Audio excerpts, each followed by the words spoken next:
Hey, so I'm gonna listen to some podcasts while I play today.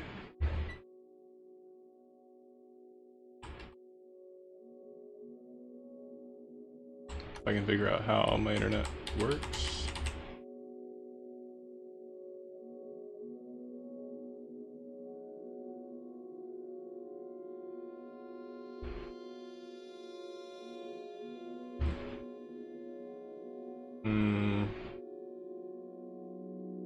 Let's start with this one.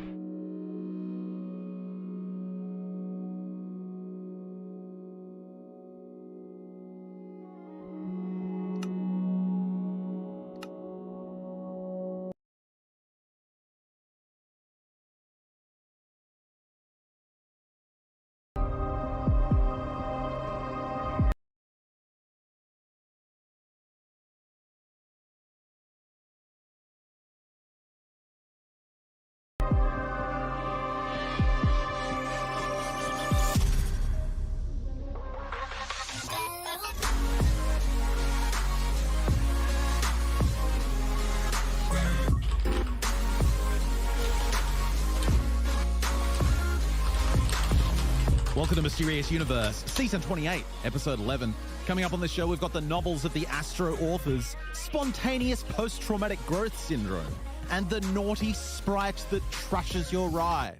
I'm Benjamin Grundy. Joining me is Aaron Wright. Well, we don't necessarily know that it trashes this particular author's ride, but it plays a very important role in proving its point to him. Let's just say that. Because on this episode, we're going to go into some wild stories of premonitions. And, I'm always kind of skeptical with premonitions because I find plenty of people have dreams and, weird feelings and vibrations. And they go, oh, I think something somewhere at some point might happen.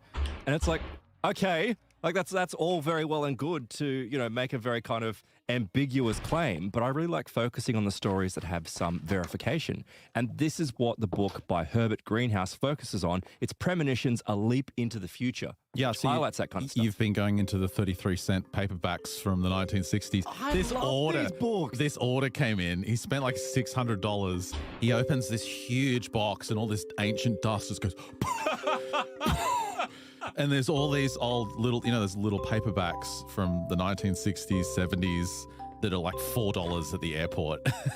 He's got like hundreds of them. They are the books that hold some of the best paranormal information. I was like a kid in a candy store. How you go through them? Some of them are so corny.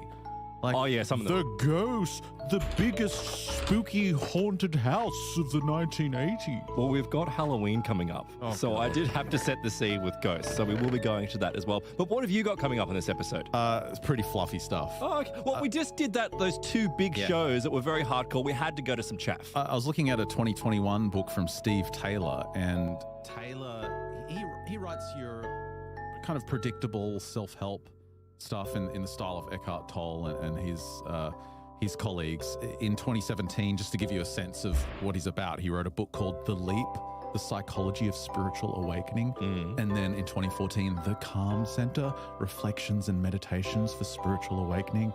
And then back in 2012, there was Back to Sanity, Healing the Madness of Our Minds. Okay, so it sounds like he's got kind of a theme going there. You get the idea. He's like a psychology, spirituality, self-help guy. And this new one's really interesting. It's about people he calls shifters. And he goes into something he's termed transformation through turmoil, or TTT for short.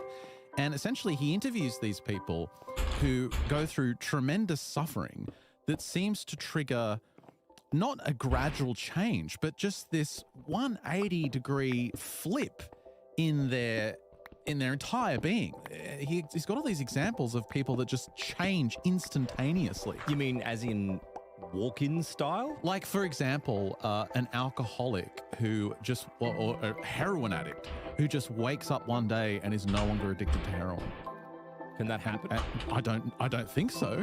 But he's got all these cases of people that just, and then they just completely change, and then they're never tempted again. They never relapse. Something happens, and he seems to think, and I think I agree with him to a certain degree, it's a breakdown of the ego, this deconstruction of attachments in the ego of the individual, and then it's like a new person comes forth.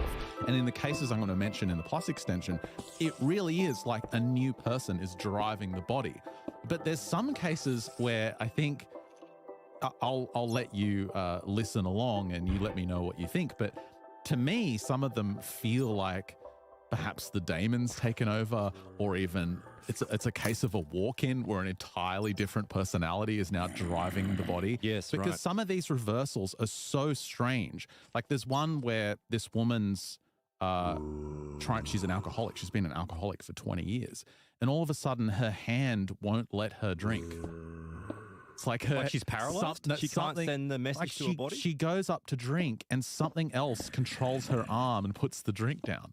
And this happens time and time again until it's like there's an external force physically stopping her from drinking. Interesting. That sounds like it's actually going to dovetail quite nicely with what I'm going to be describing, because as much as these stories are about premonitions, it's more so about, it's like there is some type of force, some type of intelligence, which is maintaining the fabric of reality. And in doing so, human beings and our experiences play a very, integral part to what occurs and what takes place. So people have these premonitions. And I've spoken about these sorts of premonitions before, where people have experiences. They are mostly dreams. I mean, some people can have spontaneous visions that erupt. There's crazy stories out there of people that will be, what would that series of movies where, death keeps on chasing people down? Final Destination. Yeah, that kind of stuff, where people will be driving along and then all of a sudden they'll have this vision of a truck crashing before them. And so they'll be so disturbed by it because it's not like just a typical kind of daydream. It's an actual vision. When they feel it, they pull off to the side of the road, they wait 10, 20 minutes, and by the time they get back on the road, then all of a sudden they see this truck on the side of the road that would have slammed into them. And then when they get home, a piano falls on their head and they die. You're not too far from the point, right? Because for some people, in some reported cases where they have premonitions, they do everything they can to avoid that specific circumstance of the premonition, and they do die, sometimes in, dare I say it, quite hilarious circumstances, right, such as having a piano fall on them or something like that, So it's a really good example of that. Even if you know what's going to happen, you can't do anything about it. And it's like, well, why?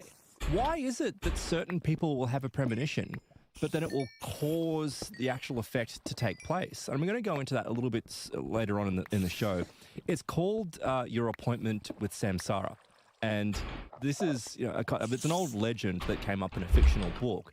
But as is pointed out by Herbert Greenhouse, this is quite fitting for a large number of stories of premonitions that have led to death that have been researched by him and other authors as well. And the reason why I really enjoyed this book is because it is really kind of a precursor to things like the Premonitions Bureau, and we covered that book back in episode 2409. I'll link to it in the show notes so you can go back and listen to it if you like. It details, the life of J.C. Barker, the man who was instrumental in bringing about the Premonitions Bureau. And the Premonitions Bureau is a fascinating concept, and I can see why Barker worked so hard to try and bring this about, but he ended up succumbing to his own psychic catastrophe, which kind of fits in with what Greenhouse was describing. But Greenhouse wrote this book back in the early 1970s. What was the Premonitions Bureau again? Let me refresh your mind a little bit about it. So the Premonitions Bureau came about because there was the Aberfan disaster in Wales. That's right. And if you recall, what occurred there was that it was, I think, it was a large, massive coal that was being held back on a mountain. And swamped the town. There was a huge amount of rain that had happened, and it gave way, and it did. It swamped the town, but not only did it swamp the town, it specifically swamped this school. It killed, I think, 100 and something children. It was an absolutely horrible disaster. Almost 200 people died in total. But what started coming out of it is that there were people coming forward saying that they had had premonitions of the disaster occurring, and it was happening all around the world. And they found sketches of kids drawing that was the other disaster before they died. There were parents that were coming forward saying, and showing drawings that the children had done. And there was like a kid who had drawn a picture of like a little man who had been surrounded by huge amounts of what appeared to be black dirt. And these visions were happening beforehand. And there was this little girl that the day before the disaster went to her mother and said, "Oh, I'm not afraid of dying. It's going to be dark, but I'm not scared of it." All these weird premonitions that took place that were only, in a way validated after the event took place. Well, J.C. Barker thought, this is such a terrible disaster, obviously. Maybe there's something we can do about this. We can get a premonitions bureau together, and what that would be a central reporting complex where people could phone up, people could send in their submissions. There was a pro forma that he had established, so you fill out all your details, and it would be sent through and reviewed by a group that was at the Premonitions Bureau. There was one established in London, there was another one that was in New York, and if enough people wrote in with these experiences, perhaps they might be able to do something. Perhaps they may be able to prevent a terrible disaster taking place. And he actually got a group of people together, JC Barker, and he teamed up with a reporter from the local newspaper, and they were going to go on a television show back in the 1960s. And some of the people that were reporting their experiences and premonitions, particularly of this Aberfan disaster, they were sitting in the back of this green room. And when they were in the green room, the host of the television show just kind of just ducked his head in the green room to have a look. And immediately he's like, I'm not having these people on my show. And look, this is the 1960s, so it was far more conservative than it is today. And it's not to say, it's pointed out here in an article that was published by Sam Knight. Look, these people weren't, obviously off the limits of being completely weird, but they were odd. And as a result of that, it kind of was like, well, these people are nuts. But they'd had genuine premonitions because they were able to be validated. So the idea came about is that, well, if we can get enough of these and we can prove these events, we might be able to stop a terrible disaster. And if we stop even one, that's all that's going to matter. And apparently in 1967, they actually got one. They found that there was going to be a terrible plane crash that was going to happen. They didn't prevent the plane crash from happening, but in a more scientific way, they were able to prove before the event took place that there was enough information that had come through to show that these premonitions were real. People were genuinely having these visions and these premonitions. They weren't just crackpots that were calling up the local newspaper. So more of this is actually detailed in that episode. So go and check out that episode. But for this, one thing I want to point out is that there was the story of Kathleen Middleton. And Kathleen Middleton was quite fascinating. She was one of these people that was able to pick up on these incredible premonitions. And she seemed to be, essentially destined to have these abilities, because when she was a child, she'd been in the kitchen, and when she was in the kitchen, a fried egg flew up into the ceiling, like something that's kind of got a poltergeist.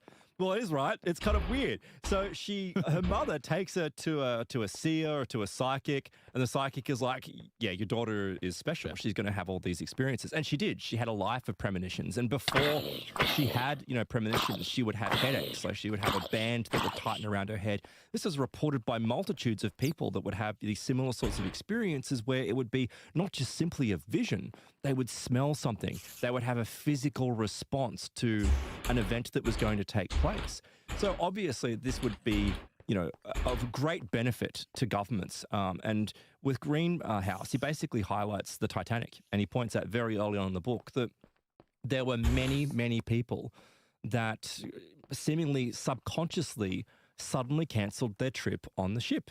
And it's quite odd. Like, why would they do that? And many people were later questioned as to why they cancelled their trip. And their response was, I don't know. I just got a bad feeling. Or no one got a lot of people did get specific visions. They saw the ship sinking. People saw wild and crazy things. But for a lot of people, it was just, oh, well, I got a weird feeling about it. And Greenhouse goes on to say, well, it's a possibility that there are enough people that have this ability that they could equal or rival the number of people that are left-handed. It might be just some type of trait that human beings have.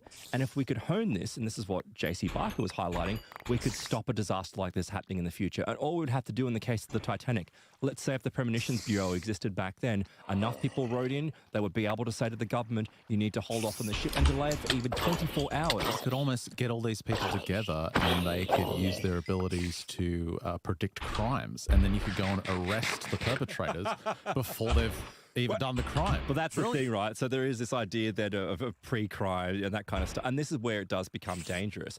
And, another thing that was pointed out by other people that were involved in doing research or, presenting, their experiences to the Premonitions Bureau is that some of them started having this weird effect where they would have a premonition and then the disaster wouldn't occur.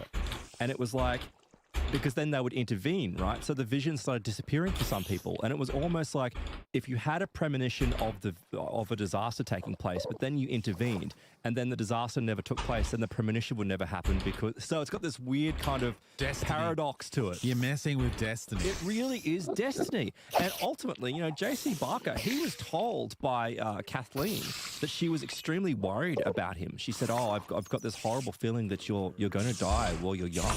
And he was like, "Oh yeah, come on." And around the time, and I picked up a copy of his book. He ended up right as the Aberfan disaster happened. Because he was a psychologist or a psychiatrist, he was writing a book describing his patients' experiences because very early on in his career, he was focusing on orchid patients. And what orchid patients are people that have extremely rare psychiatric conditions. One of them that he was particularly fascinated by is Munchausen by proxy, which is where people injure usually their children, but other members of their family deliberately make them sick so that they can get attention.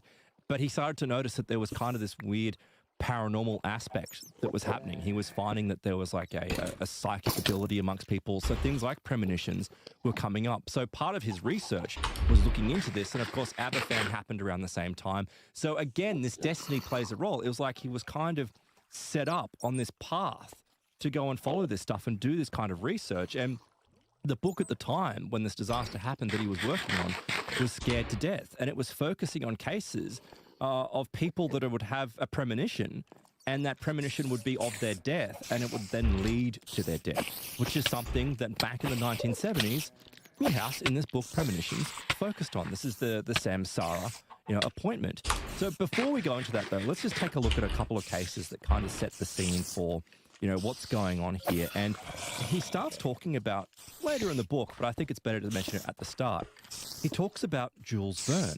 And of course, Jules Verne, the famed writer, he's seemingly wrote a number of books that were obviously they were science fiction, but they were very advanced for their time. They were visionary, absolutely. There was something about them where this guy had an uncanny knowing of the future.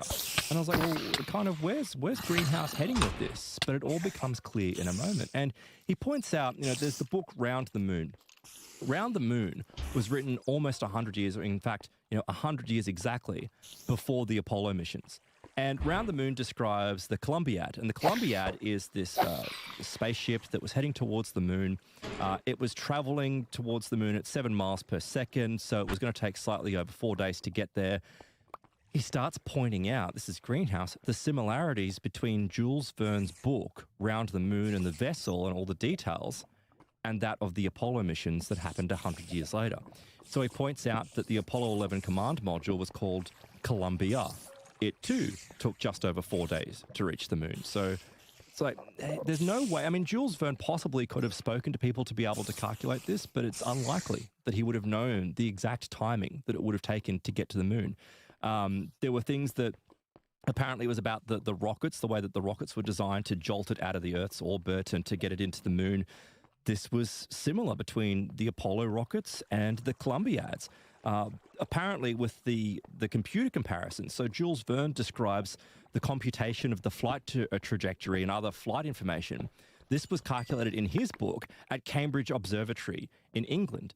Well, it just so happens that the Apollo trajectory and flight computing and other such information was calculated at the Smithsonian Astrophysical Laboratory, which is in Cambridge, Massachusetts. Interesting. So just little things, right? So it's a little bit like Philip K. Dick, where people said he actually had visions of other dimensions and other worlds and other futures, and then he wrote about it in the guise of science fiction, but he was really having these visions. Yes. Maybe it was the same with Jules Verne. He was having visions of the future, prophetic visions, and he just wrote it down as science fiction. Exactly. And this is where Greenhouse is saying, it's like so many people have these experiences, and most of us just kind of take it for granted. And he does point out, if you look at some older cultures, for example, or some less well-developed cultures as well, or less modern cultures, and we were only just talking about this on the last episode with Lyle Watson and his experience, landing on this, unusual little island somewhere to the west of Bali and finding this tribe of people that readily believe in telepathy, almost teleportation, porting of objects, pulling out their eyeball to win a battle of wizards. That kind of stuff as well, yes, psychic battles, all those sorts of things. Go back and listen to that episode as well. This kind of idea. So it's like, it's only in modern times where we've kind of gone down this path of, well, it's not possible. Like, that doesn't happen. Oh, well, no, it's just, when it's really, there's a whole heap of evidence to suggest that even in the West, this stuff has been happening for a long time. And in the past, it had been used to our advantage. But today, and when I say today, the 1970s, but even more so today, it's being dismissed, it's being ignored. And unfortunately for our friend Barker ultimately, in this strange irony, if you recall, he seemingly succumbed to his own illness, metaphysical illness, because he had one, or in fact, he had two of the people working with the Premonitions Bureau tell him that there was going to be something terribly wrong happen to him and he was going to die. And he didn't believe it. He's like, oh, I didn't believe. But because two had said it, and they also confirmed other details in his life, they kind of had premonitions of other events in his life, it set up this scene for what he referred to as voodoo death. And this is the idea. It's like in Australia, with the Aboriginal Australians talking about the pointing of the bone, where, people will be told that they've had the bone pointed at them and they'll just simply lay down and die. And from a medical perspective, the idea is that, well, this is like an adrenal stress. This is a kind of an overload of the adrenal glands and an increase in blood pressure. And it all happens as a result of a nocebo effect. And, the book points out that we know quite well about what happens with the nocebo effect, where people are on certain medications or they might be on a placebo, they think it's the real medication, and it causes negative effects. There was one great example that was highlighted by Greenhouse where there was a guy who was involved in an antidepressant trial, and he didn't know what he was on, but he truly believed that he was on the actual antidepressants, right? Yeah. And he started to get better. He was like, it was obviously working, and he was reporting that it was getting better. And then he kind of got a hint that maybe, like, no one said anything, but he got this hint that he actually wasn't on the actual drug. So he started to become depressed again. And he became so severely depressed, right, that something again flipped. He's like, oh, I must be on them. And so he kind of went on this roller coaster. He took a massive overdose of what he believed to be the real drug. And it seems like he was, because his blood pressure went through the roof. He suffered extreme adrenal stress. He had all of these physical symptoms which were consistent with someone taking a drug overdose, of having like a serotonin syndrome overdose episode. He was on the placebo. He was on the placebo. And you know what happened? He was lying in this hospital bed. He was plugged into all these machines. He was at death's door. He was almost dead. And one of the assistants that was on this program had come over and pulled out the records. They unblinded the study and were like, you're not on the drugs. And immediately, within moments, the machine, everything stabilized, pulled the tube out. Good day, everyone. He like, just walks out of the hospital. That was sugar then. Oh, okay. Does anyone have some coffee? And off he went. So that's a really good example, though, of just how potentially suggestible people can be. And that's what the focus of Barker's work really was. As much as he tried to get the Premonitions Bureau off the ground, he never did, because he actually did die. He died when he was like 42 years old of a brain hemorrhage. Now, what do you do, though, when two psychics who you've been working with say, oh, there's grave danger, you're going to die? What do you do? Yeah, exactly. What do you change? Well, and this is a wild thing. Okay. So they described that he was going to suffocate. One of them, I think it was Kathleen, described that he was going to suffocate, and he ended up dying of a brain hemorrhage. But I was reading today that even though he had a brain hemorrhage, he had a brain hemorrhage in the area of the brain which would influence breathing. Or I guess the regulation of breathing. So he experienced a suffocating effect. Now, Kathleen also described the moment that he died, that she was suddenly overcome with physical sensations of being unable to breathe. So it was like, and this is something that Greenhouse also goes into, this weird connection between, and the emotional connection between people that have premonitions and have telepathy and these sorts of things. And, it was noted at the very end of the book, and I'm kind of doing this book about face because most of his arguments are kind of that set up the scene are actually at the back of the book and not at the start. But he points out, this is something that Carlos Osis, the great researcher, noticed, is that when it comes to telepathy, there seems to be some type of proximity that's connected to it. So if you're in close proximity to a certain person, it seems like you're more likely to have a premonition about something that's going to happen in their life. Do you mean actual distance, physical distance? Actual physical distance, right? Other researchers have highlighted this as well, except where the difference comes in is when you have an emotional connection. So with the emotional connections, it's like mothers and their children, or fathers and their children, or people with their siblings.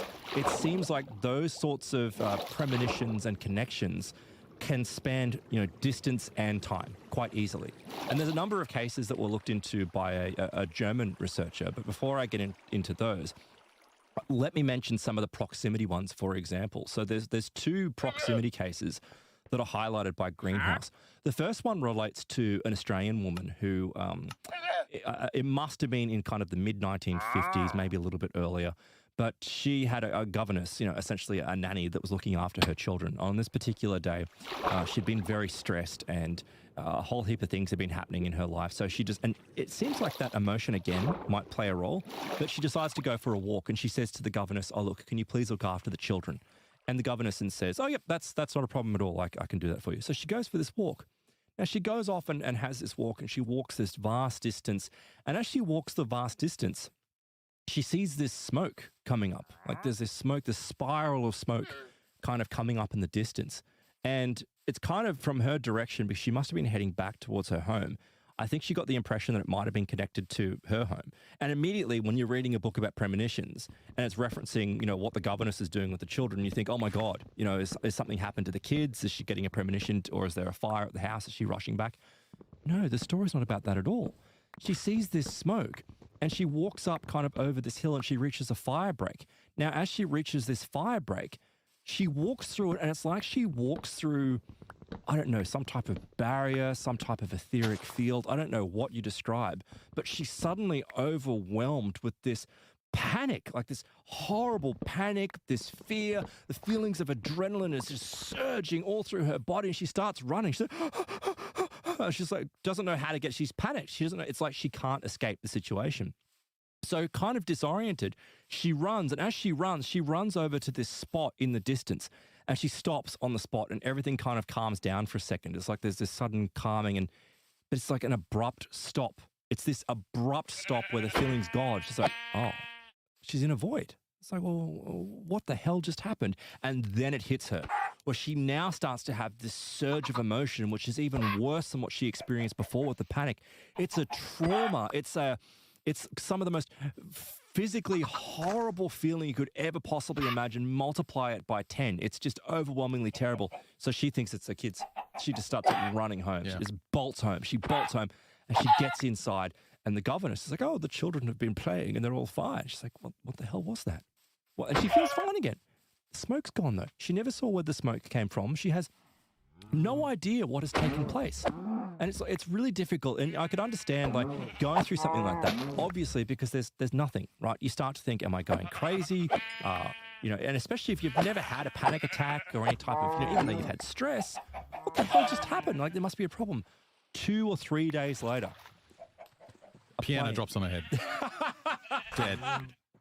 A DC-3 plane comes smashing down out where she'd been walking. It smashes through the fire break, as in it skims and smashes through the fire break, and then crashes and bursts into flames on the very spot where she had been, right? So it's like when she got to that fire break, she picked up on the emotion of the pilots panicking as they were trying to control the aircraft. She then gets to this spot to sit down. When she sits down on this spot, she finds out that there was 2 pilots. They both died. The first pilot died instantaneously. That's the void that she felt. The second pilot was living for a while. He suffered extreme physical and emotional trauma as he lay trapped in the aircraft as he died. Why would she pick up on that? Was she was close to the location? She was close to the location. But surely there was other people there as well.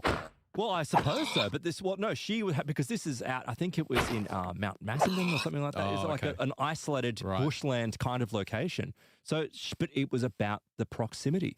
Physical proximity. Not proximity in time, though. No, not proximity in time, and no emotional connection whatsoever to this location, and yet she picked up on, but she couldn't do anything about it. But again, this is the idea that future events that are traumatic ripple back through time. Exactly.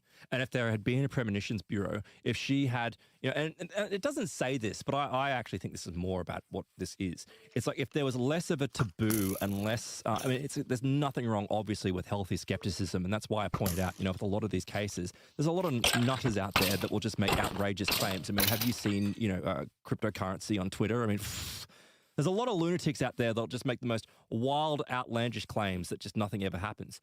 And it's exactly the same with this sort of stuff, but with enough reports and the removal of that stigma to a degree, you might be able to get some type of understanding of a disaster that's going to take place. You know, a really great example was the crash of that DC-10 where that guy, I can't remember if it was in Chicago, outside of Chicago, but he kept on having dream night after night after night of this massive jetliner that's going to crash, and he couldn't do anything about it because even though the dream was visceral, he couldn't get the tail number, he couldn't work out what airline it was, he just couldn't, and he even ended up calling the FAA. And the FAA pulled him in afterwards and wanted to know if he was involved in the crash because he knew so many details but didn't know exact details. You know why he couldn't get the exact details? Why is that? Because the DC-10 was meant to crash. And that's what it is. Yeah, and that's the thing. It's like there's this fabric that's being maintained where things are supposed to happen the way that they're supposed to happen. But going back to these stories of proximity and emotion, so that particular case is definitely a proximity case. And she didn't see anything. She saw the smoke, right? But she didn't see a plane. She didn't get anything else. So this was not only a proximity case, it was very much a feelings case. And you can't base anything on these feelings. I mean, you had a panic attack in the woods. What are you going to do? How are you going to report that? There was another case, though, that was a little bit more visual, where a woman was holidaying in Ireland. And she had left her hotel and had gone for a walk, and she'd found this beautiful location. And when she'd walked across, up this kind of hill, and it came out to the seaside, and she was sitting on the seaside when all of a sudden, like, she's up at a high cliff, she's overwhelmed with this horrible feeling of despair and sadness and hopelessness. And she's like, what the hell is this?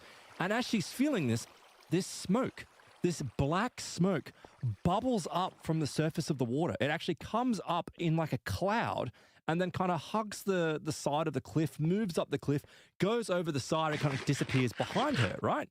And she's like, she spins around to watch where this cloud had gone. The cloud congeals into this young man. It actually turns into a young man. The young man just goes running past her and jumps off the cliff. And as soon as it jumps off the cliff, the feeling dissipates and it's gone. Now, she's thinking that, even though she doesn't appear to be psychically inclined by any means, she's like, I'm in Ireland. It's a very old location. I've just seen a ghost. It's just a ghost. She then is in a hotel. Suicidal ghost. Well, it is a suicidal ghost. And I'm thinking, and that's what I was thinking as well. I'm thinking, well, maybe this poor woman witnessed a suicide that had taken place. And maybe this ghost just keeps on repeating the incident over and over and over. It was a precognition, because she picks up the newspaper a few days later, the local newspaper, and finds that a young man fitting the description of what she had seen had jumped off the day before the newspaper was published, but a couple of days after her experience. So in that particular location, in that very location.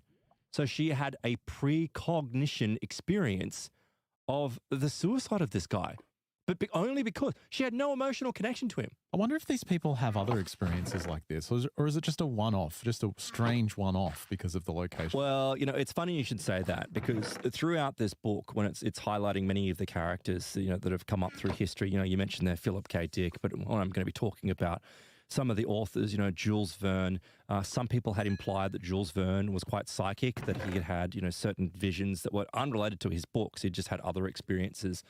Another person who's had similar experiences is Morgan Robertson.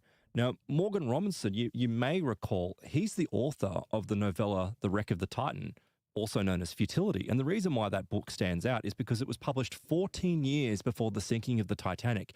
But much like Jules Verne in Around the Moon, Futility had these just uncanny similarities to the sinking of the Titanic. Like it was the Titan in his book. It sank in a very similar location to where the Titanic sank. At the time when The Wreck of the Titan or Futility was published, there were no ships that were of that magnitude, that size. I mean, the Titanic and the Britannic and the Olympic, they were gigantic ships for the time. I can't believe you're talking about Futility. This is the Roswell of precognition cases. Oh, it is, right? Of course it is. Yeah, no, of course it is. But I mean, I find it outstandingly fascinating, but there's more to it, right? And you're right, it is a very, very well-known story. But the reason why I mention it is because Morgan Robertson is actually a very intriguing man. Morgan Robertson had a lifetime of psychic encounters, a huge lifetime. This is the author. This is the author. He had a huge lifetime of psychic encounters starting from when he was a very young child. Now, as soon as I read that, I start going, hang on a second. This guy published a book which is uncannily like the sinking of the Titanic, an event that took place 14 years later. Did he actually write it, or did he just do a retelling of what he saw? And Greenhouse claims that's exactly what happened to this guy. Makes sense. It's like with Jules Verne and Philip K. Dick. Yeah. They're they're writing down their eyewitness reports. It becomes even more wild than you can possibly imagine, Ben, because this is where you have another entity that comes in. There's an arrival of some type of entity. And he referred to this entity as his astral assistant, his astral author. And so I don't know where Greenhouse got this information, and there's no way to validate it because I don't know. I'm sure this is published 50 years ago. You know, Greenhouse is probably long gone. He claims that Robertson would have this event where he would go and sit at his typewriter, and he wouldn't be able to do anything. He couldn't write himself. He would sit for hours on end to get himself into a blank-minded state where he would enter into a trance. So he's just doing automatic writing. No. Contained within his typewriter was the entity that would come out. The entity would somehow be contained within the typewriter and would come out and take him to locations to see things. Hang on a second. So you said he's psychic as well, though. So he's had all these childhood experiences, but that has nothing to do with this scenario. No. There's literally a little genie that lives inside his typewriter. Well, I think it...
he's psychic as well, though. So he's had all these childhood experiences, but that has nothing to do with this scenario. No. There's literally a little genie lives inside his typewriter. Well, I think it actually does have something to do with it because the guy's had a lifetime of psychic experiences. It means that he's probably inclined to be able to pick up. And we talk about psychometry, we talk about... But he's not psychic. His typewriter's psychic. Well, but maybe it's because he's psychic, he's able to pick up on the entity that's inside his typewriter. If you or I, went and picked up that typewriter, we'd just be like, okay. Why is the typewriter psychic? I don't know. But there's an entity residing in the typewriter. But for what reason and where it came from? Why is it in the typewriter? Well, we were just talking about animism. This idea where everything has a consciousness to it. I don't know why. Maybe the typewriter, this is my job. And so all of a sudden it create Greenhouse. I didn't even go there today because it was like, I can't even get my head around it. Greenhouse went so far as to suggest that all precognitive events are actually tulpas. And I'm like, what? What are you talking about? That just doesn't make sense. And basically from what I was trying to, at the very end of the day, after I read all these other stories, trying to get my head around, is he was suggesting that people that have precognitive experiences are actually creating the events in their mind. And because they might be powerful enough to do it, and because so many people have similar precognitive events that align, it actually generates the event to take place. So rather than it being a self-conscious entity, it's like the event itself is a thought form. And then it's got this this paradox where it's like a feedback loop onto itself. And I'm like, oh. I mean, maybe he's just contacting his daemon. Maybe. Because when writers sit down and they put themselves into altered states and all these words just start flowing through, the idea is that they're connecting with their assistant consciousness, with their daemon. And the daemon isn't restricted by the physical universe in the way that we are. It's not restricted by the brain. It can possibly see into the future, see into other dimensions. So when a writer's in touch with their assistant soul, their daemon, the words will just flow and visions will flow and they work in harmony with it. Well, allegedly he went to the sinking of the Titanic. So he was just floating there. And this was reported. Is his typewriter, does it transform into a time machine and he steps inside? No, but look, as outrageous, right, as that sounds, like it's an absolutely outrageous claim. Other writers have reported on it, but you know what I found out about Morgan Robertson? Morgan Robertson actually claims to have been the inventor of the periscope, right? But he was usurped by, apparently it was, and this is what I think that maybe what is being told here in Greenhouse's book, there might be a ring of truth to it because with this idea of this assistant, right? So he wrote a book which was about a submarine that was like one of the first fictional appearances of a periscope, right? But guess what? His patent was rejected because the patent for the periscope had actually been submitted by the Navy 2 years before, but no one knew about it. So I'm wondering if he had a vision of a submarine with a periscope and he's like, oh, that's a great idea. I'll write that one down. And he tried to patent it. Then the other wild thing that happened about Robertson is he wrote a book, right? At a time where US-Japanese relations were not in news headlines. They were just not in the vernacular at all. Well, he wrote a book about the US and Japan getting into a battle, getting into a deep war that was preceded by a sneak attack by the Japanese. Yeah, right. It's Pearl Harbor. Yeah. It's wild. It's absolutely wild. But guess what happened to Morgan Robinson? Morgan Robinson. Typewriter. Typewriter left. Left him. The entity inside the typewriter left. It never came back. He could never get this. It was like it had come in and had given him these three stories. Cheating on him with another writer. Well, maybe. Maybe it went to Philip K. Dick. Maybe that's what happened to it. But it left. The guy went into absolute despair and at 53 committed suicide at the beach or at the shore. Because his typewriter left him, Aaron. Are you heartless? Of course he's going to commit suicide. Anthony. I'm not laughing about him committing suicide. It's horrible, but I find it fascinating. Again, though, we hear these warnings, and I know I say it a lot, but it's like we've got Barker, who ends up getting involved in this stuff and dies a seemingly premature death, which is mediated by a metaphysical illness.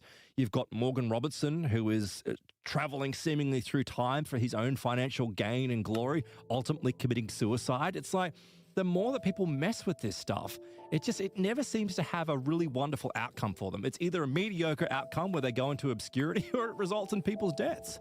It's a strange thing. But going back to when we're looking at the differences between proximity and emotions, There was also this German researcher who during the Second World War, was able to find some very, very unusual cases of people that had strong emotional precognitive events that were connected to their family members. And there's an entire chapter in Greenhouse's book where he focuses on war experiences, because it does appear that some type of trauma, and obviously the Second World War, any war, induces a massive amount of psychic trauma upon a populace that seems to cause a rise in these precognitive events taking place and being recorded. And this is what's really important, is that many of these particular reports, they're not ambiguous because they're written down. They're written down in diaries. It's people have dream diaries where they write them down. There was one woman who she had a wild experience where she had kept a dream diary, and she woke up in a fright one evening, this terrible fright, because she'd had a dream of some strange character, what appeared to be this Man in Black type character carrying a pearl-handed gun. Like, there's guns that have that pearling kind of effect on it. Yeah. And it killed her daughter. Like, she just got this impression that it killed her daughter. And she was so distressed by this because it was more than just a simple nightmare. You mean the man killed her daughter? Yeah, the man killed her daughter, like using this gun, right? So she gets up and she goes, and her daughter was sleeping in the front living room. So she gets up because she's so overwhelmed by this experience that she walks into the living room to not only check on her daughter, but she checks on her daughter and she's like, no, I'm going to bring her to my bed. So she does. She picks her up and she brings it for no reason. It's just because she had this horrible, only for her, not for her daughter's sake. Like, she's got, her daughter's fine. She wakes up in the morning, the daughter brings the pillow and she's like, oh, Mum, what's this? There's a hole that's been blown in the pillow and inside it is a bullet.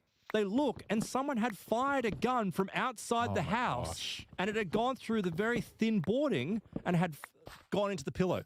So obviously it was a random shot that had been fired out in the night, but had she not gotten her daughter, had she not intervened, her daughter probably would have been killed or extremely maimed. But I'm assuming because it went into the pillow that it would have caused a head injury and she'd be dead. And so when did the Final Destination effect kick in? So yes. Okay. So we'll come, actually, I'll jump forward to that. Before we get to that though, I do want to mention these German cases, because there's 3 of them here, which are quite, they really do set the scene for this kind of stuff. So the daughter survived. That's what I'm getting at. I mean, if this Final Destination thing is not true, does she get hit by a bus a week later or something? No, that's not one of those particular cases, but there are those cases that come up in a moment. But let me come back to some of these war precognition examples. So there was a German soldier who he finds himself captured by Russian troops, and the Russian troops start shooting all the other captured German soldiers. And he's got this, I don't know, it's like a grey scarf around his neck because he's got a neck wound. And as he's there, he's just like, oh my God. And he starts screaming out for his mother, right? But inside his mind, he's not doing it, out in public. It's, I suppose the way that this is written, because it was written by, a German psychologist, that maybe it was like, they don't want to make out that the Germans were obviously terrified. But he's in his mind, he just starts screaming out for his mother, when all of a sudden, this higher Russian officer appears and says, don't shoot him, we need to go and interrogate him. And so his life is saved. And because he was interrogated and he handed over information, he was actually let go at the end of the war and was able to return home to his mother. His mother presents him with this diary entry. And the diary entry is from years earlier, years and years and years earlier, where his mother had this dream of her son as a grown-up coming to her with a grey scarf and a wound in his neck, asking for help so that she can do something. And so what she did is, on the night that this happened and that he was going to be shot, she suddenly got this overwhelming precognitive feeling that something was going to happen. She sat up all night praying for her son. Oh, wow. So it's this weird kind of paradox again, where it's like... What's the time difference there? Years. Years and years and years. So she started having this dream years in the past. When he was just a little kid. When he was a little kid, of her son coming to her begging for help. Wow. And so her prayers may have saved his life. Yeah, and then there's another story which is very similar to this, of a German mother who, when her child was, very, very young, a few years old, she started having dreams about him being, unfortunately, he's dead. Like, she knows he's dead in the dream, but he's buried on a beach. And she finds herself like on this beach, like searching through the sand, trying to find him. And she's throwing sand, and she's so distressed. And she wakes up in the morning and she's just like, oh my God, that was a terrible dream. She had this dream on and off for 27 years. 27 years this dream went on for, and she's like, oh my God, what does this mean? And this is a great example of how, in contrast to what Osis pointed out, that many of these stories, are very much related to proximity. Like, you've got to be in proximity. It's only overcome by things like parental relationships. So sadly, her son is killed in the Second World War. So these dreams started in the First World War. Her son is killed in the Second World War, and she can't find him. She cannot find his body. She later on finds out that his body, he was taken in by the French, and his body had been buried on a beach. So it was like, and she was able to go and find him and recover his body. And so it doesn't actually say if she fully recovered him, but that obviously put her on the right path to be able to go and do that. And then this is a good story because it's quite horrible. And I must say, there's numerous stories in this book that, as a parent, I couldn't even bring myself to complete, because there's plenty of stories of poor parents losing their children, having precognitive, dreams about losing their children and not being able to do anything about it. I had the same problem as a pianist. I just couldn't bring myself to talk about the stories. Many pianos were destroyed. Anyway, one good story though is again, it's one of these weird paradoxes. Is of a woman, a young woman. She must have been a teenager in her late teens, and there was a bombing raid that was taking place. Now, in this bombing raid, she's inside a train carriage of some kind, and her mother had this exact dream. Now, as she's inside this train carriage, she looks over, and just in the distance, you've kind of got the station, and you've got where it dips down, where there's a wall, for the station wall, for where the train will pull in, so you can step straight into the train without having to climb up. And it's a piece of concrete. Now, she thinks in this bombing raid, in the panic and all the confusion of what's taking place, that she's like, I've got to get out of the train because it's going to bomb the train. But we all know, I guess you don't know at the time, but bombing back then was not accurate by any means. But she goes to run to this piece of concrete and thinks that she can duck down and hide in this piece of concrete, when all of a sudden something grabs hold of her. And this is like the third man effect. Something grabs hold of her and pulls her back, like reefs her back. And as a result, she feels this compulsion to get back into the carriage, right? So she gets back into the carriage, looks over, a bomb lands precisely where she was going to go, killing another person who had gone there. So it had missed the carriage and had, unfortunately killed this poor other young girl that was there. She goes home and she tells her mother about this. Her mother presents a dream diary or a record, a journal of some kind, describing the dream, and the dream was the mother saw this all happen to the daughter, and as the daughter was running from the train carriage years earlier, she screams out and reefs her daughter back. It's mad. It's weird. How is it that this stuff, it seems to permeate space-time? And this is something that Greenhouse describes. He describes it that, and much like what you said before, Ben, is that we have this linear understanding of what time is. And it seems to, even though you've got, relativity, time seems to travel at this certain speed, and it's only linear, only travels in one direction. Outside of this reality, outside of what we understand of this reality, it seems like time is completely malleable. It's a fabric. It's something that can be, moved. It's something that can be changed. It's something that can be, it's very malleable. It has its rules in our physical dimension, but once you're outside of our physical dimension, that's right, the rules don't apply anymore. Yeah, that's exactly right. So coming back to the pianos, Ben, although there are no specific stories of pianos falling on people after they survive plane crashes, but I'm sure they're out there somewhere. There's a couple of stories that come up from this old legend. So there was this book that was written many years ago. It's an old kind of tale. I think it's like an Arabic tale of some kind. But it describes this scene of where there's a young man, and he was moving through Baghdad, and he was moving through the souk, or the little markets that were there. And as he's traveling through, he's collecting something for his master. And he goes to this particular shop to collect something for his master. And as he does, this woman hands him, the object that he was purchasing. I don't know if it's a piece of fruit or something. And he looks up because the woman has this very fine and delicate features, and she's white. Like, she's full on. She's white. As in, not white as in Caucasian. She's white as in the color, right? As white as your t-shirt. And he is stunned. Like, he's absolutely stunned, and he's terrified. He's like, because it's death, right? This, whimsical woman in white is death. And it's funny that this should be the legend, like this urban legend of this story, because in many precognitive, like Victorian-style events, even Edwardian, where people have precognitive dreams about death, there's a reoccurring theme of the white lady of the dream. Really? So people that have an experience with the white lady, and what it is, it's just a woman wearing a white dress. When she appears, she's a portent of death. Right? And this is repeated, like through English history and these stories that come. So when up. did the Grim Reaper come about? Well, I don't know, right? This is just an urban legend, but he sees this Grim Reaper death in the street, and he runs, like he gets the hell out of there, and he runs back to his master. And when he gets back to wherever he is with his master, he tells his master exactly the story that I told you, that death had come. And his master's like, "That's absurd. That's absolutely absurd. Why would death not take you? Like, if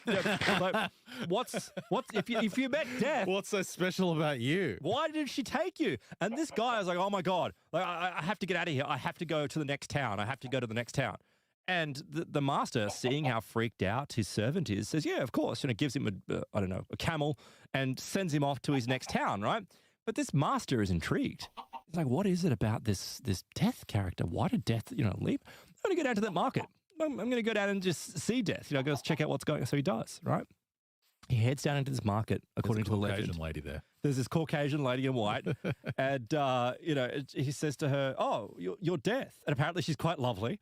And she says, "Oh, yes." And he says, "Well, you saw my servant. Why did you scare him? What were you doing? Like, what are you doing here?" And she's like, "Oh, I was just being nice to him because I was so surprised to see him here." And he's like, "Oh, what do you mean?" "Well, I have an appointment with him this afternoon in the next town." And he did. He died. He died in the next town. And so this is an example of this, people having an appointment with death.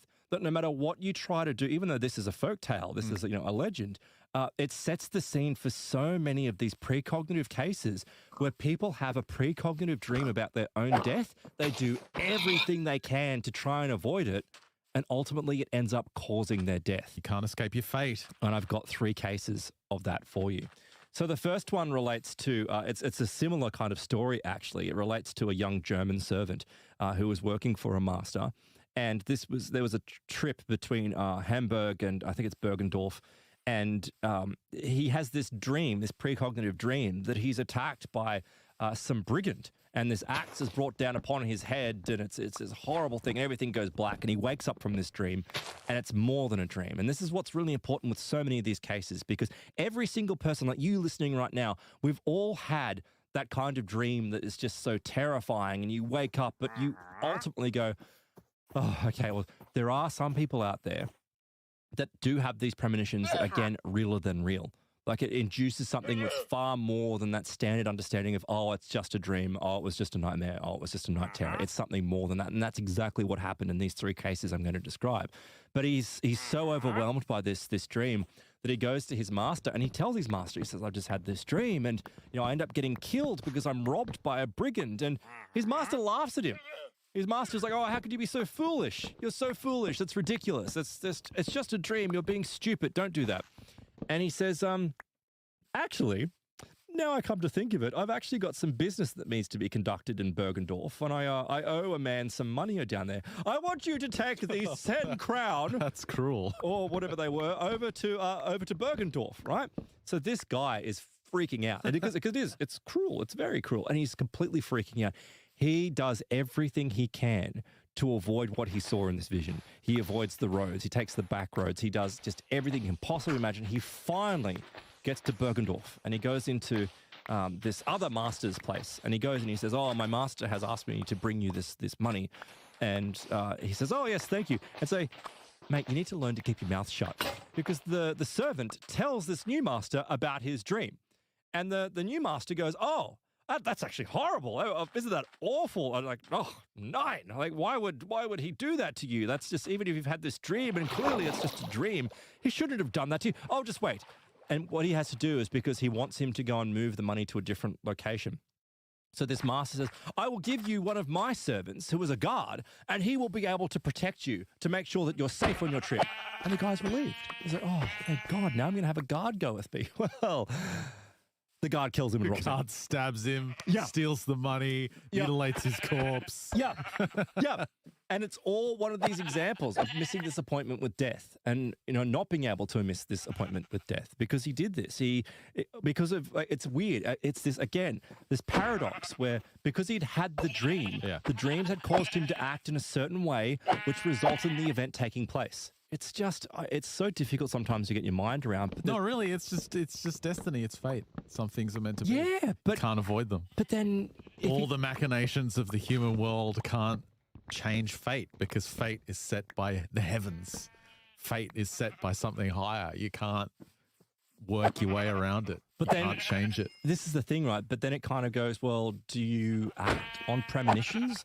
Or do you leave them? Because that premonition can cause the event to take place in the first place. Better not to just have them at all. Well, but this is like... Just be completely sealed off. But it's a good example of the Premonitions Bureau, right? And what they were trying to achieve. Like, they were trying to achieve an early warning system to stop disasters taking place. But in light of that particular story and two more that I'm going to tell you, it's like, could it be that these premonitions then and all these people writing it actually cause an event to take place?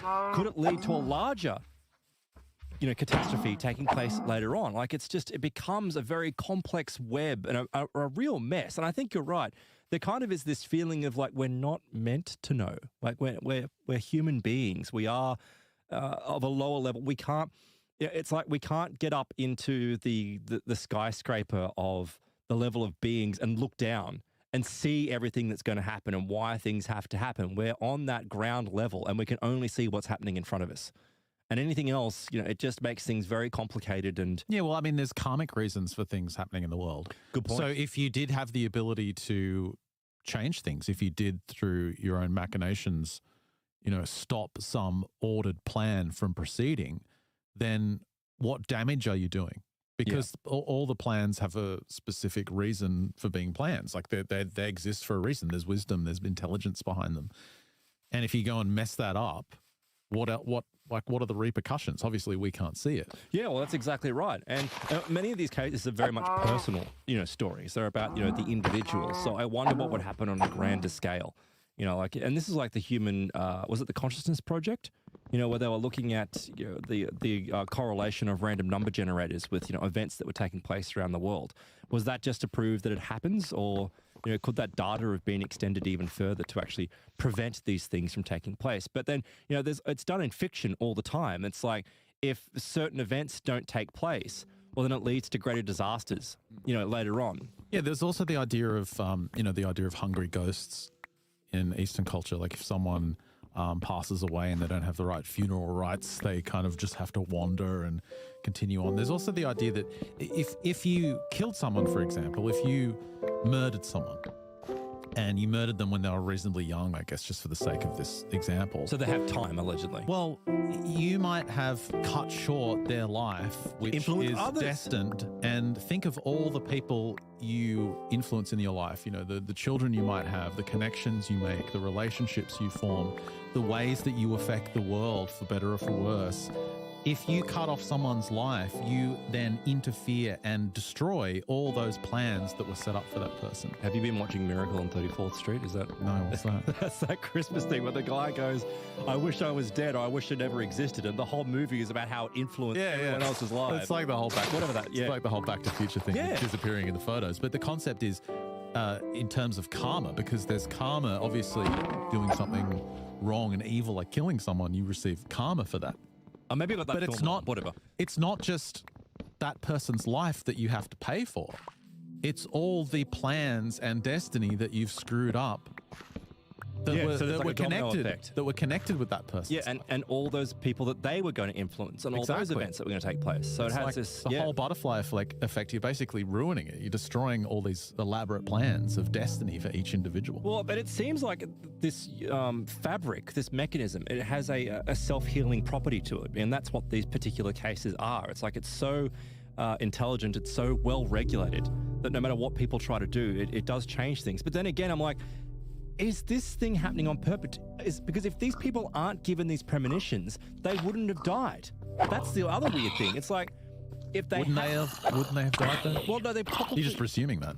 Well, that's a good. Well, no, well, those particular cases, it took place because of the. Listen to the paradox. In that particular case, it happened because he told the new master about it, and he assigned him a guide, and that guide is the guy that killed him. If he hadn't have told the master if he about didn't tell the master, so maybe someone else would have robbed him. That's my maybe, point. yeah, exactly, and maybe that's what it is as well. That's a good point. So the two other cases, one was a Scottish guy. There was a Scottish guy that had this terrible recurring dream that he drowned. And it was horrible. Like it was always at this very specific lake. Like he always knew what it was, and he vowed to never go to a lake district ever again. He's like, that's it. I'm never going to a lake. Well, it just so happens the day after he had made this decision, his company, his business required him to go to a lake. And he's like, oh, yeah, okay. So he goes to a lake, right? He goes to this lake, and this is the thing. He goes down to this lake. It's exactly what he saw in his vision. Oh, boy. And like, I get it if you're having these dreams and precognitions about dying in a lake and you go to a lake that looks different. Just wade out into the water. Just get it over with. I know. Like, just drown yourself. He comes to this lake, but for whatever reason, because he has to do his job, he's like, oh, okay, I'll just go. Okay. And so he goes down to the water, right? And as part of this water, he has to cross a certain area of it. And there's a whole heap of other people that are around, and they're all in these boats. He's with other people that are doing whatever the business is. It's not said. But he's like, oh, okay. So he thinks, right, because he kind of knows further up where the event took place. So he's in the boat, and he's sitting there. He's like, oh, okay, all right, yep. And he starts getting closer. He thinks that he's going to beat the dream, right? There's a jetty that's kind of, sticking out, where he's like, oh, if I get off on this jetty, I can actually walk across that water over there because it's shallow enough for me to wade through. So he doesn't care about getting wet. So he says to the driver, he's like, let me get off on this jetty and I'll meet you on the other one. And I'm like, you're being foolish. Like, you're being really foolish. He's like, no, I'll get off here. So We're he gets all off. waiting for him to die. Like, the part of the story where he dies. The jetty collapses as he gets off and he drowns. He dead. Someone had put a piano on the jetty. And the weight was so much that the jetty just collapsed. That's what the piano killed him. It didn't drop on his head. The piano keys as it collapses at a splash. To be fair, it didn't drop on his head, but the piano did kill him. So it's piano cognition. So yeah, another example though, had he not had that recurring dream about dying in this circumstance, he wouldn't have gotten off on that jetty and he wouldn't have died in that particular way. But then again, because he'd had the vision further down, like the vision was showing him drowning further down, maybe if he'd persisted that he would have actually died, and it was always going to happen. It's like no matter what with fate, it's always going to happen. You can't control it. You can't get around it. Well, there must be intelligences that make sure the designs of your life proceed as planned. I think so. A death would be an example of that. Like when death comes to collect you, death is basically performing its task. Remember we covered the stories from that little village in China of the people. There was a guy that was basically recruited by kings of the underworld to act as like a Grim Reaper type of individual. Oh, yes. Mm-hmm. And he would essentially, there was some like deal he had to make with them where he would be their assistant and he would leave his body at night. And he was basically like an assistant for the Grim Reaper. He would go to some neighboring village of a guy who was about to have a heart attack, and he would wait like out of his body in this astral form, wait for the guy to have a heart attack, and then basically grab him, put him in handcuffs and take him away to the underworld. So if this guy's going to the lake, is there entities, is there spirits around, is there some intelligence that makes sure that he dies that day? I think so. And it might not take the form of his dream. If he doesn't have the dream, maybe there's some other way and they make sure that it happens. Well, here's a really great example, because often the way that it happens, it's quite absurd. Like it's almost... it's not comical in that it's funny, but it's comical in the way that these things take place, because you have death is a very serious thing. But in some of these reports, it's like, yeah, the jetty collapsed. And this next one is a similar kind of thing. It has this weird comical kind of ending to it, because there was a guy who was a British captain in the Navy or something like that. He was high up in some authority, and he was retiring. And because he was retiring, he was going to be given this like 21 gun salute. And which is standard protocol. Like it's just a standard thing for these captains Navy men to take place to say their farewell when they're retiring. And the day before he's supposed to have this retirement party or this event to take place, ceremony, I suppose, he has a precognitive dream that he's shot in the 21 gun salute. He's killed by one of misfiring in the 21 gun salute. So he gets up in the morning and is like, well, I'm not going. There's just no way in hell I'm going. It's just not going to happen. And so he calls up to, whoever he has to call, and they're insistent, like, no, it's your retirement ceremony. You have to come. You have to come to this. He's like, nope, I'm not going. And this guy, he must have a friendship with, because he finally tells him, he's like, I had this terrible dream. It's more than a dream. I was shot in the 21 gun salute. And the guy goes, oh, is that all? Well, all we have to do is just not do the 21 gun salute. And he's like, oh, yeah, okay. Well, if you're going to let me, retire without that part of the tradition, well, then, yeah, that's great. So he's like, okay, we won't do the 21 gun salute. He goes, he gets on the boat, and off they go. And there's a few boats around because it's in a harbor or something. And they're there, and there's kind of like this peer pressure, this group pressure, where they're all just like kind of giving him a ribbing, and it's very military kind of style. And he was just like, oh, come on, oh, you're having a dream, oh. And he's like, oh, okay, fine. We can do the 21 gun salute. But, and this is what the captain of this particular vessel says to him, to the guy that's retiring. He's like, look, what I'll do to make sure that nothing happens to you is that we'll get on the boat, we'll get on, this little motorboat that we have, and we'll go away, and I'll give the signal by waving my hand to tell them to do the 21 gun salute when I'm far enough away. Like when we're far enough away and there's no chance of you being shot, they can do the salute. Why would you agree to this when you've just had this vivid dream? You would still just say no. Because that didn't happen in the dream, right? It's a very specific. He was shot on the vessel. And so he's like, well, I'm on the boat and I'll be far enough away. It's fine, right? So he agrees. So he gets in, the two of them, they get in, they start driving away, right? And I love that we already know the ending to all these stories before you even start telling them. A fly. What?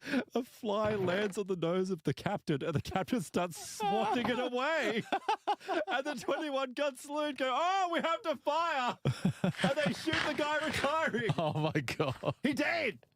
That's awful. But isn't it crazy? It's absolutely crazy. He had such a strong precognitive dream, precognition that this was going to take place, and things were put all into effect to stop it, but it caused his death.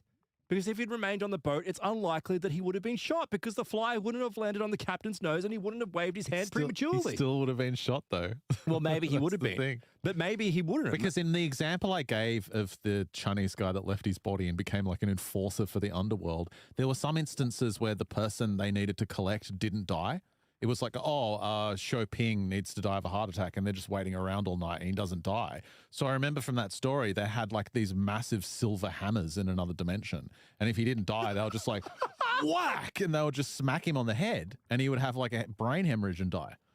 Oh, God. Yeah, so they just made sure. They were like, okay, we've got to collect this guy. We've got to make sure he dies. It's keeping up. He didn't the die of the heart universe. attack, but let's just take care of it. Yeah, well, and maybe that's exactly what's occurring here. And this is the thing, like maybe this is something that we obviously don't understand. It's something which is so foreign to human consciousness, but through observation, which is what we do as human beings, and we talk about the science, well, science is observation.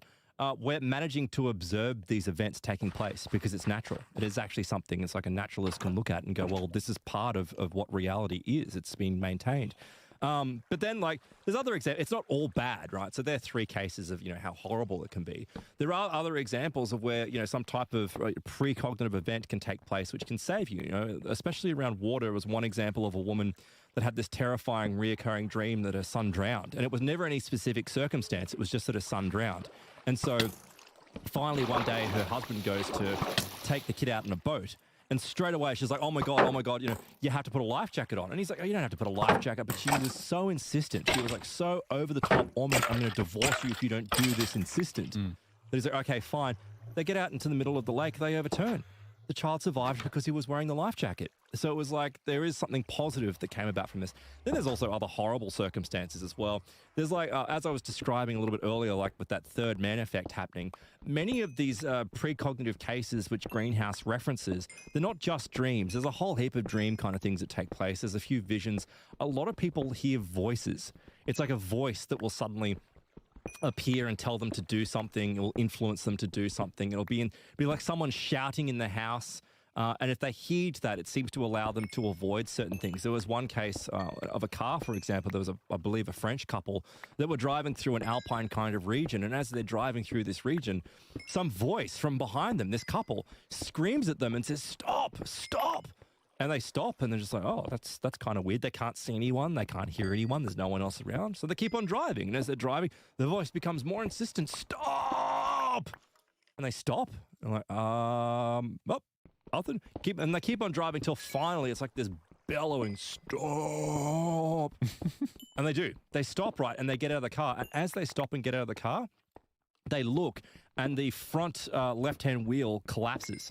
Because there was a linchpin, they found out later on, that had failed in the car, in that axle. And had they driven any further, if they'd remained in the car and had driven further, that collapsing of that wheel would have caused them to go over the edge of the cliff. All right. So that's, this weird kind of third man effect, but vocal effect, induced something.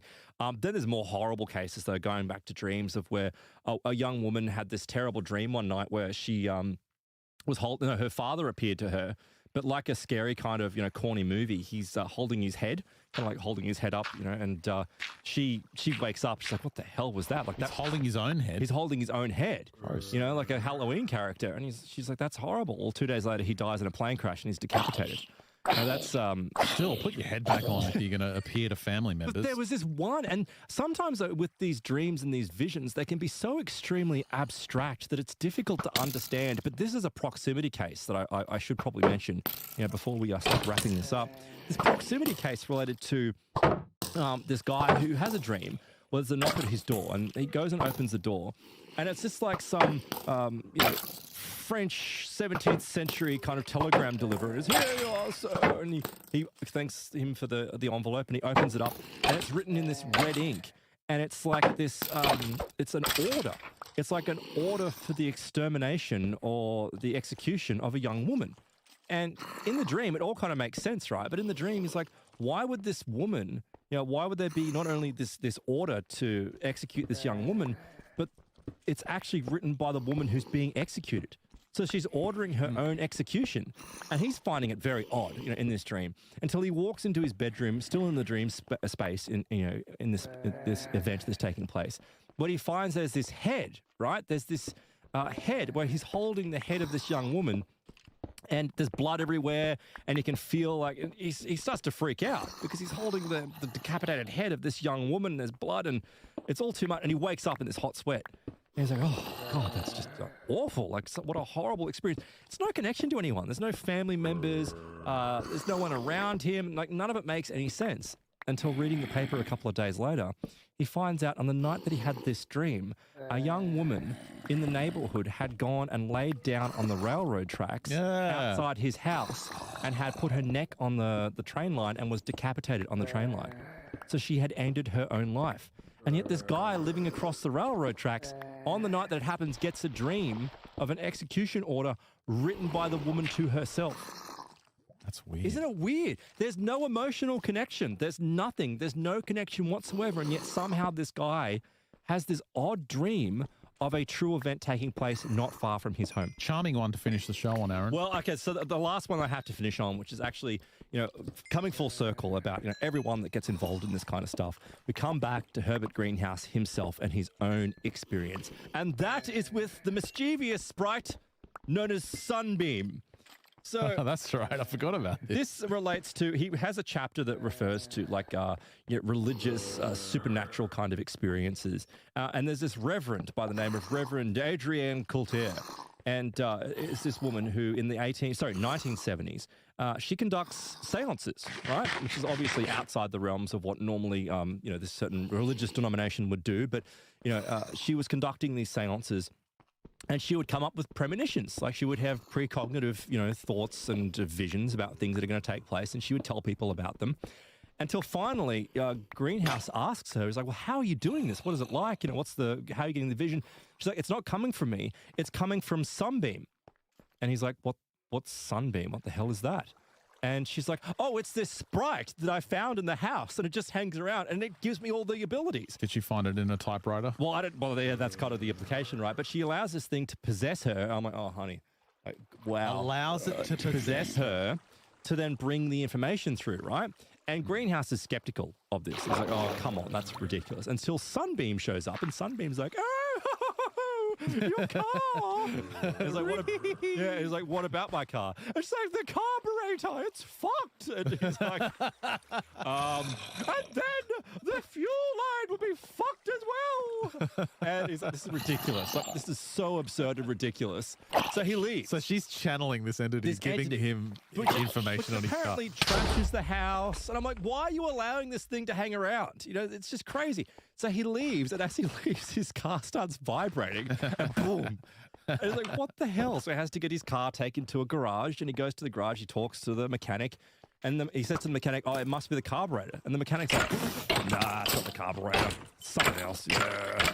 And he checks it, right? And he apparently fixes the car. He gets the car back. And like a day later, blows up again. So he goes back, and he's like, oh, yeah, actually, it was the carburetor. Oh, I don't know how we missed that. All right. So they replace the carburetor, and his car's fine.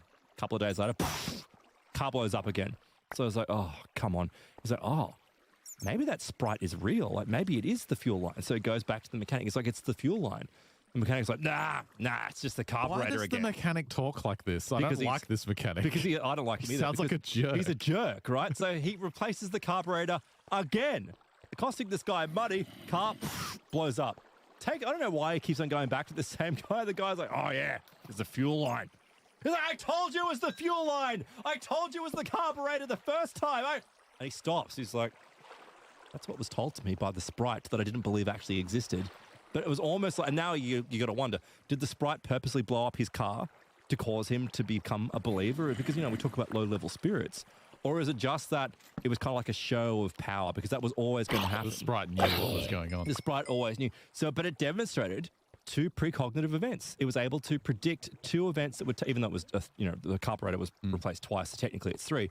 But it was able to predict 2 precognitive events that were going to take place. So, don't know what to make of that, but I'll link to the book in the show notes at mysteriousuniverse.org. I don't know if there's many copies left. I did look on Amazon and they were rather expensive, but this is why I grabbed these books when I find them, Ben. $500 worth. It's worth books that used to be 33 cents at the airport in the 1950s. Well, inflation's like 9% at the moment, Ben, so it makes sense that'd be very expensive now. So, of course, all of that, as I said, in the show notes at mysteriousuniverse.org. Make sure you check it out. I opened one of those books as I was going through them yesterday, and I opened one, and out falls this green pamphlet, and it's a call for auditions to join the drama club of Lord's Theatre in London somewhere. And I look at the date. This thing's brand new. Like it looks like it's just been printed. Yeah. It's from 1982. Falls out of one of these books. That's how old these things are. Like no one's opened that since 1982. It's and weird. The funny thing is they obviously used it as a bookmark, but they were only 1/3 into the book, so they're like, this is shit, and then they didn't finish it. So I've got those upstairs if you want to do those next. So you've got up to 1/3 covered, and then you're just like, I'm not going to do any more. That's Pretty it. much. Someone else has already read it. Looking forward to the Plus extension coming up. We're going to look at the work of Steve Taylor with Extraordinary Awakenings. People he calls shifters who have these radical spiritual transformations that seem to be triggered from intense suffering, intense turmoil.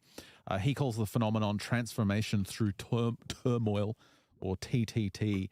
But I've noticed with the stories we've covered over the years, especially with people that seem to have supernormal abilities, we often find that if you look into their childhood specifically as well, they've had a long history of it. You see intense trauma, intense tribulations. There seems to be a connection with this trauma, with this turmoil, and strange spiritual shifts in consciousness. We've got a lot of war stories coming up. Soldiers share their stories in his work as well. Along with strange tales, I want you to let me know if you share my opinion that it's not just one individual involved. It seems like there's other entities getting involved with these people. Oh, okay. That's coming up after the break. If you want to get access to that, head to mysteriousuniverse.org/plus. All the details are there. Sign up today and you get access to the big extensions we do on these shows every single Friday. And if you're a Plus member, you get exclusive shows on Tuesday as well. Plus members also get a higher quality version of the show in terms of audio. You get a high bitrate feed. You also get a totally ad-free version of the show. And if you want to get our entire back catalog, we have MU Max available as well. Sign up for MU Max and you get access to everything we've ever done on the website and in your own unique feeds as well. Check it out today, mysteriousuniverse.org/plus. That's a wrap for this free edition of MU. Thanks for listening. If you're on Plus, stick around for the great stuff after the break. For everyone else, we'll catch you next week.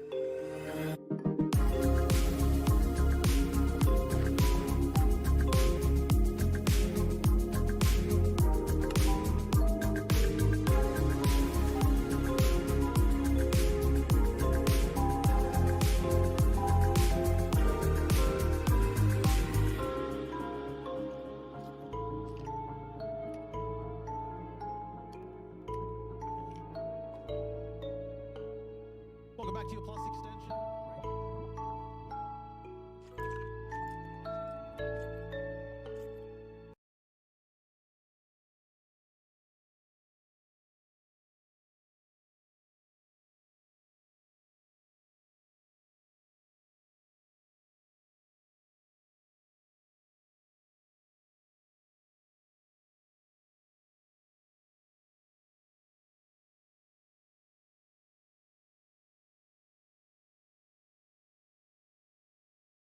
The trilogy is also back in print after being really that there is a bigger conspiracy that have you heard of the meetings called Planetary Whodunits starring everybody free of by donation? And how would you belatedly answer the question, the greatest debate, are we civilized, comma, who wants to be earthlings, ...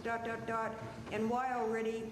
And also, how do you feel this relates to the second becoming of consciousness through, say, the Christ principle and Jesus Christ? What's happening on the planet now? Do you see any relations in that regard? Well,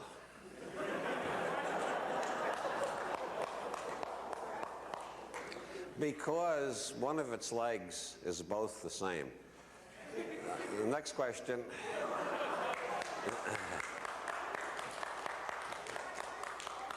Yes? Would you comment on Olaf Palme's assassination? Wow, Do you that have was a anything to say on that? Who? Olaf Palme? Yeah. Swedish Prime Minister. Prime Minister of Sweden. No.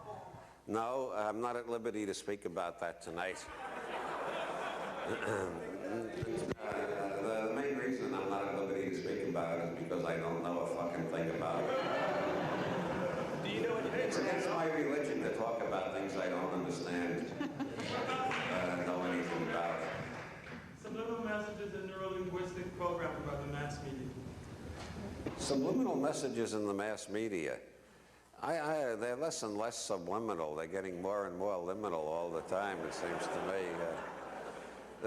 The way to find out what's going on, the kind of programming that's going on, is a game I invented a long time ago called Bavarian Television. This is based on the old Bavarian fire drill. The Bavarian fire drill is when you come to a red light, you jump out of your car, run to the car behind you, bang on the hood and say, "Everybody out, Bavarian fire drill." And run to the car behind that and yell, "Everybody out, Bavarian fire drill." And after you got back to about the 10th car, you flip around and run back to the front again. And most of them are following you at this point. You get into your car, the light changes, and you drive off. Like having taught them a lesson in obedience and idiocy and how easily people are manipulated, I decided Bavarian Television would be even more fun than a Bavarian fire drill. And Bavarian Television is you turn the set on and you keep changing the dial continually. And you don't get white noise. You get bits of dialogue and flashes of image, and you begin to see what the main message is and what the main ideas are that they are pushing. And it's enough to make you hide under the bed for a couple of weeks, but when you come out, you decide that you're not going to turn that damn machine on except very carefully and selectively in the future, because the main messages that come across are that everything ultimately is solved by somebody shooting somebody else, and that you need drugs. You need more and more drugs. You need drugs to do your income tax. If you're a woman, you need drugs to do the housewife. You need drugs to deal with the children. You need drugs to deal with your boss. But you got to use the drugs they're selling on that channel. If you use any other drugs, your brain will turn into a fried egg.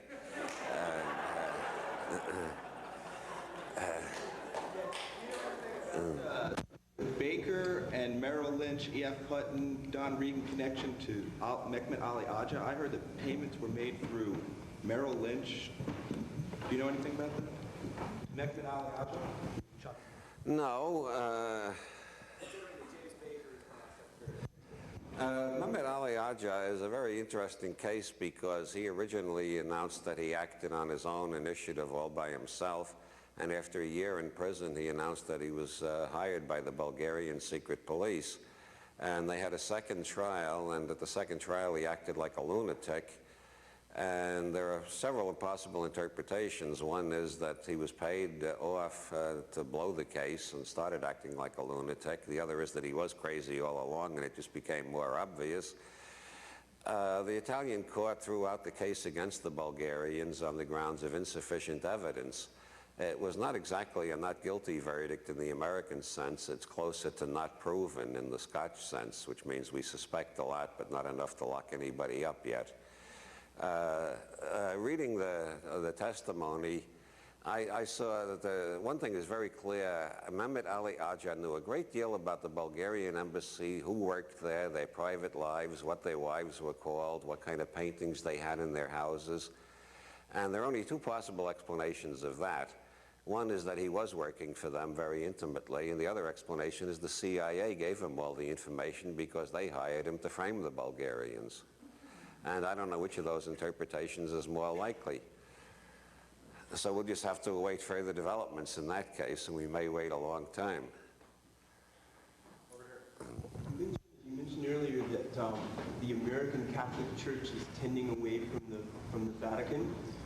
How do you see that manifesting? What import might that such a thing have, and how is that relevant to the priest in Oakland, Matt Fox, who was silenced by the Vatican recently for your goings-on, so to speak? Well, there are more and more people being hauled back to the Vatican, to the Holy Office, for the doctrine of the faith and disciplined in various ways. There is a big unhappiness and restlessness among Catholics, not only in this country, but in Latin America. Archbishop Romeros was shot by some of the people who worked for the CIA, and then the Pope went right to that area and gave a speech saying priests should stay out of politics. In the mafia, that's known as letting them know where it came from. And American Catholics are more and more doing things like sheltering refugees from Haiti and announcing publicly, priests and bishops announcing publicly, we don't disapprove of birth control, we don't think it's against the Bible. And so we are headed for some sort of major collision. Lefebvre has finally been thrown out after going around for 30 years saying the Vatican has been taken over by Satanists and Freemasons. What? Archbishop Lefebvre in France. There was a big mystery. How was he getting away with it? Well, the mystery is over. He's not getting away with it anymore. They officially excommunicated him. That took a large hunk out of the church in France and in parts of America and other parts of Europe. But I think there's a much bigger breach coming than that one. You made the point in the media rising that about something about how you think of how what the issue you are conservative on could be irrelevant in the future, and how the issue, how a radical position could be conservative. Could you apply that to what you've been talking about vis-a-vis the Catholic Church? Yeah. I think this has been a very conservative evening. This has been a very conservative talk. I have to do something different occasionally just to keep myself from getting bored. And so I decided to rake up some dirt about some of the conspiracies that are going on.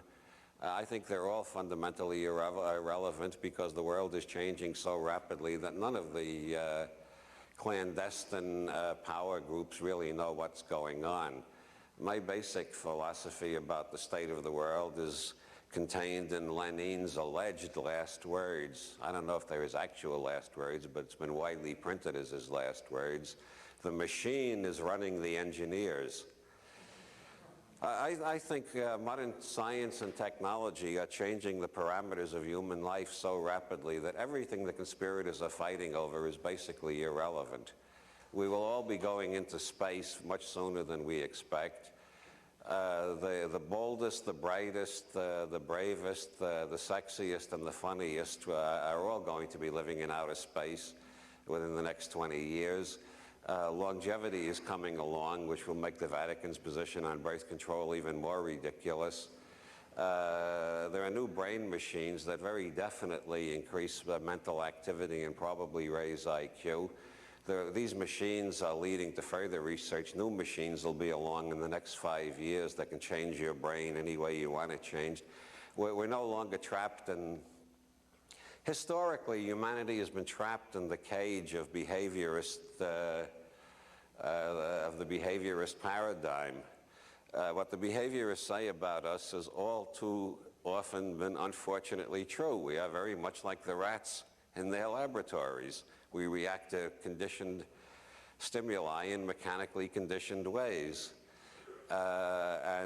Changing this has been a very long, arduous, and difficult process, especially since most people don't even know they need to be changed or don't even want to be changed. With modern neuroscience advancing the way it is, everybody can reprogram their brain as easily as we reprogram our computers, and more people are learning how to do this. We're all becoming self-programmers or meta-programmers, and that's changing everything that's been true in previous history, just like the Wright brothers changed everything. Once we could fly, everything changed. And now that we're learning how to fly our own brains, everything is changing again. What's your prognosis on the Israeli-Palestinian question? When human intelligence has increased dramatically, that will be resolved. As long as people stay as stupid as most of them are now, that will go on indefinitely, just like the Catholic-Protestant war in Northern Ireland will go on indefinitely under the present parameters of primate psychology. But I think we are developing into a post-primate level of consciousness. You won't notice it if you keep your eye on politics. But if you look at what's happening in neuroscience, you'll see the breakthrough is occurring, and it'll soon be possible to tell your friends from the apes.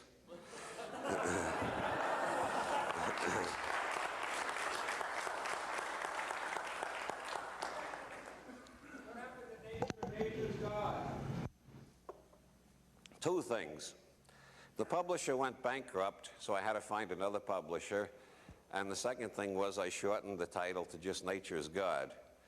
It'll be published by Lynx Books in New York in about 3 months. Meanwhile, Lynx has reprinted The Earth Will Shake, and they'll be bringing out The Widow's Son in a week or so from now. Or maybe it's already starting to hit the bookstores. Next question.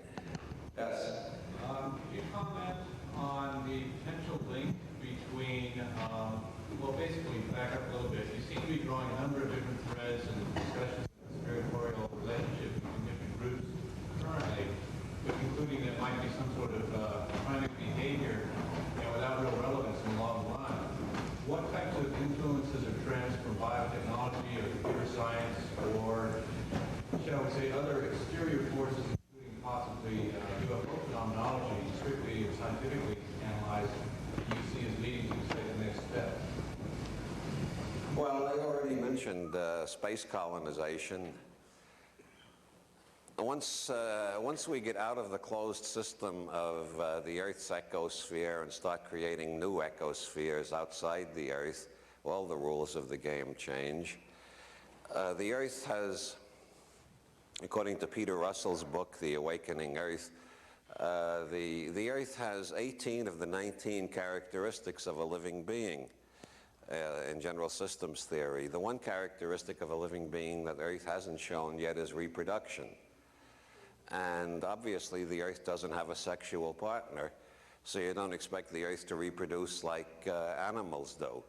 But if you consider what's going on in the planning stage about space colonies, Earth is about to reproduce the way a flower does by casting off spores. And there'll be little mini-Earths all over, probably in the Lagrange points around the moon at first, and then out in the asteroid belts, and then outside the solar system entirely. And Earth will then have reproduced, and the human race will start dividing up between the neophobes who will stay at home, the people who are afraid of change, and the neophiles who will pioneer new areas of space. As Tim Leary likes to say, the lesbian vegetarians will have their own world as soon as they want it. The Presbyterian nudists will have their world. The Priory of Sion will have its own world with the descendants of Daggerfall II. Every nut group can have its own world, and every affinity group can have its own ecosystem and its own society. The major problem on Earth is that there are only two ways to resolve things when people are forced to deal with each other when they're getting in each other's way. One way is by contract and the other is by force. And most people don't know how to draw up a good contract, and most lawyers won't tell them. And so most things ultimately on this planet are resolved by force. When we have more space and can move around each other, most of the sources of conflict will begin to disappear. And intelligence increase is the most interesting aspect of neuroscience. There's very important work on that being done, and very important work has been done already. The American public, for instance, has never voted for a politician who seems more intelligent than the average. That's how to predict elections. All my life, my adult life, I've been right about it. I've always predicted who was going to be elected president, and I never knew how I did it. I never could quite reconstruct the process that my brain went through in getting this conclusion: Bush is going to win. I wrote Bush is going to win to a friend in Oakland when Dukakis was 17 points ahead, for instance.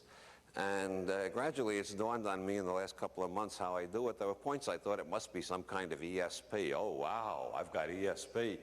But I gradually realized it's the one who wins is the one who seems, who gives the impression, whether it's real or not, who gives the impression of having the intelligence of the average voter.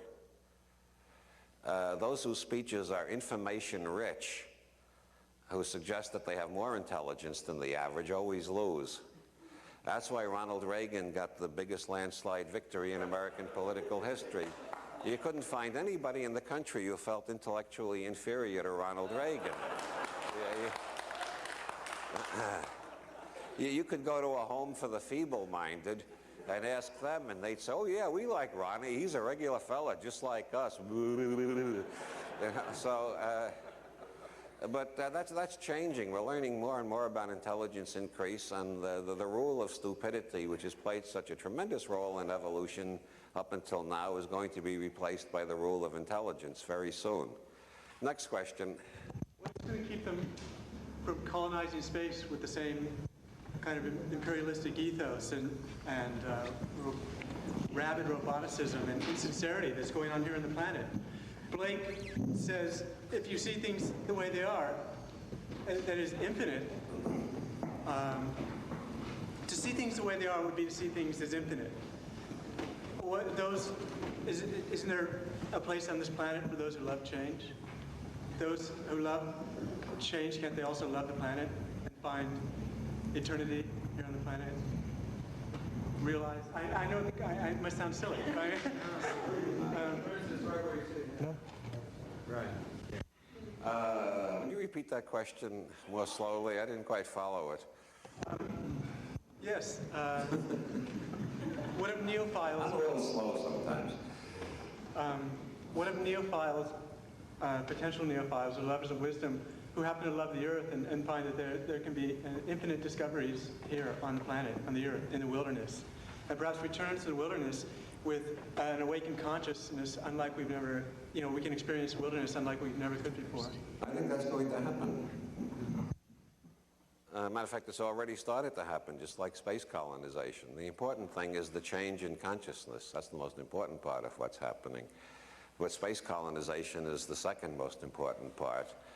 And computers are the third most important part. But to try to get a picture of the future, you always, I think, have to think of at least 6 trajectories. My newsletter is called Trajectories, plural, because anytime you think about the future and project one thing forward, you get an absolutely crazy and warped picture. Because the world is not made up of one thing that's changing and everything else standing still. The world is made up of numerous vectors, all of which are changing. Like the fella in the 1890s who predicted that with the increase of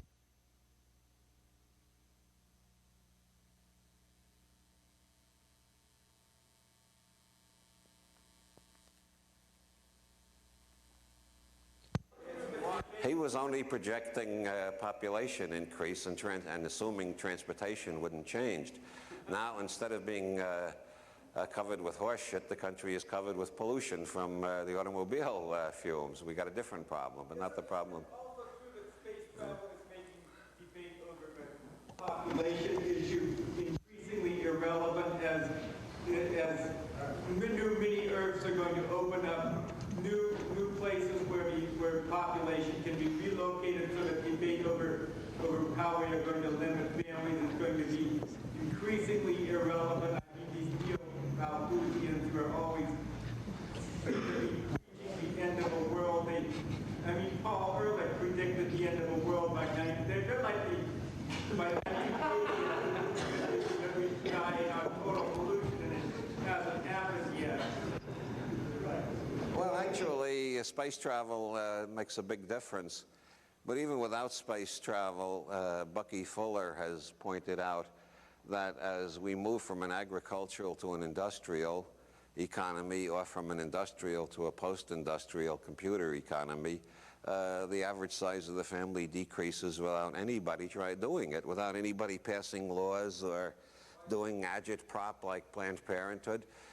Women apparently just decide on their own they're not going to have huge families.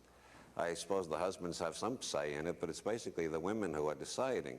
Coming from an agricultural to an industrial and post-industrial world, women see more options for themselves than just bringing a new child into the world every year. And if you look at the United States in the 18th century, the average woman had about 10, 12, 15 children, or as many as she could have until she dropped dead of stress. And this happens in every industrial country. It's happening throughout. Could I finish what I'm saying, please? I don't mean to talk while you're interrupting, but I'm the one they're paying, and I think they want to hear me.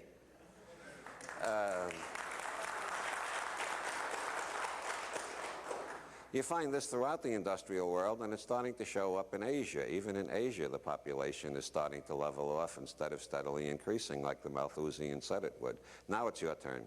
The point I was also making is that a lot of these end-of-a-world prophets work from the total assumption that the Earth is a closed system, so-called spaceship Earth, ignoring the fact that it is possible for Earth to be part of an open system of space travel, so we don't have to worry about exhausting resources because we can get resources from other, at least other planets in the solar system. We don't have to worry about exhausting the food supply because we can terraform planets to create new food and so on. Yet time and time again, this is totally ignored in the debates in the media over world problems. Is that possibility? Why is that? Well, I have been involved in the media myself. I've been involved in the magazine business and in the newspaper business, and I have never been able to decide whether there is somebody way up on top who passes orders down, or whether there is just a tremendous collection of idiots in those businesses. I still have an open mind about whether there are invisible string pullers or there's just plain stupidity. But some issues just never get raised in the mass media. As for instance, to get away from sociology to the merely trivial, Dan Quayle buying marijuana. That got out through the underground, what's the word I'm looking for? Through the less well-known radio stations. It popped up on 2 radio stations in LA, and then I found out it popped up on WBAI in New York, and the word has gradually got out, but not through the mass media. There are some things that just never get into the mass media, and it's very hard to find out why not. What? What's the rumor? It's not a rumor. There's a guy in jail in, I forget, in New York or New Jersey, who claims he sold marijuana to Dan Quayle, and his sister says that she was there when he sold it. So there's two witnesses to the charge. Yes? Both your earlier segment and this one, you haven't mentioned the Japanese at all. And I was wondering, for example, 8 of the 10 largest banks in the world are now controlled by the Japanese. And I was wondering if they fit into this the conspiratorial worldview, or how you see them in terms of the future. Yeah, well, one of my basic rules is the most successful conspiracy on Monday is on its way out by Friday. Because when a conspiracy becomes successful enough, everybody is afraid to tell the truth to it anymore. Everybody tells it the lies they think it wants to hear. That's what power means. Power means that nobody tells you the truth anymore. And that's my law of generally the burden of omnipotence. Means an eventual burden of nescience, because you don't get accurate feedback anymore. And so every conspiracy is on its way. It's a part of an evolutionary process of being replaced by another conspiracy. Tim Leary lately has been saying the Cold War is ended because the American ruling class suddenly woke up, and while they've been brooding in paranoid dread over Russia for 30 years, the Japanese have bought everything on the planet. And then they discovered it's not just the Japanese. Everything they don't own, the Swiss have gotten their hands on. Next question. Speaking of the media, are there any video or movie media projects with a Robert Anton Wilson script that we can look forward to? I'm engaged in developing a movie for Pacific Entertainment and a TV series too. And Hollywood is the perfect illustration of von Neumann's logic, of quantum logic, that things have three possible states: yes, no, and maybe. In Hollywood, most things are in the maybe state for a long, long time. All I know is I'm getting paid enough that it's worthwhile for me. And whether the thing will go all the way through to production and release is one of those things that remains to be seen. Meanwhile, I'm getting more interest, and I'll have other movie and television deals coming along anyway. I think I'm going to be very active in those fields in the next 10 years. And it looks like a lot of fun. See, I really like to be persuaded that the intelligence that seems to be at our disposal in terms of our ability, this whole increase of communication and what you've talked about over the years about how this multiplicity of information, and particularly including how we can increase our brain functioning. This whole night has been about building a case for the fact that there exists a power elite that seems to be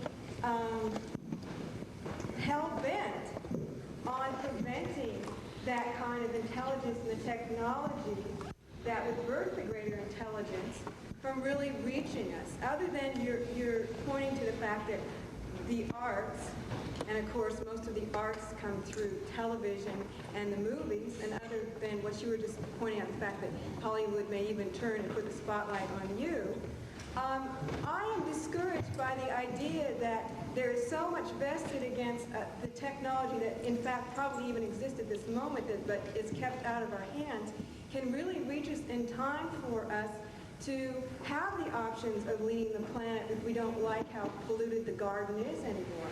I really think that it's important for people to realize that they have to take care of this planet now with the technology that we do have in our hands, and really focus on getting technology into our hands that at least give us the base to leave this planet in a sound condition, if that still is a desirable option.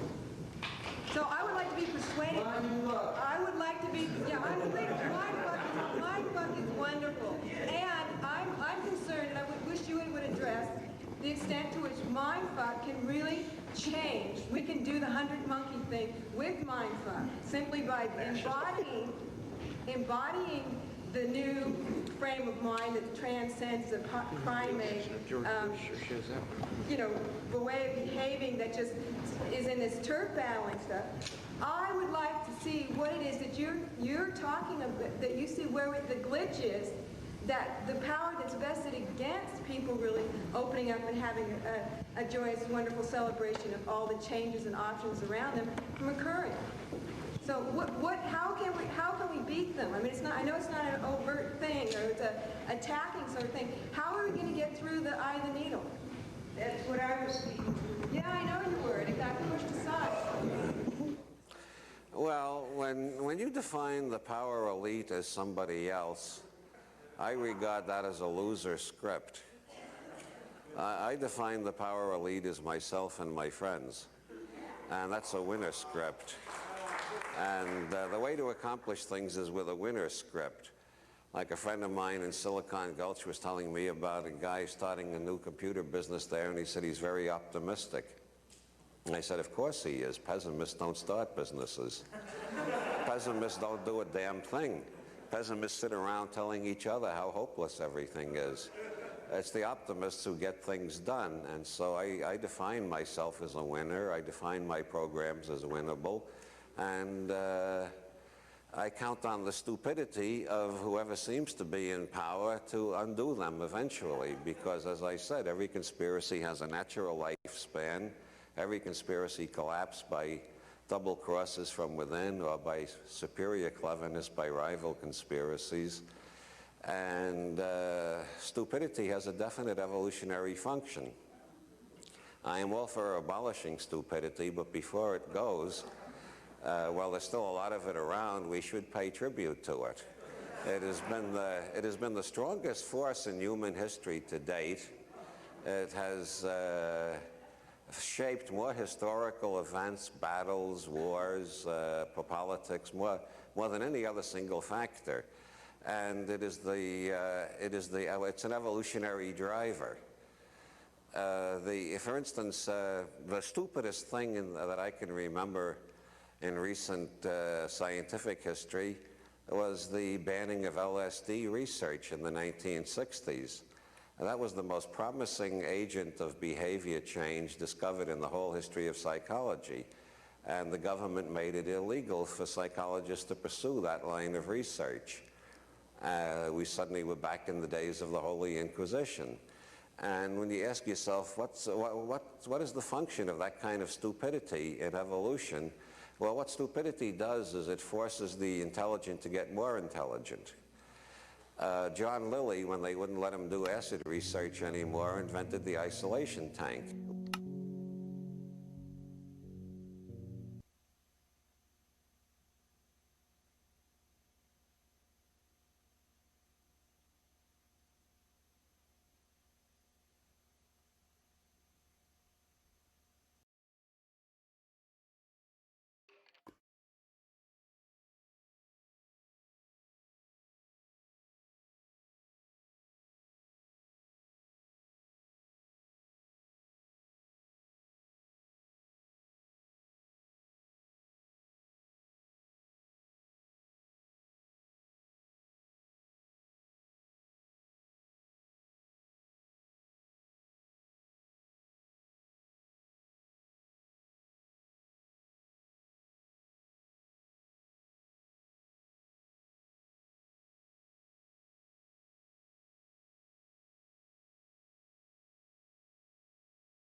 not without some rude significance in this respect, is said to have been obtruded upon Charles V by a small body of unknown scholars. Henry Morley, on Agrippa's 3 books of occult philosophy. Read by Dan Atrell. Little disguised by Hebrew admixture, and little pervaded by the speculations of the Platonists of Alexandria, Philo the Jew, Plotinus, and Iamblichus, whom the young student Agrippa quotes most frequently, we have again the Attic Moses, Plato, speaking through a young and strong heart to the world. Very great was this influence of Plato in this period of awakening to thought. Nothing was known by experience of nature, for little had been learnt since the time when Plato, theorizing upon nature, owned it to be impossible to arrive at any certain result in our speculations upon the creation of the visible universe and its authors. Wherefore, he said, even if we should only advance reasons not less probable than those of others, you should still be content. In this spirit alone, Cornelius Agrippa taught his age. Quote, there are these marvels well accredited. There is this cumbrous and disjointed mass of earthly, sensible experience, which there is no way of explaining left to me but one. I accept the marvels, foolish as they seem. They are as well accredited as things more obviously true. With God, all things are possible. in God, all things consist. I will adopt Plato's belief that the world is animated by a moving soul, and from the soul of the world I will look up to its creator. I cannot rest content with a confused mass of evidence.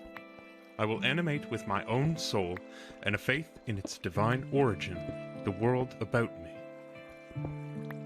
I will adopt the glorious belief of Plato that we sit here as in a cavern with our faces held from looking to the cavern's mouth, down which a light is streaming and pours in a flood over our heads, broken by shadows of things moving in the world above.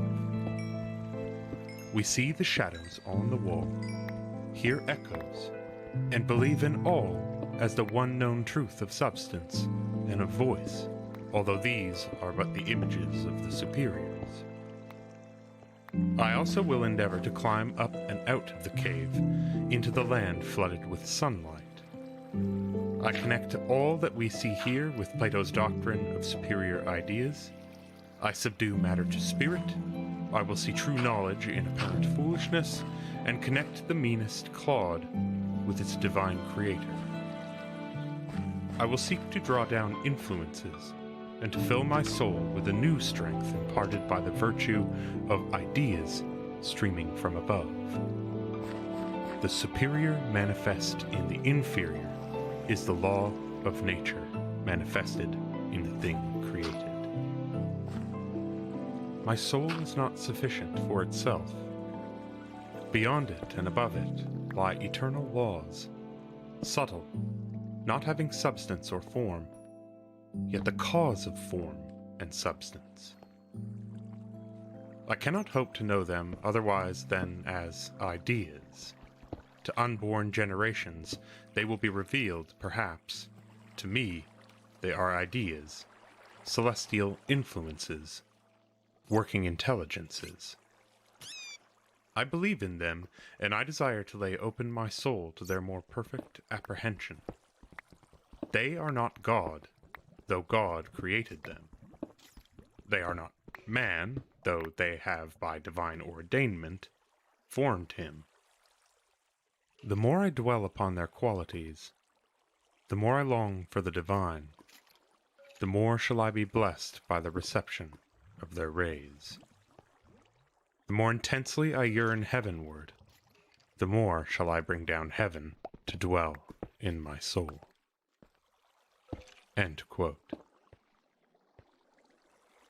So we may hear, if we will, the spirit of the young inquirer pleading to us from across the centuries, and if our own minds ever yearned for an escape from the delusions of the grosser sense, and the restrictions set by the crowds on free inquiry, there is no true heart that will not say, "You labored well, my brother."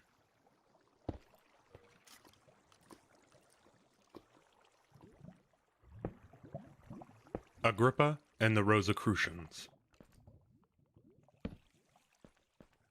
The secrets to be talked over between Cornelius and his friend related to that study of the mysteries of knowledge in which the Theosophists assisted one another. Secret societies, chiefly composed of curious and learned youths, had by this time become numerous, and numerous especially among the Germans. Not only the search after the philosopher's stone, which was then worthy to be prosecuted by enlightened persons, but also the new realms of thought laid open by the first glance at Greek literature, and by the still more recent introduction of a study of the Hebrew language, occupied the minds of these associated scholars. Such studies often carried those who followed them within the borders of forbidden ground, and therefore secrecy was a condition necessary to their freedom of inquiry.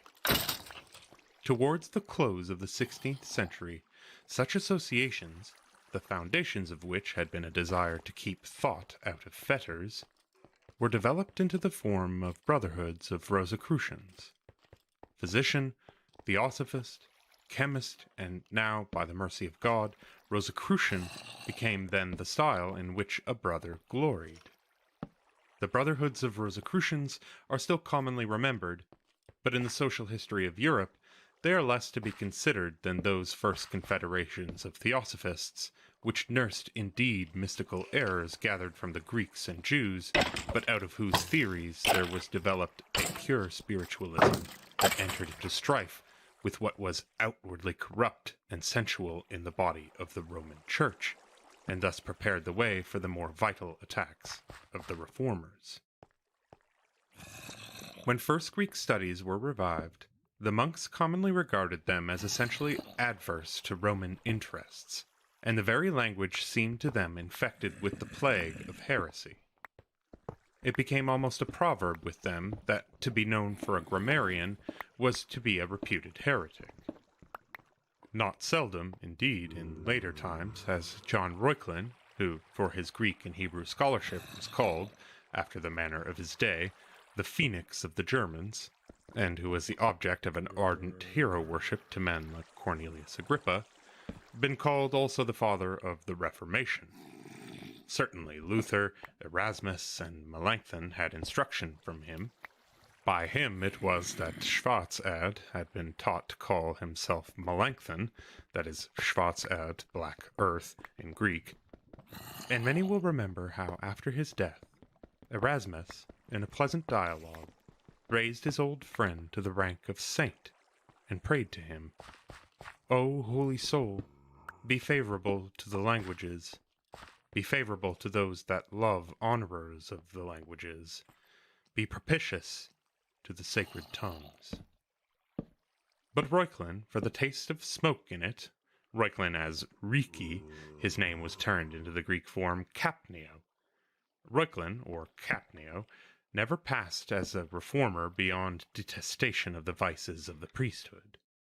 Like Cornelius, who began his life before the public as a scholar by an act of homage to his genius, Reuchlin loved liberty and independence, cherished the idol of free conscience, but never fairly trusted himself to its guidance. To the last, an instinct of obedience to the Church governed his actions, and the spiritual gold he could extract from Plato, Aristotle, or the wonderful Kabbalah of the Jews was in but small proportion to the dross fetched up with it from the same ancient mines. A contemporary notion of the Reformation, not without some rude significance in this respect, is said to have been obtruded upon Charles V by a small body of unknown scholars who appeared before him in 1530 when he was in Germany. He had been dining with his brother Ferdinand, and did not refuse their offer to produce a comedy in dumb show. One dressed as a scholar, labeled Capnio, brought before the emperor a bundle of sticks, some crooked and some straight. He laid them down in the highway and departed. Then entered another, who professed to represent Erasmus. He looked at the sticks, shook his head, made various attempts to straighten the crooked ones, and finding that he could not do so, shook his head over them again and again, put them down where he had found them, and departed. Then came an actor, labeled Luther, with a torch, who set all that was crooked in the bundle blazing. When he was gone, entered one dressed as an emperor, who tried in vain to put out the fire with his sword. Last came Pope Leo X, to whom, grieving dismally over the spectacle before him, were put 2 pails brought. One contained oil, the other water. His Holiness, to quell the fire, poured over it the bucket full of oil. While the flame attracted all eyes by the power beyond mastery with which it shot up toward heaven, the actors made their escape undetected. Now, it was over the crooked sticks of Capnio and many other matters difficult of comprehension that Cornelius and his confederates were bent in curious and anxious study. The bearer of the letters said Landulf, in excusing himself on the plea of illness from a winter journey to a friend at Avignon, quote, "The bearers of these letters is a German, native of Nuremberg, but dwelling at Lyon, and he is a curious inquirer after hidden mysteries, a free man restrained by no fetters, who, impelled by I know not what rumor concerning you, desires to sound your depths." End quote. That the man himself might be sounded, as one likely to have knowledge of some important things, and that if it seemed fit he should be made a member of their brotherhood, was the rest of the recommendation of this person by Landulf to his friend Agrippa. At Lyon were assembled many members of his league, awaiting the arrival of the young soldier philosopher.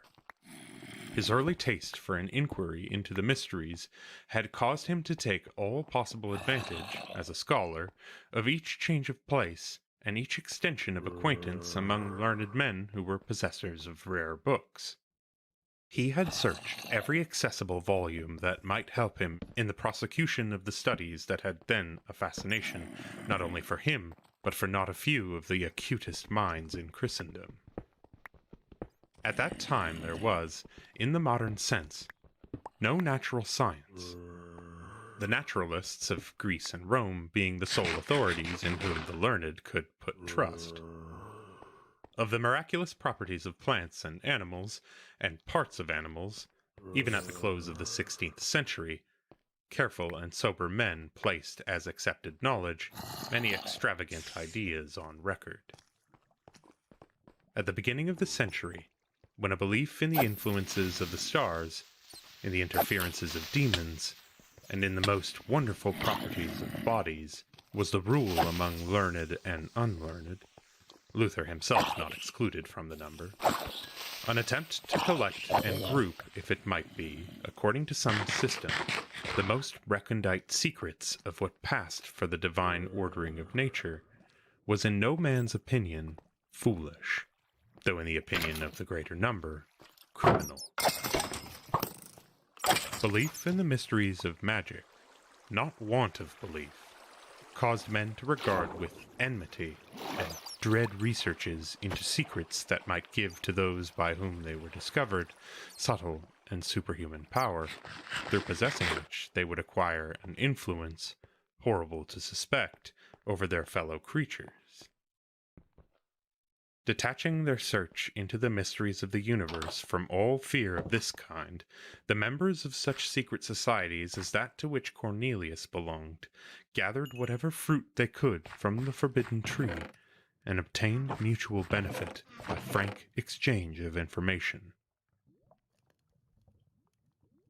Cornelius had already, by incessant search, collected notes for a complete treatise upon magic, and of these, not a few were obtained from Reuchlin's Hebrew Christian way of using the Kabbalah.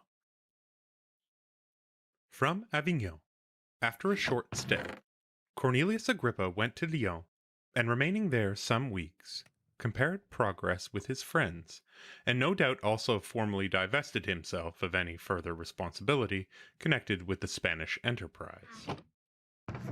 Towards the end of this year, a friend at Cologne, Theodoric, Bishop of Cyrene, wrote, expressing admiration of him, as of one among so many thousands of Germans who at sundry times and places had displayed in equal degree power to labor vigorously as a man at arms as well as a man of letters. Who does not know, the bishop asks, how few of many thousands have done that? He envies those that thus earn the wreath of Mars without losing the favor of Minerva, and calls the youth in arms a man, in scholarship a teacher. To escape the soldier's life of bondage seems to be now the ambition of the scholar. With the world before him, in the 23rd year of his age, well born, distinguished among all who knew him for the rare extent of his attainments, Cornelius, attended by his servant Stephen, quitted his friends at Lyon, and rode to Autun, where he was received in the abbey of a liberal and hospitable man, physician, theologian, and knight by turns, Monsieur Champier, who, having been born at Saint-Sapharin-le-Château, near Lyon, was called Symphorien Champier, or Campegius, and who, not content with his own noble ancestry, assigned himself by right of the Campegius to the family of the Campeggi of Bologna and assumed its arms. He studied at Paris Litera Humaniora, at Montpellier medicine, and practiced at Lyon. He lived to obtain great fame, deserving title, and losing after his death all. It was not until 5 years after this visit from Cornelius Agrippa that Saint-Farien, acting as a body physician to the Duke of Lorraine, was knighted on the battlefield of Marignano. Among his writings, those which most testify his sympathy with the inquiries of Cornelius are a book on the miracles of Scripture, a life of Arnold of Villanova, and a French version of the Sibylline Oracles. This Champier then sympathized with the enthusiasm of the young theosophist, and under his roof the first venture of Cornelius before the world of letters seems to have been planned. In the last week of May, we find that he has sent his servant Stephen to fetch debris from Dole, has summoned Antonius Xanthus from Niverne, and wishes, in association with Saint-Farien, to arrange a meeting with Landulf at any convenient place and time. He has something in hand concerning which he wishes to take counsel with his comrades. A few days afterwards, he and Landulf are at Dole together, and while Cornelius has left Dole for a short time, his friend sends word to him that he has engaged on his behalf the interest of an archbishop, who desires greatly to see him, and boasts that he can give information of some things unknown perhaps even to him. The archbishop is impatient to see the person who has stored up from rare books, even those written in Greek and Hebrew, so great a number of the secrets of the universe.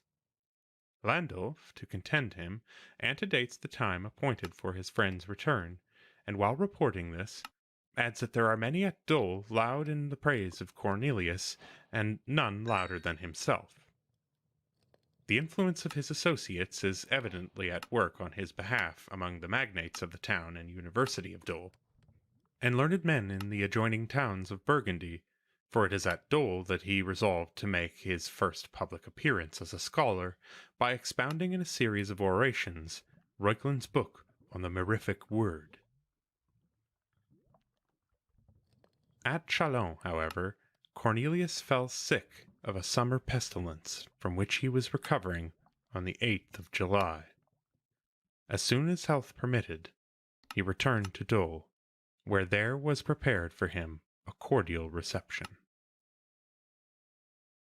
The mistress of Dole and Burgundy was Maximilian's daughter, Margaret of Austria, who, in this year of Agrippa's life, was 29 years old. She was already twice a widow. When affianced twice, once vainly to France, a second time to Spain, and likely to perish in a tempest before reaching her appointed husband, she had wit to write a clever epitaph upon herself. Her Spanish husband died almost after the first embrace, and she had since, after 4 years of wedded happiness, lost her true husband, Philibert of Savoy. She was 24 years old when that happened, and resolved to make an end of marrying. In 1506, after the death of Archduke Philip, her father Maximilian, being guardian of his grandson Charles V, made Marguerite his governor over the Netherlands, and appointed her to rule over Burgundy and the Charleroi. Thus she came to be, in the year 1509, mistress at Dole.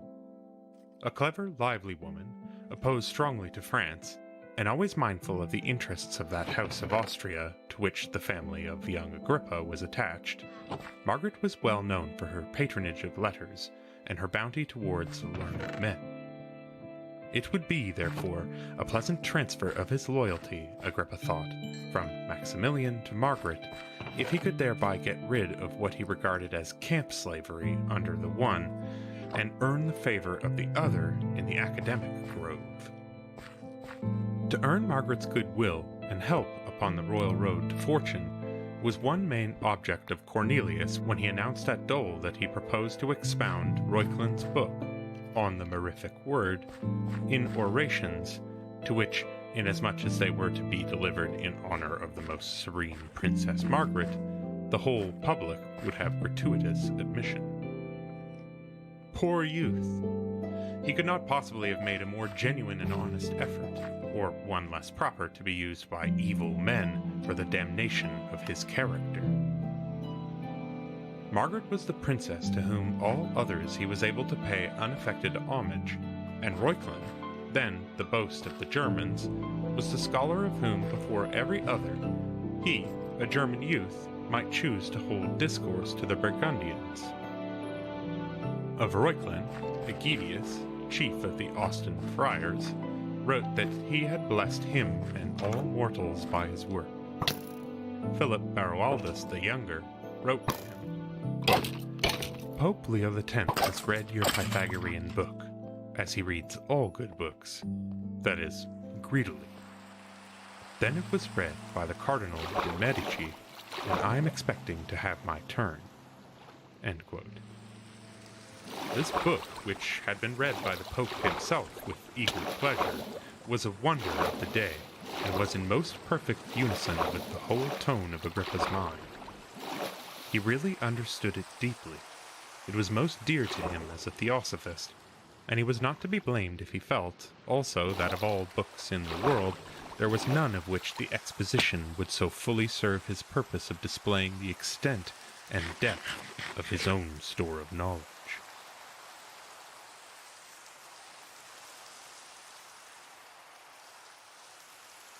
Exposition of the Kabbalah. Mainly upon what was said and written by Cornelius Agrippa in this 23rd year of his age, has been founded by the defamation by which, when he lived, his spirit was tormented and the hope of his existence miserably frustrated, by which, now that he's dead, his character comes down to us defiled. This victim, at least, has not escaped the vengeance of the monks, and his crime was that he studied vigorously in his salad days those curiosities of learning into which, at the same time, popes, bishops, and philosophers, mature in years, inquired with equal faith and almost equal relish, but less energy or courage. For a clear understanding of the ground, and of the perils of the ground now taken by Cornelius Agrippa, little more is necessary than a clear notion of what was signified by Reuchlin's book On the Mirific Word. But what has to be said of Reuchlin and his book, as well as of other matters that will hereafter concern the fortunes of Cornelius, requires some previous attention to a subject pretty well forgotten in these days by a people rich in other knowledge. We must recall, in fact, some of the main points of the Kabbalah. This account of the Kabbalah is derived from German sources, among which the chief are Brucker's Historia Philosophiae and the Kabbalah Denudata, a collection of old Kabbalistical writings arranged and explained by Christian Knorr von Rosenroth.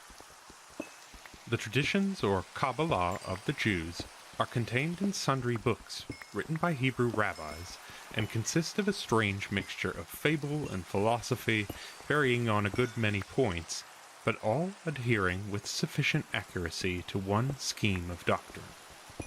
They claim high and remote origin. Some say that the first Kabbalah were received by Adam from the angel Raziel, who gave him, either while he yet remained in paradise, or else at the time of his expulsion, to console and help him, a book full of divine wisdom. In this book were the secrets of nature, and by knowledge of them, Adam entered into conversation with the sun and moon, knew how to summon good and evil spirits, to interpret dreams, foretell events, to heal, and to destroy. This book, handed down from father to son, came into Solomon's possession, and by its aid Solomon became master of many potent secrets. A Kabbalistic volume called the Book of Raziel was in the Middle Ages sometimes to be seen among the Jews.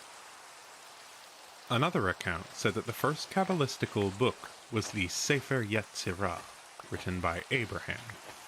but the most prevalent opinion was that when the written law was given on Mount Sinai to Moses, the Kabbalah, or mysterious interpretation of it, was taught to him also. Then Moses, it was said, when he descended from the mountain, entered Aaron's tent, and taught him also the secret powers of the written word. And Aaron, having been instructed, placed himself at the right hand of Moses, and stood by while his sons, Eleazar and Ithamar, who had been called into the tent, received the same instruction. On the right and left of Moses and Aaron then sat Ithamar and Eleazar, when the 70 elders of the Sanhedrin were called in and taught the hidden knowledge. The elders finally were seated, that they might be present when all those among the common people who desired to learn came to be told those mysteries. Thus the elect of the common people heard but once what the Sanhedrin heard twice, the sons of Aaron 3 times, and Aaron 4 times repeated the secrets that had been made known to Moses by the voice of the Most High. Of this mystical interpretation of the Scripture, no person set down any account in writing, unless it was Esdras, but some Jews doubt whether he did. Israelites kept the knowledge of the doctrine by a pure tradition, but about 50 years after the destruction of Jerusalem, Akiba, a great rabbi, wrote the chief part of it in that book, Sefer Yetzirah, or the Book of Creation, which was foolishly ascribed by a few to Abraham. A disciple of the rabbi Akiba was Rabbi Simeon ben Yochai, who wrote more of the tradition in a book called the Zohar.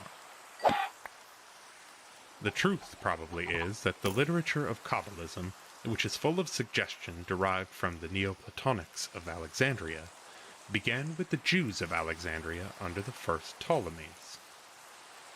In the book of Simeon ben Shattak, it went to Palestine, where it at first had been little heeded, but after the destruction of Jerusalem, it gained importance, and then rabbis Akiba and Simeon ben Yochai extended it. It is indisputable that Aristotle had been studied by the writer of the Sefer Yetzirah, the oldest known book of the Kabbalists. The Kabbalah went afterward with other learning to Spain, and that part of it at least which deals with Hebrew anagrams cannot be traced to an earlier time than the 11th century. Many rabbis, Abraham ben David, Saadia Gaon, Moses Botril, Moses bar Nachman, Eliezer of Garmiza, and others, have written Hebrew books for the purpose of interpreting the system of the Kabbalah, but it was, perhaps, not before the 8th century that it had come to receive very general attention from the Jews. The Kabbalah consisted of 2 portions, the symbolical and the real. The symbolical Kabbalah being the means by which the doctrines of the real Kabbalah were elicited. In the Hebrew text of the Scriptures, it was said that there is not only an evident, but there is also a latent meaning, and in its latent meaning are contained the mysteries of God and of the universe. It need scarcely be said that a belief in secret wisdom has for ages been inherited in the Oriental mind, and in the Scriptures, it was reasoned by later Jews, all wisdom must be, of necessity, contained.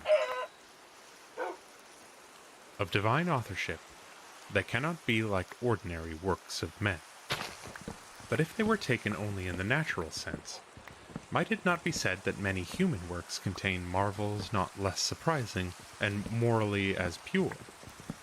No, it was said, as we have entertained angels and regarded them as men, so we may entertain the words of the Most High, if we regard only their apparent sense, and not their spiritual mystery. And so it was that through a blind excess of reverence, the inspired writings were put to superstitious use. The modes of examining their letters, words, and sentences for hidden meaning, in which wholly consisted the symbolical Kabbalah, were 3, and these were called Gematria, Matarachon, and Themura. Gematria was arithmetical when it consisted in applying to the Hebrew letters of a word the sense they bore as numbers, letters being used also for figures in the Hebrew as in the Greek. Then the letters in a word being taken as numbers and added up, it was considered that by another word, of which the letters added up came to an equal sum, might fairly be substituted by the arithmetical gematria. Figurative gematria deduced mysterious interpretations from the shapes of letters used in sacred writing. Thus, in Numbers 10:35, Bet means the reversal of enemies. This kind of interpretation was known by the name of Zurah. Architectonic gematria constructed words from the numbers given by Scripture when describing the measurements of buildings, as the Ark or the Temple.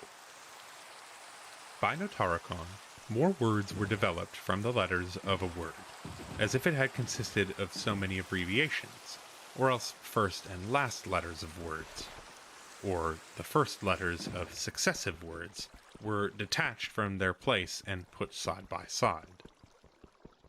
By Themura, any word might be made to yield a mystery out of its anagram. These sacred anagrams were known as Zeruf.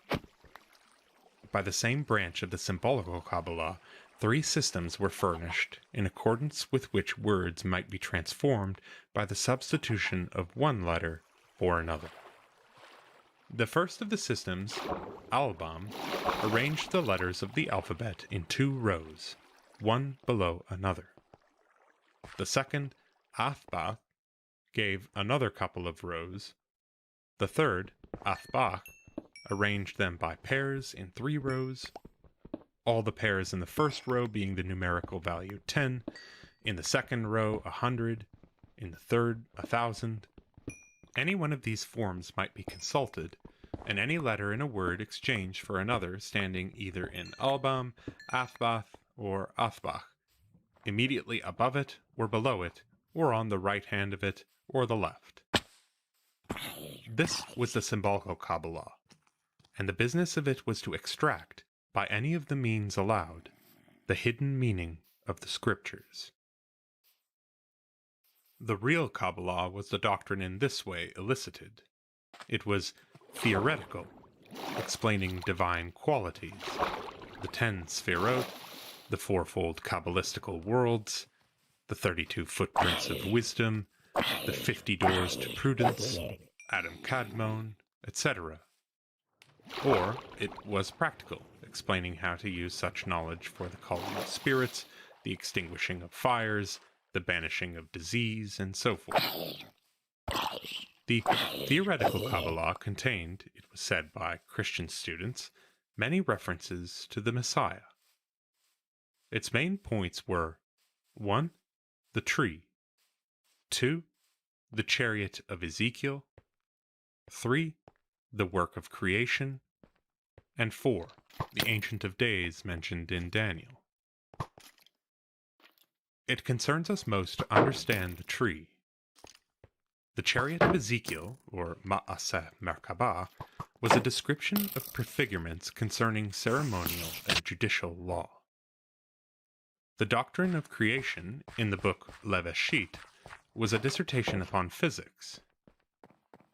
The Ancient of Days treated of God and the Messiah in a way so mystical that Kabbalists generally declined to ascribe any meaning at all to the direct sense of the words employed. Of these things we need say no more, but of the Kabbalistical tree it will be requisite to speak in more detail. It was an arrangement of the 10 Sefirot. The word Sefirot is derived by some rabbis from a word meaning to count, because they are a counting of the divine excellence. Otherwise, it is considered to be an adaptation of the Greek word sphere, because it represents the spheres of the universe, which are successive emanations from the deity. In the beginning was Ar Ein Sof, the eternal light, from whose brightness there descended a ray to the firstborn of God, Adam Kadmon, and presently, departing from its straight course, ran in a circle and so formed the first of the Sphirot, which was called Keter, or the crown, because superior to all the rest.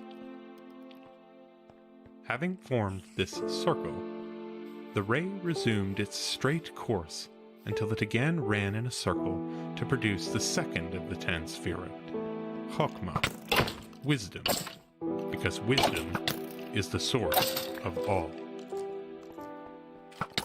The same ray of divine light passed on, losing gradually as it became more distant from its holy source some of its power, and formed presently, in like manner, the third of the Sphirot, called Binah, or understanding, because understanding is the channel through which wisdom flows to things below, the origin of human knowledge.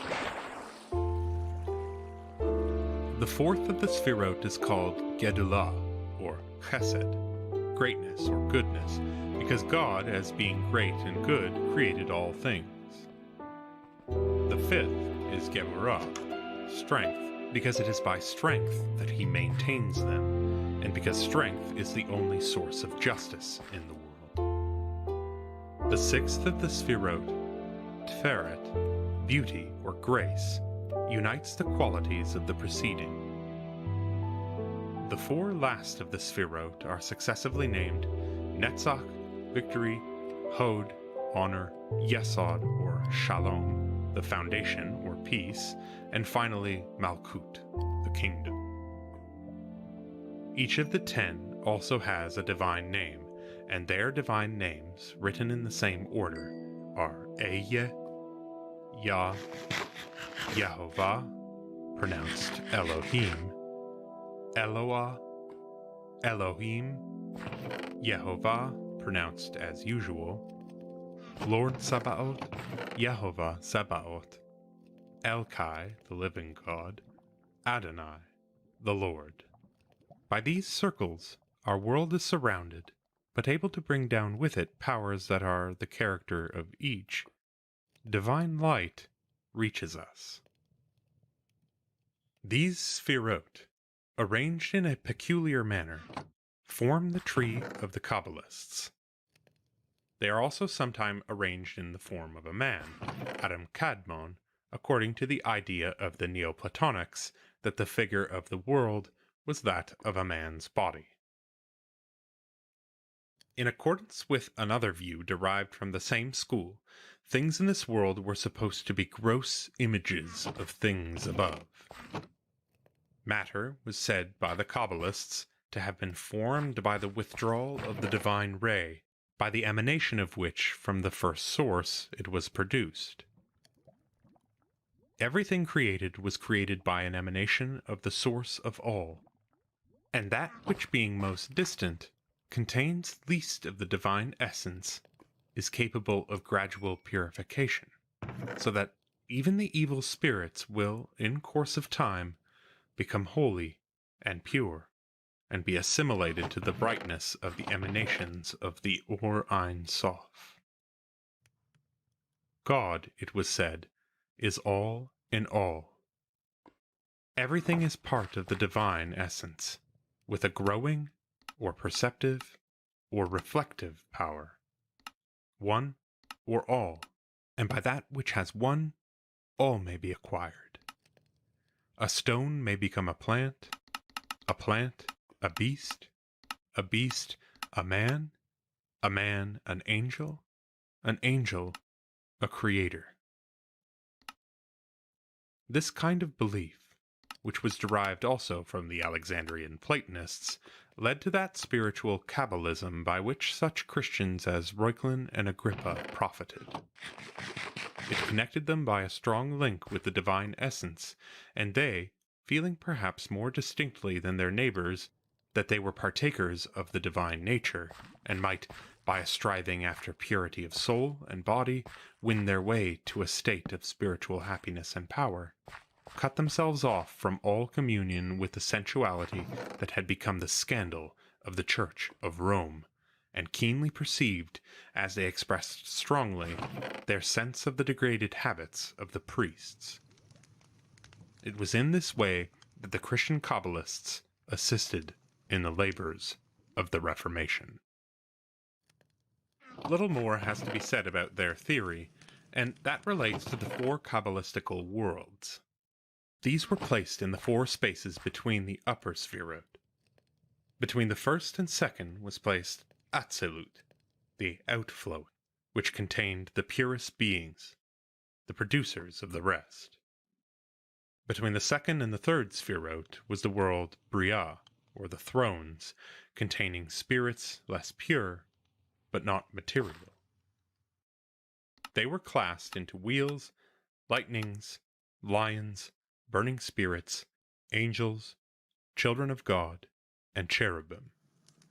Their prince was called Metatron. The world in the next interspace, called Yetzirah, angels approached more nearly to a material form, and the fourth, Asiya, was made wholly material. From this point, density increases till our world is reached. Asiya is the abode of the Klipot, or material spirits striving against God. They travel through the air, their bodies are of dense air, incorruptible, and they have the power to work in the material world. With Katoriel, Adam Belial, Esau, Aganiel, Uziel, Ogiel, Thomiel, and Thumiel for captains, they fight in two armies under their chiefs, Zamiel and Lilith. Their enemies are the angels, who contend against them with two armies, led by Metatron and Sandalphon.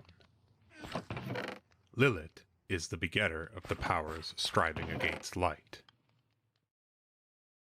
The nature of man's soul, said Kabbalists, is threefold: vegetative, perceptive, and intellectual, each embracing each. It emanates from the upper Sefirot, is composed of the pure elements, for the four elements, either in their pure and spiritual or their gross form, enter into all things, is expansive, separates after death, so that the parts return each to its own place, but reunite to praise God on the Sabbaths and the new moons. With each soul are sent into the world a guardian and an accusing angel.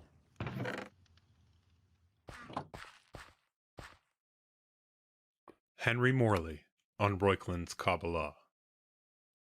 Read by Dana Trell.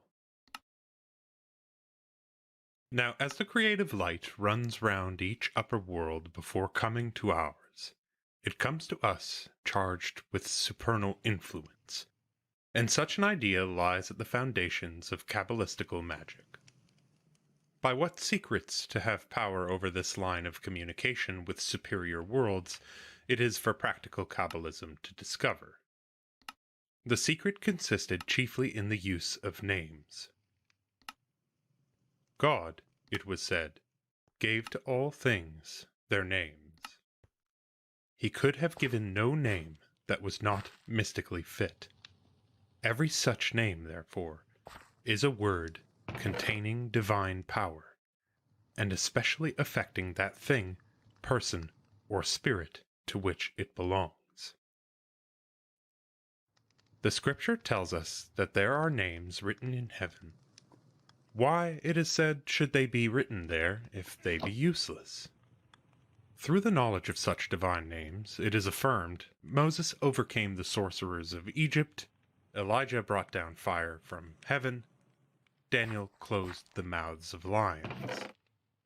But all names by which wonders can be wrought, the mirific word of words, here we come to the main thought of Roykland's book, and to the central topic of the oratory of Cornelius, was the concealed name of God, the Shem HaMepharash.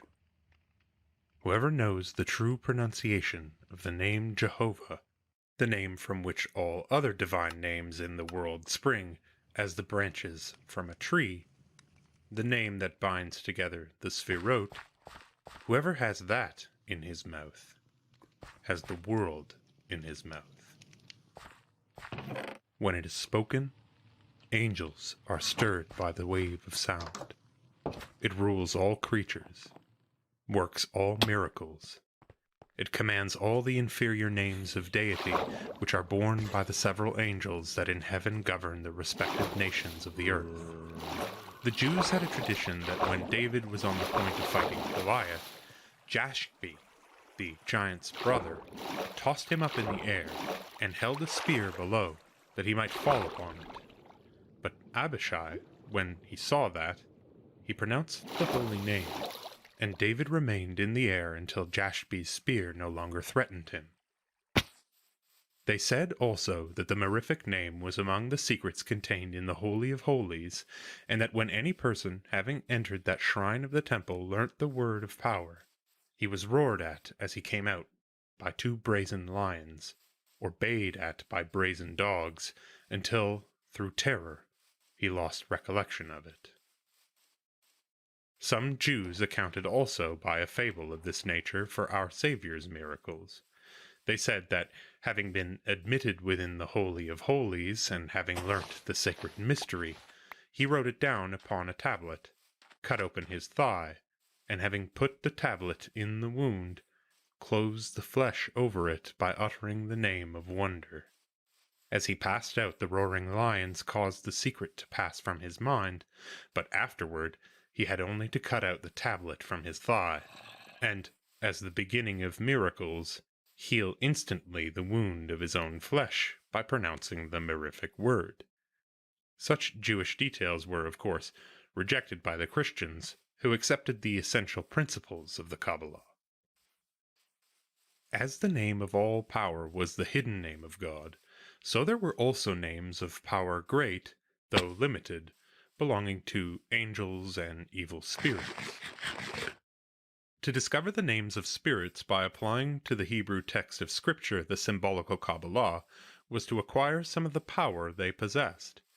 Thus, it being said of the Sodomites that they were struck with blindness, the Hebrew word for blindness was translated into Chaldee, and the Chaldee word by one of those symbolical processes was made to yield the name of a bad angel, Shabriri, which, being written down, was employed as a charm to cure ophthalmia.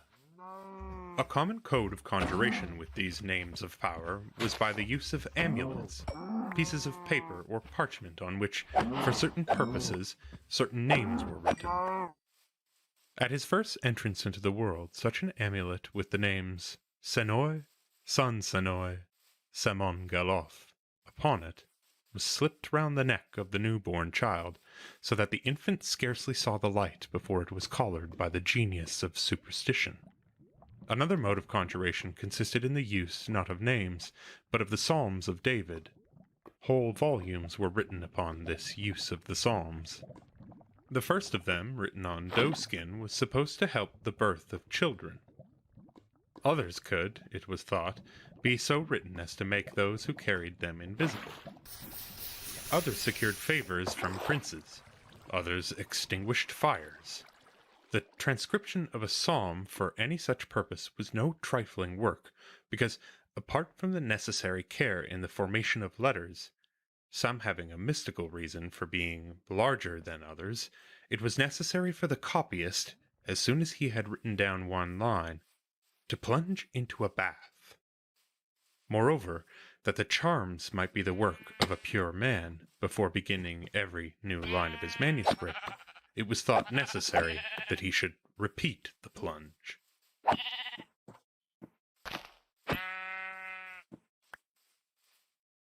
Reuchlin the Mystic.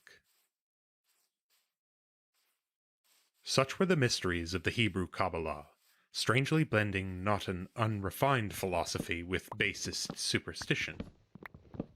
It remains for us to form some just opinion of the charm they had for many Christian scholars in the first years of the 16th century. Reuchlin, or Capnio, was of such scholars the leader and the type. As such, indeed, he was accepted by the young Cornelius Agrippa. He was the greatest Hebrew scholar of his day, and had become so by his own natural bent. Born at Pforzheim, of the poorest parents, 32 years before Agrippa came into the world, taught Latin at the town school, and winning in his youth a ducal patron by his tunable voice as a chorister in the court chapel at Baden, by his quick wit and his serene, lively, amiable temper, he never afterwards lacked powerful assistants. The life of Reuchlin is the story of the origin of Greek and Hebrew studies among learned Europeans. He was sent with the Margrave's son, afterwards Bishop of Utrecht, to Paris. The fall of Constantinople in 1453 had caused fugitive Greeks to betake themselves to many European cities where they sometimes gave instruction in their language. Reuchlin, at Paris, learned Greek from a Spartan who gave him instruction also in calligraphy and made him so clever a workman with his pen that he could eke out his means and buy books with money he earned as a Greek copyist. He studied Aristotle with the Spartan. Old John Wessel of Groningen, a disciple of Thomas à Kempis, taught him Hebrew and invited him to a direct study of the Bible. At the age of 20, he was engaged by publishers to write a Latin dictionary, which he called Breviloquus. At the age of 20, he taught Greek publicly, laying his main stress on the study of grammar. The good sense he spoke emptied the benches of the sophisters around him and produced complaints from old-fashioned professors. It was then urged that all the views disclosed in Greek books were essentially opposed to the spirit and belief of Rome. The monks had no commerce with the language, and when they came to a Greek quotation in a book that they were copying, were used to inscribe the formula Graeca sunt, non leguntur. Reuchlin maintained his ground at 25, wrote a Greek grammar, lectured at Poitiers, and made a licentiate of civil law. His notion of law studies was expressed in a formula that has been applied in other terms to other things. In his first year, the young lawyer knows how to decide all causes. In the second, begins to be uncertain. In the third, acknowledges that he knows nothing, and then first begins to learn. In the last of these stages of progress, the licentiate of Poitiers repaired to Tübingen and practiced as an advocate with such success that he made money and married. At Tübingen, Reuchlin won the confidence of Eberhard of the Beard, became his private secretary and one of his privy councillors, and went with him to Rome in 1482, his age then being 8 and 20. At Rome, he distinguished himself as an orator before the Pope, and was considered to speak Latin wonderfully well for a German.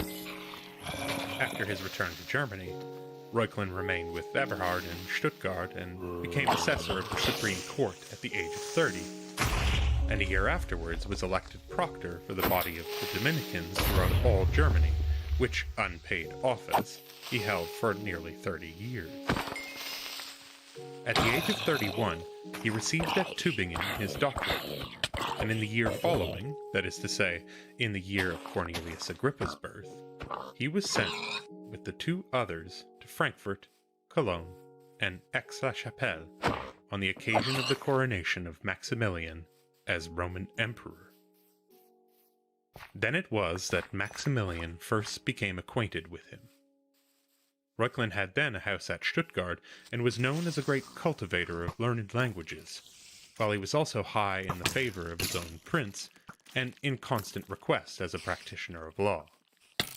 In 1490 he was sent to Rome on another mission, and on this way through Florence enjoyed personal intercourse with Giovanni Pico di Mirandola, the scholar who, although a determined antagonist to the astrologers, was a great friend to Kabbalism and the introducer of the Kabbalistic mysteries into the favor of Italian scholars. By him, Reuchlin was further stimulated to the love of Hebrew lore. When 2 years afterwards, Reuchlin was at Linz, on state business with the Emperor Frederick III, it was something indeed that the base-born scholar was raised to the dignity of court palatine, but it was more to Reuchlin that the court physician was a learned Jew, Jehiel Lones, who perfected his intimacy with the Hebrew. His aim, then, was above all things first to study the original text of the Old Testament, and secondly, to read the writings of the Kabbalists. The emperor whose life was then about to close, he died when Reuchlin was at Linz, saw here another way of gratifying the agreeable and kindly scholar, for he not only made Reuchlin a Count Palatine, his arms were a golden altar from which smoke arose with the inscription Ara Capnionis, but he also presented to him a very ancient Hebrew Bible, written carefully on parchment, a treasure then worth 300 gold crowns, which is to be still seen in the library of the Grand Duke Karlsruhe, where it is regarded as the oldest of its kind in Europe. With the knowledge imparted by Jehiel Lones, and the actual text in which all mysteries lay hidden, Reuchlin went home enriched as much as he had been ennobled. Hebrew writing was at that time very rare, and was to be met with chiefly in the hands of Jews. At Hebrew, Reuchlin labored, collecting books and works expounding the Kabbalah whenever possible, and eventually he gave life in Germany, as Giovanni Pico di Mirandola was giving life in Italy, to the Kabbalistic philosophy, the great impulse to this German revival being the publication of the book On the Mirific Word. It first appeared at Basel in the year 1495, the author's age then being 41. It was not published at Tübingen till 1514. The book was regarded as a miracle of heavenly wisdom. Philip Beroaldus told of the Pope's enjoyment, and wrote word also to its author that he had caused not only men of letters, but even statesmen and warriors to betake themselves to studying the mysteries of the Kabbalah. The death of Reuchlin's patron, Eberhard the Elder, soon after his elevation to the rank of Duke in 1495, was followed by a period of misrule in the little state.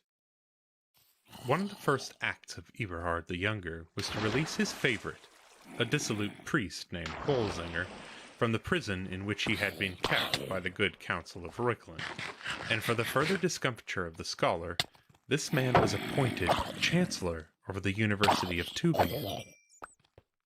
Reuchlin, of course, resigned. He had been long wanted at Heidelberg, and went there to be cherished by a new patron in the Elector Palatine. He showed, as usual, his lively energy by the establishment of a Greek chair, which the monks pronounced upon the spot to be a heresy, and by venting his wrath against Holzinger in a Latin comedy, denouncing dissolute priests, which he called Sergius, or the head of the head. It was written to be acted by students.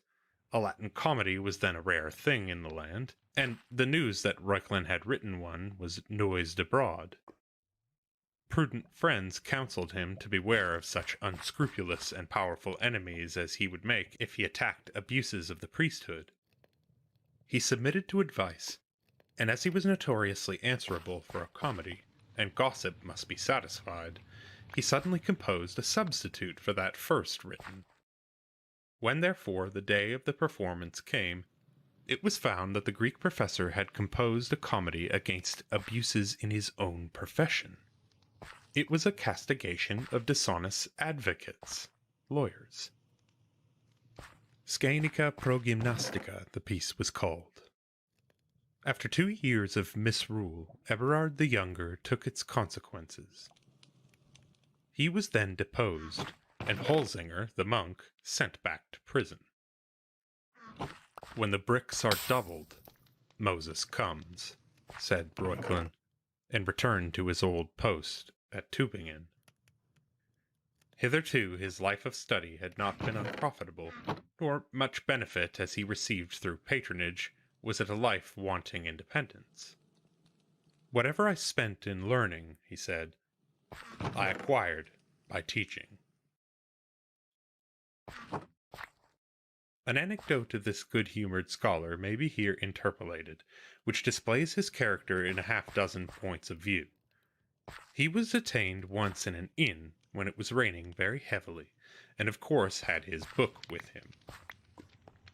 The rain had driven into the common room a large number of country people who were making a great noise. To quiet them, Reuchlin called for a piece of chalk and drew with it a circle on the table before which he sat. Within the circle he then drew a cross, and also within it, on the right side of the cross, he placed, with great solemnity, a cup of water, and on the left he stuck a knife upright. Then placing a book, doubtless a Hebrew one, within the mysterious circle, he began to read, and the rustics who had gathered round him, with their mouths agape, patiently waited for the consequence of all this conjuration. The result was that Reuchlin finished comfortably the chapter he was reading, without being distressed even by a whisper of disturbance. In the year 1502, Reuchlin was elected to the post of General Judge of Alliance under the terms of the Swabian League. His office was to adjudicate in all matters of dispute among confederates and vassals concerning the interests of the emperor as Archduke of Austria, the electors and princes. There was a second judge for prelates, counts, and nobles, a third for imperial cities. This post he held during 11 years. He was holding it, therefore, at the time when the young Cornelius Agrippa undertook to comment publicly at Dole on his book concerning the mirific word. Reuchlin, then being 35 years old and at the summit of his fame, high also in good esteem of Maximilian. 3 years before this date, notwithstanding the great mass of legal business entailed on him by his judicial office, Reuchlin had, to the great help of all students, published a volume of the rudiments of Hebrew, which included both a grammar and a dictionary. This book, he wrote, cost me great trouble and a large part of my fortune. Cornelius no doubt had learnt his Hebrew by help of it, and was already deep in studies, which a few years afterwards brought the monks of Cologne into array against Reuchlin himself, their hostilities somewhat embittered by an inkling of the Latin comedy that was not to be quite suppressed. Cornelius, however, was the first to feel the power of such enemies. By the Epistolae Obscurorum Virorum, the monks were destined to come off much worsted from their battle against Reuchlin and the scholars who defended his fair name. Of their fortune in the battle fought against Cornelius Agrippa, it is one part of this history to tell. Reuchlin wrote at a later period, 1517, a book upon the Kabbalistic art. If it is written God created heaven and earth, he interpreted that to mean spirit and matter. The spirit consisting of the angels and ministers by whom the ways of man are influenced. Magic, he said, dealt with evil spirits, but the true Kabbalah only with the good. He believed in astrology, and so indeed did Luther and Melanchthon. Giovanni Pico di Mirandola at Florence, while adopting the Kabbalah, was very singular in his hostility to the belief in the influence of the stars.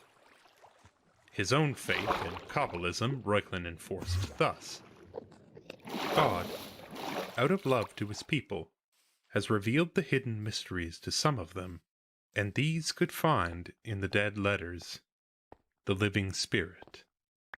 For Scripture consists of single letters, visible signs which stand by a certain connection with the angels as celestial and spiritual emanations from God. By the pronunciation of the one, the others also are affected.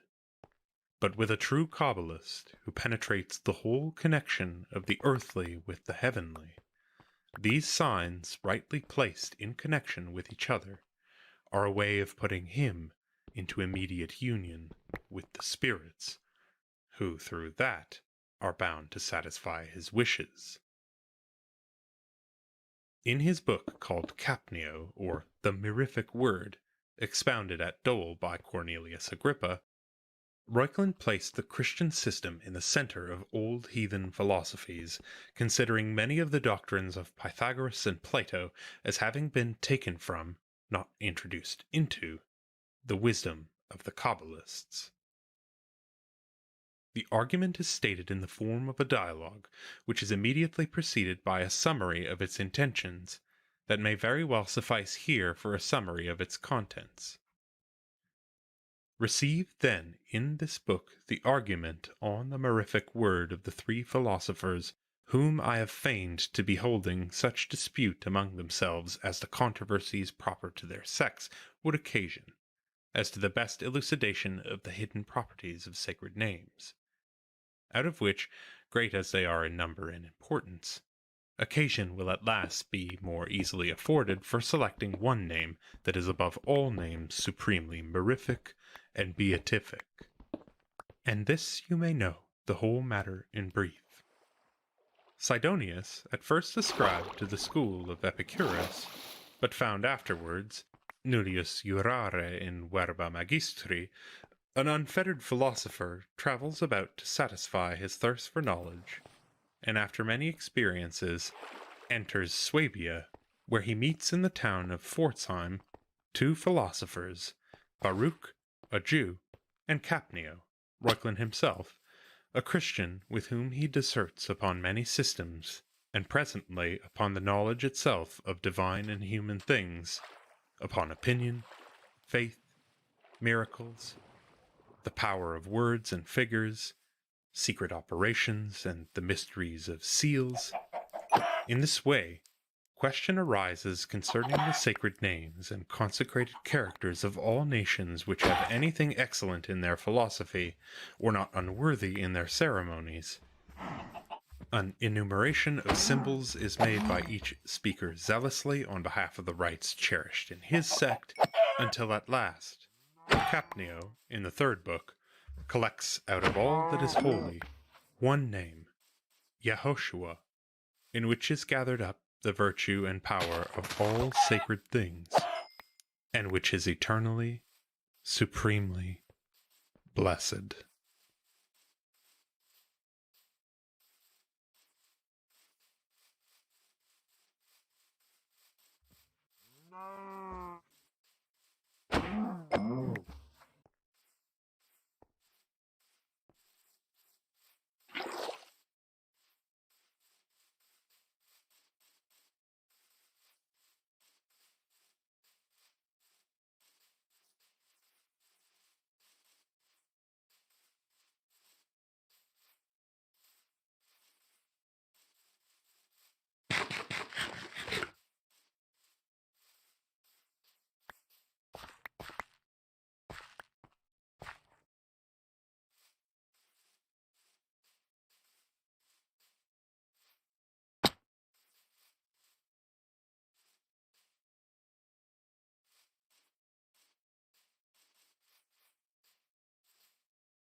Welcome to Strange Familiars. How you doing tonight, Allison? Doing well.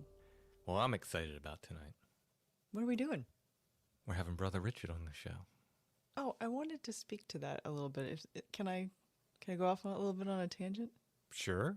I can always edit it out if I don't want it in the show. Tangent away. I wanted to say, as the token non-religious person on the podcast, it's okay to listen to this. Like, it's okay to listen to Catholic miracles. It's okay to listen.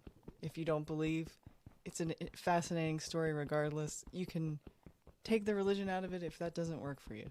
Yeah, I think that's kind of my point in this, in that even though there's a lot of religious language, the reason why I'm quoting the apparitions, I say this at some point in the episode, I forget if it's in part 1 or part 2. If a gray alien had come down in a UFO and stepped out and started talking to people, and it did it, several months in a row, and said the same thing each time or close to the same thing, I would quote it on the show because this is something other that's speaking to us. And I'm really fascinated by these quotes. I'm fascinated by the stories. Take the religion or don't, but it's still a really compelling incident of supernatural activity. To me, it seems like it's actually more of a parallel to, like, say, maybe what happened at the Salem witch trials, where you have a bunch of, or these are kind of like preteen girls, basically, or are they younger than that? 2 girls and a boy. In this instance, they're I think they're like in the ranges of 9 to 12, I think. 9 to 11, something like that. It's interesting, though, but like for years and years and years, decades upon centuries, kids don't really play a part in much of life generally. Like, you don't hear their side of this. It's only been within the past 100, 150 years that we even hear too much about what kids are doing on any level. Yeah, these apparitions in the 1800s start appearing to children.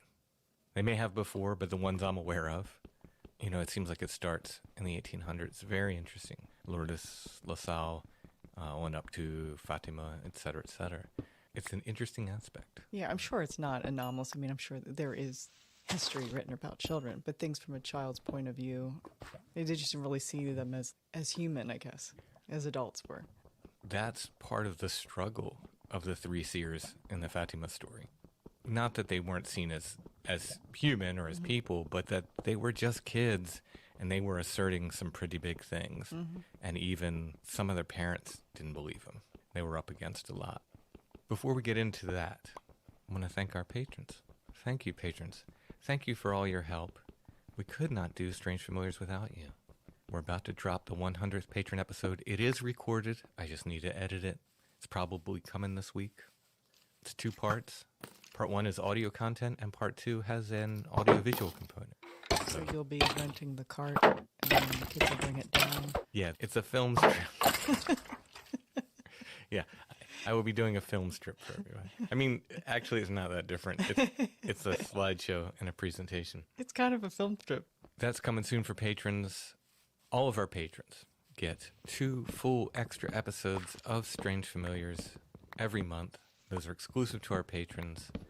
Like I said, the 100th patron episode is coming. It's going to be a 2-part extravaganza. And then we'll have yet another episode out this month for patrons.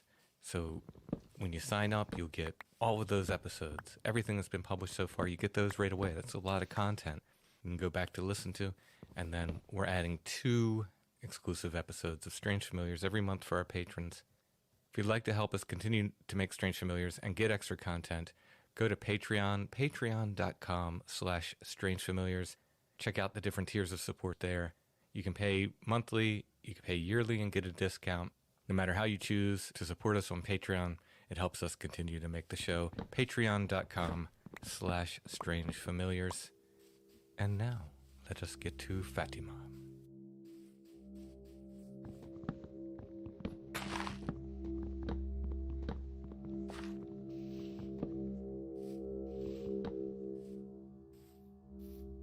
I'd like to welcome Brother Richard back to the show. How are you doing, Brother Richard? I'm good, and it's good to be back with you, as always. Well, thank you for coming back. I know this is a topic we've both been kind of excited about covering, But before we get into that, you have a book that's about to be published. You're very kind. I don't think it should come first. Yeah, over the last year and a bit, I've slowly been collating some of the writings that have been online and some of the bits and pieces that I've done in terms of retreat work and things like that. And after the old lockdown poem went viral, there was a publisher came nosing around and they were interested in putting something together. So yeah, on the 22nd of September, it will come out. At least it comes out in Ireland and Europe. I think in Canada, America, the rest of the world, it comes out January, but it is available for kind of pre-order and things like that. So it's called Still Points, and it's a kind of book that sort of follows the calendar of the year, the various natural seasons, and then some of the feasts of the saints and holy days that come along as we go through the year. And it just invites people into kind of slowing down, reflecting, being a bit more meditative, a bit more aware of what's going on, and sort of dwelling in the beauty at the heart of things. That's the idea behind it anyway. Hopefully that's what it'll accomplish for people. And there's an audiobook too. There is. So if you really can't get enough of this voice, this croaky voice, you're more than welcome to listen to it that way. And it's available on Kindle as well, I believe. Excellent. Well, I'm looking forward to it. I'm sure Strange Familiars listeners will be looking forward to it. It's available all the places. Yeah, all the usual places. Yeah. And, as always, while Amazon might be a wonderful channel, and it's there and it's great, and the book's up on it, if you can find it in your or through your independent bookstore, please do that if at all possible. Absolutely. Yeah. Well, let's get into Fatima. But before that, I guess we have to talk about Marian apparitions in general. We kind of lay a groundwork here. Okay. I guess we should go over what they are and what they aren't. Okay, well, maybe if we start with Mary herself, I suppose, for people who maybe are outside of the Christian tradition or have some kind of vague understanding of who she is. So when we speak of Mary, of Marian apparitions within the Catholic and Orthodox traditions, we would have what we call a high Mariology. So Mary is extremely important within the tradition, and that's also true in some of the Protestant denominations, some of the others slightly less important. But at the very least, if we start from the very basic, she is the human mother of Jesus. And so we speak of Mary as Mary of Nazareth, a woman who lived in first century Palestine and who, through her saying yes to God, allowed the incarnation, what we believe to be the descent of the second person of the Trinity, the Logos, the uncreated Word, to assume humanity through her in the person of Jesus of Nazareth.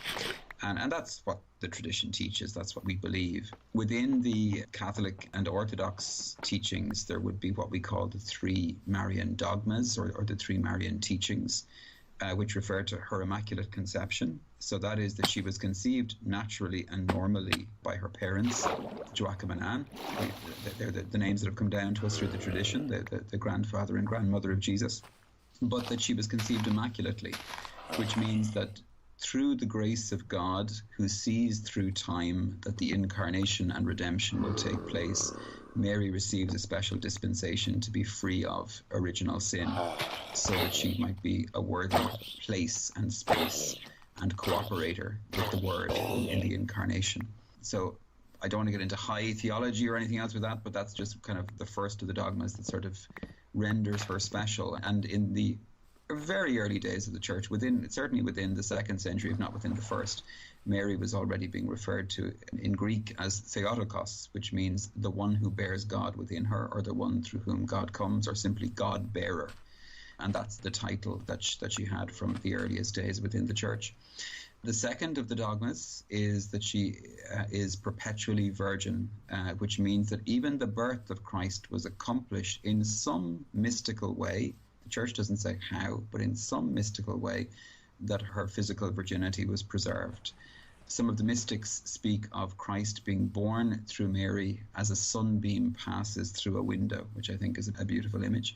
And that's not in any way to denigrate physical motherhood or physical birth, which is one of the great sacred gifts. But it's a reminder to us, I suppose, that the divinity of Christ is operative within the birth, within the moment of Christ's coming into the world.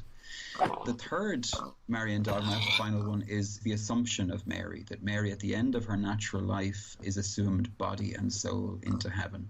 that she touches death for just a moment and then follows her son through, who himself had ascended, and so is one of the few whose bodily remains are assumed into heaven, and so she is present in both glorified body and soul in heaven, which is a destiny that Christianity believes will happen to all of us in time, but is through special privilege given to one or two. So there is in the Old Testament, we know Elijah was assumed body and soul into heaven. In the New Testament time, we speak of Mary, obviously following her son Christ. And there are various traditions, not canonical ones by any means, but various traditions that some others may have been granted this gift as well along the way. So it places her in a very particular position. And I suppose throughout Christian tradition, certainly for the first 1,000 years of the Christian tradition, Mary is seen as being someone who is the mother of all Christians, that Christ on the cross, when he says to St. John, "Behold your mother," he is saying that to all of us in the person of John. And when he says to Mary, "Behold your son," about John, he's saying that about all of his followers. And so in that way, Mary is seen as the mother of all. Now, in Hebrew tradition, what's really interesting is that the king and the queen had a very different relationship. In the Hebrew tradition, the king, married, and indeed married many for the sake of political alliance, etc. But his wives were not the queen. The queen in Israel was always the mother of the king. And her job was to monitor the king's fidelity to the covenant. And so it's a very, very interesting tradition, completely different to what we would see in any of the other societies at the time. And so obviously a Jewish community is where Christianity begins, and so very quickly Mary was seen as the queen, as someone who had a power to intercede with her son in a very particular way. I mean, his first miracle in Scripture is at her word, the miracle of Cana, when he changes the water into wine. He does that at her request. And so Mary then is later seen at the foot of the cross as one of the cooperators with Christ in his death and in his resurrection. And in both Catholic and Orthodox theology, she would be seen as the mediatrix or co-redemptrix. Now, we believe there is only, within the tradition, there's only one Redeemer. We are redeemed by the life and death of Christ. But co-redemptrix in the sense that Mary represents humanity and is humanity's yes to what is going on. And so by the end of the first century, we speak of Christ as the new Adam, but Mary as the new Eve, that she is the one who brings forth the word into the world. And without her yes, the incarnation would have had to take place in another way. So they're the kind of basic, very basic traditions, just to sort of situate that in context. In terms of Marian apparitions, the first apparition of Mary takes place while she is still alive. In Catholic tradition, in the very early tradition, there is the apparition to St. James the Apostle. If anybody out there has ever heard of the Camino de Santiago, the great pilgrimage route through Europe, which is to the tomb of St. James, there is the story that at some point James is quite despondent in his mission and things aren't going too well, and he's a bit down and feeling, persecuted, and that things are difficult for him. And while praying, the story is that Mary was brought from Nazareth to console him. And to speak to him and to intercede and to pray with him. And that's supposed to be during her physical life when she was still alive and on earth. So the Marian apparitions get underway very quickly in the tradition. After that, there's the difference between what we call a private apparition. So somebody in prayer receives a grace or an apparition, a presence of Mary that's just specifically for them, a consoling word from your mother kind of idea. And then we have the public apparitions, things like Lourdes, Fatima that we're going to talk about, the apparition at Knock in Ireland, and many others throughout history, where Mary always seems to appear at a crisis point in history, at a time when the faith is undergoing great strain or persecution, and comes to console or to teach, sometimes to reprimand, as all good mothers do, and sometimes to simply invite people into deeper prayer or deeper awareness. So those apparitions have taken place throughout Christian history.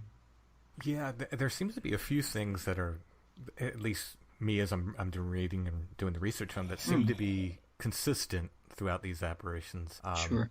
messages, sometimes secrets. I mean, it seems often there's secrets imparted to the seers. By the seers, we mean the people who are experiencing the apparition. Yeah, sure. Yeah. So secrets, we talked a little bit before we hit record about the extraordinary memory that seers seem to be gifted with, which is an important point to touch on, I think, because the recollection of these visions is very detailed that the seers have. Sure. I suppose one of the things we can talk about for a moment is the different kinds of vision, really, that the tradition supports. I know we'll expand this out into a wider conversation about parallels within the whole supernatural phenomena, but just coming from the tradition itself in terms of how it identifies the various forms of supernatural communication, there are numerous ones.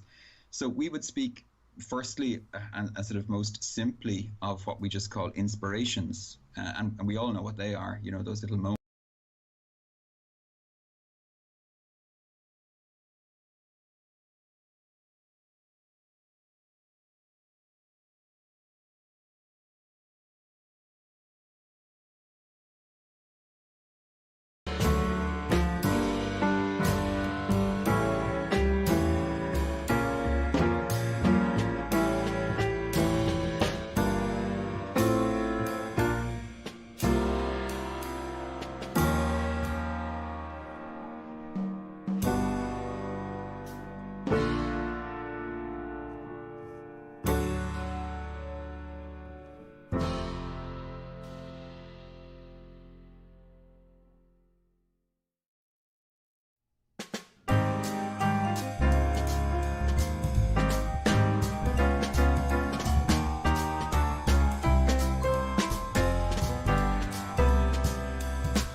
itself in terms of how it identifies the various forms of supernatural communication. There are numerous ones.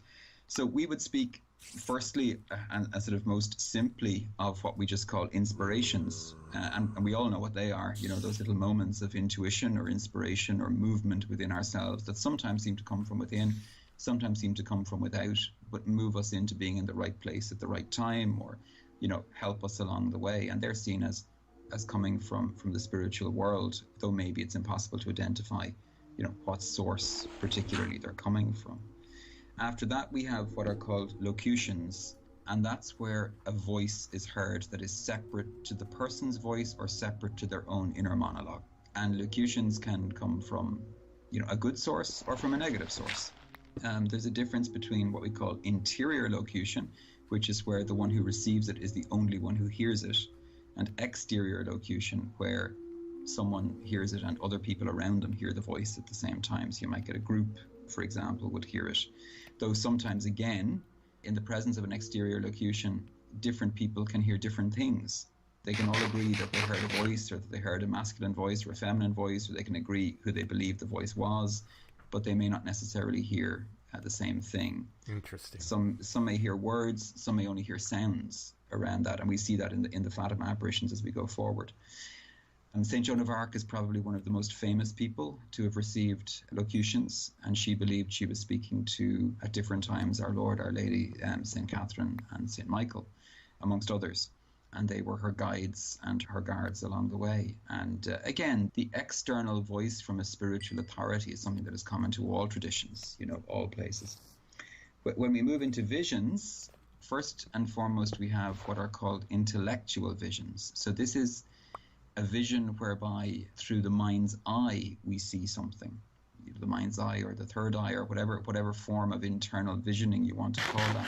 So the person is aware that this is not externally present, it is internally present, and the person might be caught up in an experience of ecstasy or stillness or numinosity, where every time they close their eyes they see this vision.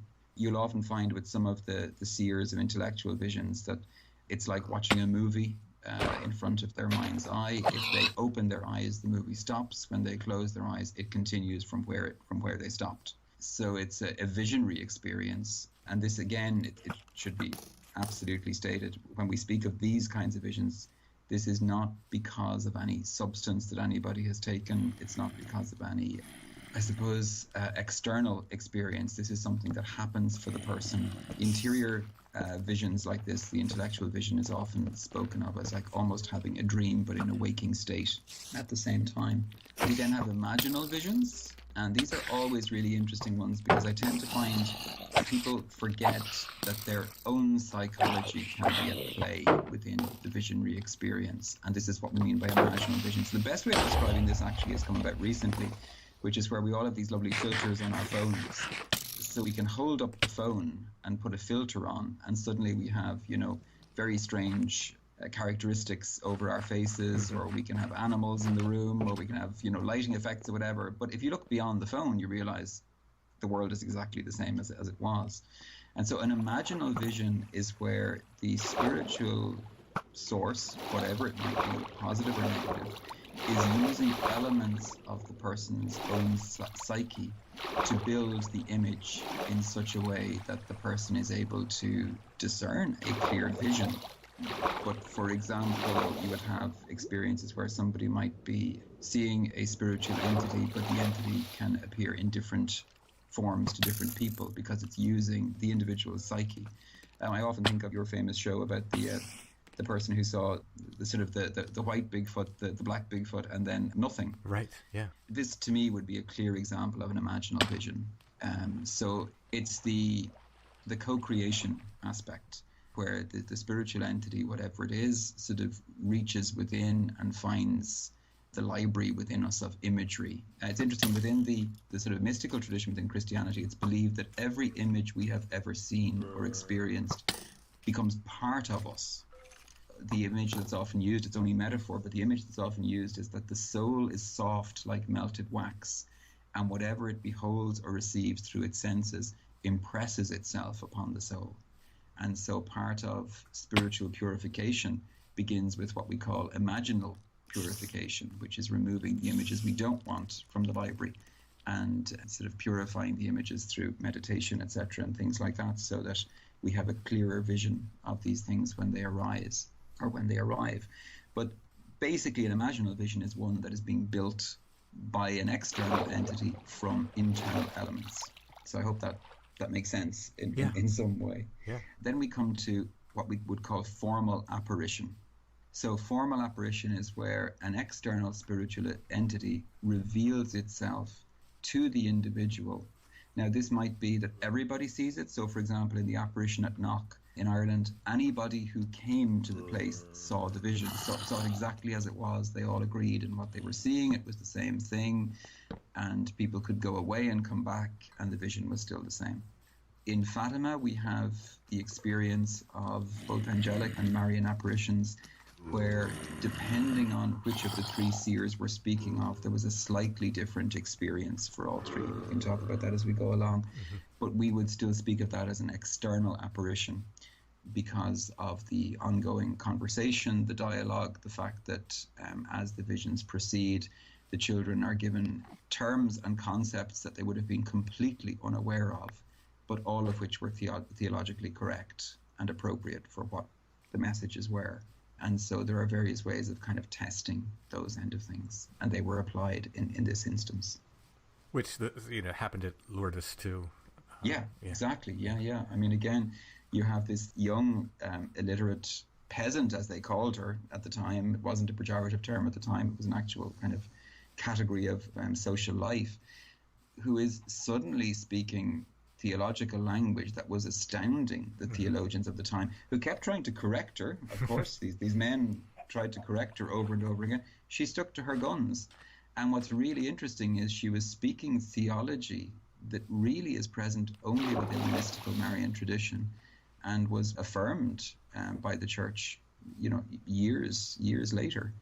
So it's interesting to note how these concepts appear to people and are spoken through people who wouldn't ordinarily be expected to have such knowledge. Before we get into the story of Fatima proper, I do want to address one thing. I've heard other paranormal podcasts cover it, and they, in my opinion, they do a disservice when they just say, oh, it's a UFO, and sign off on it. And my take on that is, believe the religious parts or don't, but you have to believe the witnesses. If the witnesses are saying, this is what I saw, and you're going to believe a witness when they say they saw a gray alien, you need to believe these witnesses when they say they saw Mary. That's just be honest about the way we treat people within the paranormal. Yeah. I mean, there's a couple of things around it, I suppose.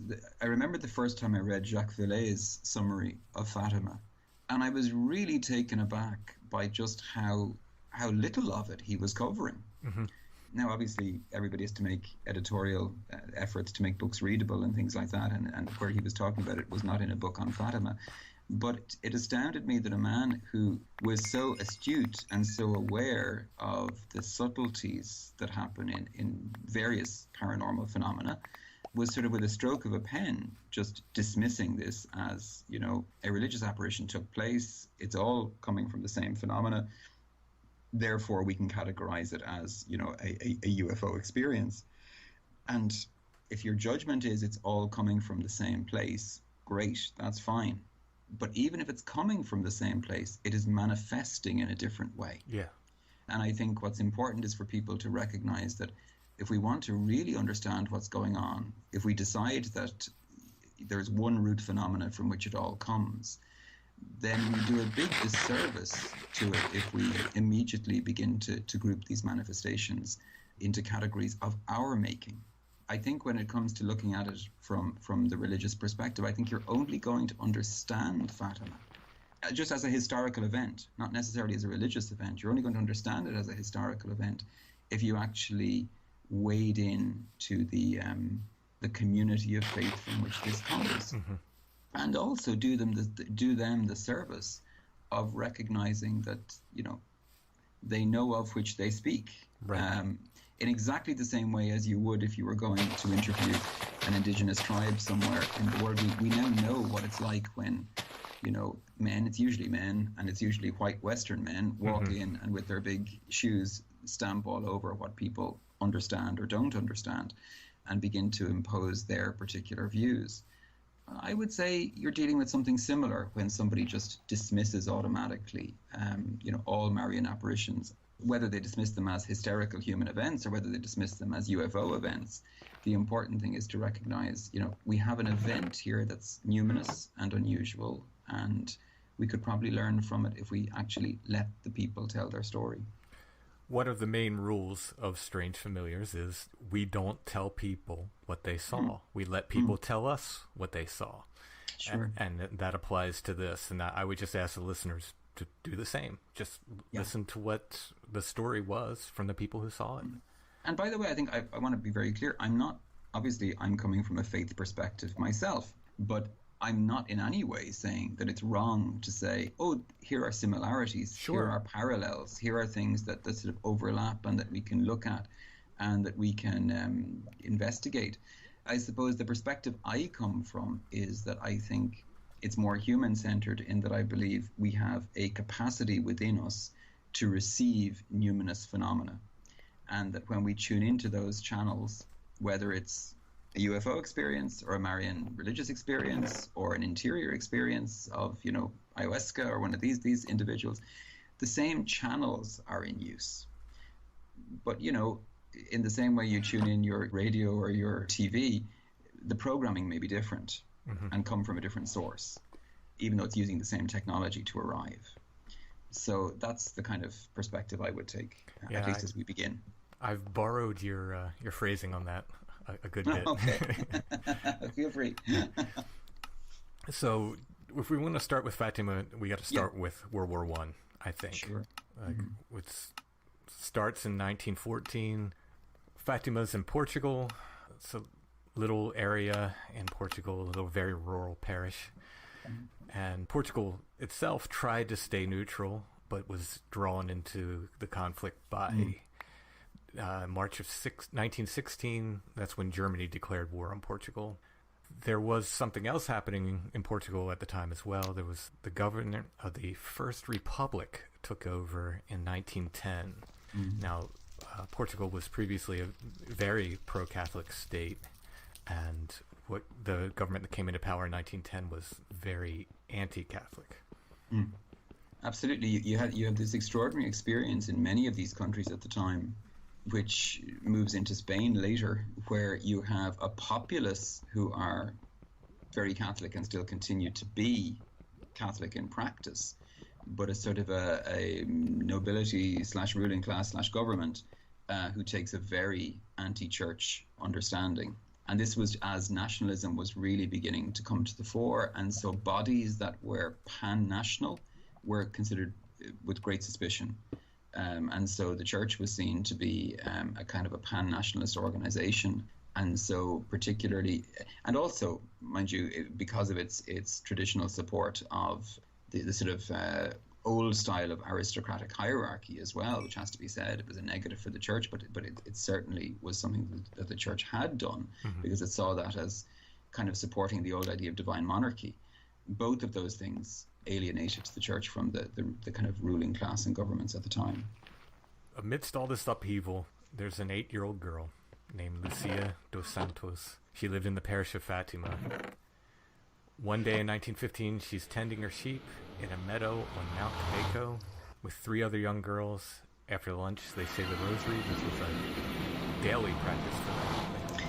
Yeah, it should also be said that they said the rosary as children do, which is, and she says herself in one of her memoirs, they said the rosary as quickly as possible, shortening the prayer so they could get to their games as quickly as they could. Yeah, I think she just said they would say Hail Mary for each, just Hail Mary, not the prayer. Exactly, yeah. After they say the rosary, they see this strange cloud above the trees in the valley below them. They described it as whiter than snow, almost transparent, but in a human form.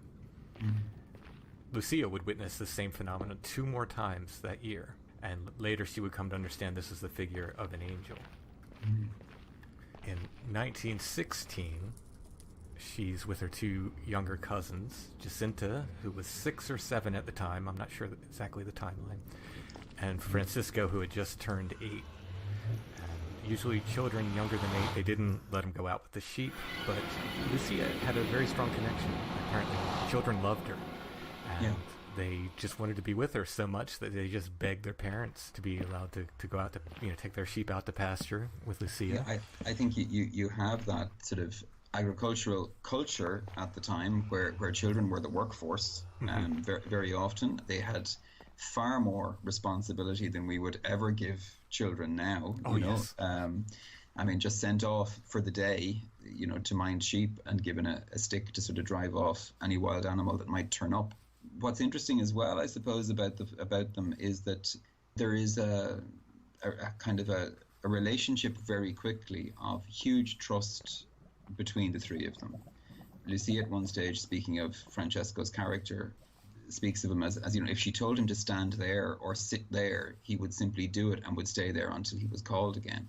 So there was a kind of an obedience to her. They recognized in her kind of a voice of authority, I think, as the older girl, even though she was only a year or two older than them. On this particular day, they had taken shelter from the rain amidst some boulders, and they ate lunch and again prayed the rosary, and they heard a powerful wind. Which we can draw comparisons between that and UFOs and fairies and many, many other things. Yeah, I mean, I'm sure there are people out there in Strange Familiars land who are ticking boxes as you're describing all of the various elements assembling, everything from the boulder field to the cloud to the wind. Yeah. And they said they could see the olive trees swaying and creaking, a light coming toward them, and they described it again as whiter than snow. This comes up again and again. In the center of this light is the form of a young man who, again, was almost transparent, was gleaming and crystalline, and appeared to be about 14 years of age and more beautiful, they said, than anything they'd ever seen to that time.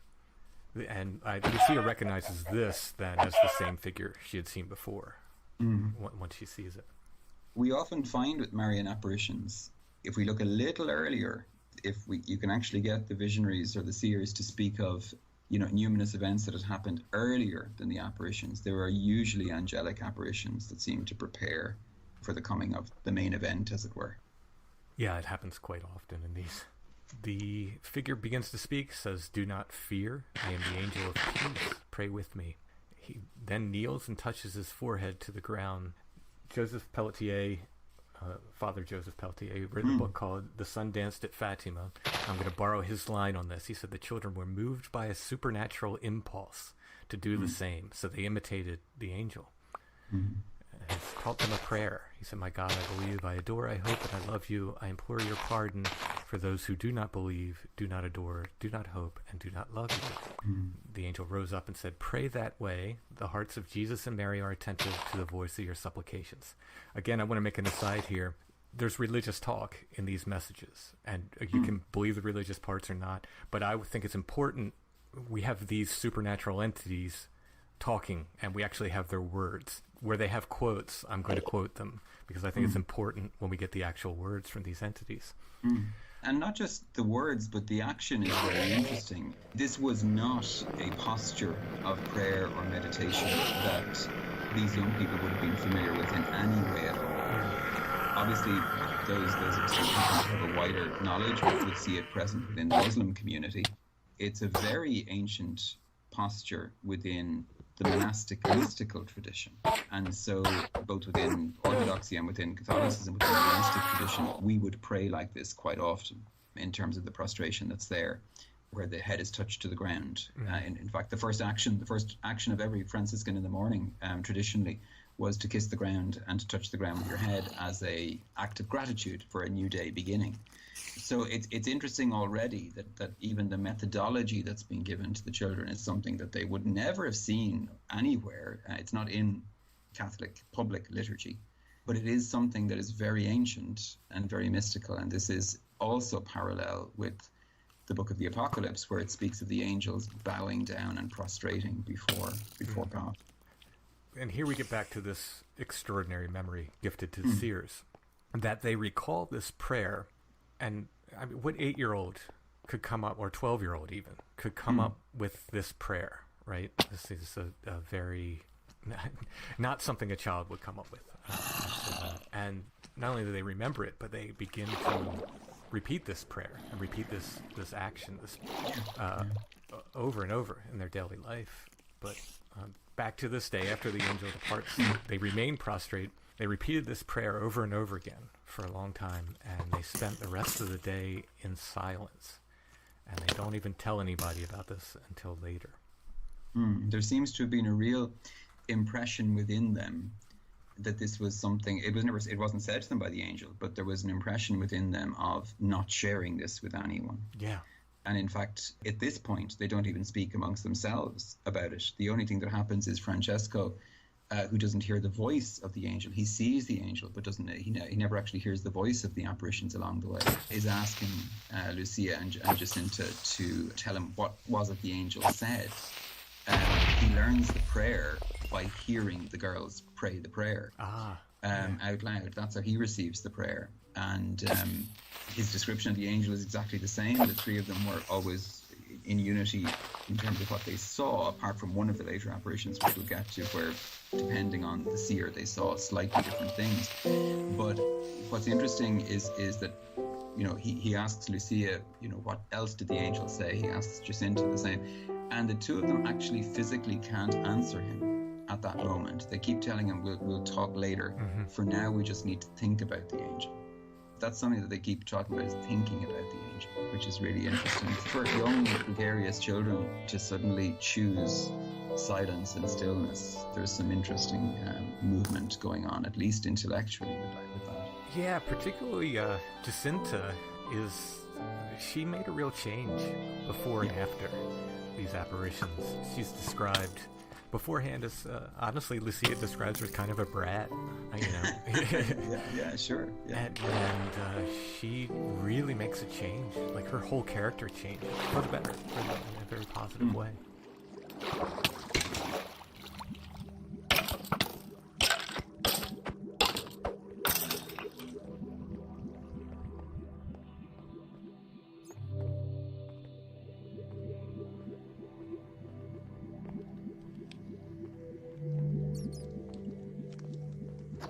If we move to the summer of 1916, the children are playing at the well behind the Dos Santos house, Lucia's parents' house, and the same angel just suddenly appears and says, "What are you doing? Pray a great deal. The hearts of Jesus and Mary have designs of mercy on you. Offer prayers and sacrifices continually to the Most High." And Lucia asks back, "How are we to offer sacrifices?" And the angel says, "Make a sacrifice of everything that you can and offer it to the Lord as an act of reparation for the sins by which he is offended, and of supplication for the conversion of sinners. In this way, draw peace upon your country. I am its guardian angel, the angel of Portugal. Above all, accept and bear with submission the suffering that the Lord will send to you." And again, the angel disappeared. It's interesting, I suppose, number one, the angel describing itself as the guardian angel of a country. But this is very ancient theology. Again, it goes right the way back even to the Old Testament, where a number of times within the scriptures, both Israel is described as having an angel, and in fact, at one point, Persia is described as having an angel as well, and that one of the angels goes to help another one in a conflict. So there's this idea that there is a replication, or the implication at least, that any conscious gathering of people, any sort of nation or group has its own angel. And this was certainly the teaching of some of the mystical theologians all the way down, that any group or any large tribe or family gathering has an angel to kind of guide it or to intercede on its behalf. The other thing that's really fascinating at this point is this is where we begin to see a real shift in interior spirituality. Very quickly, the children begin to move into an adult form of spirituality that really, we wouldn't necessarily teach to children at this age. They begin to move into doing what the angel asks, this idea of making sacrifices. Yeah, they take it very seriously. They certainly do, to the point where as we'll see later, their sacrifices are actually, they're asked to kind of lessen things a little bit. Yeah, take it back a notch. Yeah, exactly. And again, we have this where Francesco can only see the apparitions. He cannot hear them. Yeah. Jacinta can see and hear them, but she either cannot or does not speak to them. it's unclear whether she just doesn't speak or she cannot speak to them. Yeah. Where Lucia can see, hear, and speak to them. Yeah. Where ecstasy is concerned, and if someone is in a full state of apparition, if it's a proper apparition, then we would say they're in a full state of ecstasis. They are insensible to their surroundings during the time of the apparition. The interesting thing around it is that their senses are suspended. And so we see in numerous apparitions, for example, in Lourdes at one point, Bernadette tries to speak but can't until the apparition gives her permission to speak. In the much later, more modern apparitions at Medjugorje in what was Yugoslavia, currently Croatia, because it was so modern, the visionaries were subjected to all kinds of measurement, sensory measurement. And what they discovered there was that when the crowd looked and saw and seemed to think that the visionaries were having dialogue with the vision, with the apparition, what was happening, according to the scientists who were measuring them at the time, was that their vocal cords were moving. Air was going across the vocal cords, but no sound was coming out. Wow. So, yet, according to the visionaries themselves, they could hear the sound of their voice as though normal. So there's some really interesting stuff going on here, which would indicate that even within the differences between the three, that what we're seeing is what we would certainly call a state of simple ecstasy, yeah. Mm-hmm. After they see the angel, the children find themselves, they said, like, tired and weak for days afterwards. Like, they were happy. They said they wanted to think about the angel, but they just found themselves kind of exhausted. Sure. Yeah, and that's normal with regard to ecstasy as well. And lots of people, I'm sure, amongst them, many of your listeners will know that when you go through kind of high spiritual experiences, there is often a kind of a physical lethargy and weakness afterwards.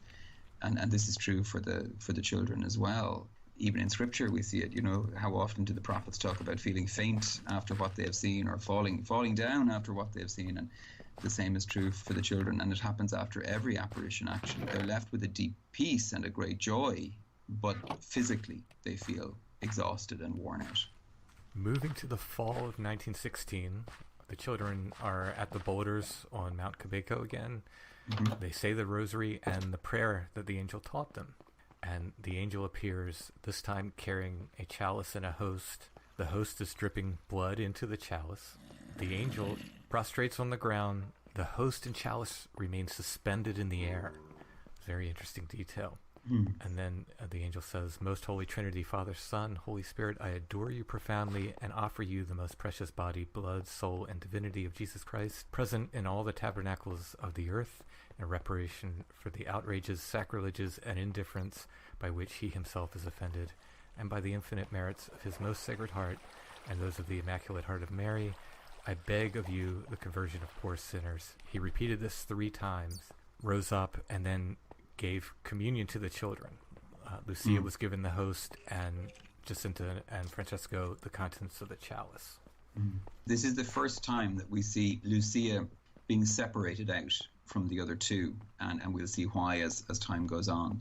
But this was actually one of the most theologically difficult apparitions for a lot of those who sort of examined things at the start to understand, because for those of your listeners who wouldn't be aware, within Catholic and Orthodox tradition, only a priest can consecrate the Blessed Sacrament, can say the Mass, and so consecrate what we call the host, the bread, and the wine to become essentially the body and blood of Christ. And that within the Orthodox and Catholic tradition, and within some Protestant denominations, would be considered literally the transubstantiation of the elements of bread and wine into the body and blood of Christ. In other denominations, it's seen in a more commemorative way. Yeah, symbolic, yeah. Yeah.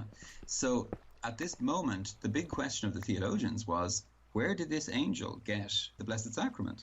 Later, much later in life, Lucia, writing about it, says, it's very simple. He took it from a church. So, he's an angel. He can take it from a church with the permission of God. Mm-hmm. And so that solved that problem very quickly. There's never the statement made that the angel, created it or made it. He simply brought it. Right. In fact, he mentions the tabernacles of the world. Exactly, yeah, where the Blessed Sacrament, where the under the form of the host, it would be kept. Right. So what's interesting again, and I'm not going to go into it hugely because that's more of the religious dimension, but I really want to impress upon your listeners The theology of the prayer is extremely deep. You could write a PhD thesis just on the elements of the prayer itself. But what's happening at the moment is the children are being invited into a particular form of spiritual relationship or sanctity that we would call becoming victim souls. And this is a soul, normally an adult, who consciously chooses to unite their life to the suffering of Christ on behalf of others. And I suppose for many listeners who maybe wouldn't be aware of this within the Christian tradition, the nearest thing I think to it is the bodhisattva idea within the Buddhist tradition, which is someone who dedicates their life completely to becoming compassion in the world. And so this is what's happening to these children. They're being invited into being ministers of compassion, literally reminding the world of the love and the compassion of God. Once again, the children imitate the angel, prostrate. They repeat the new prayer. Again, extraordinary memory. It'd take me a good while to memorize that prayer. Indeed, absolutely, yeah.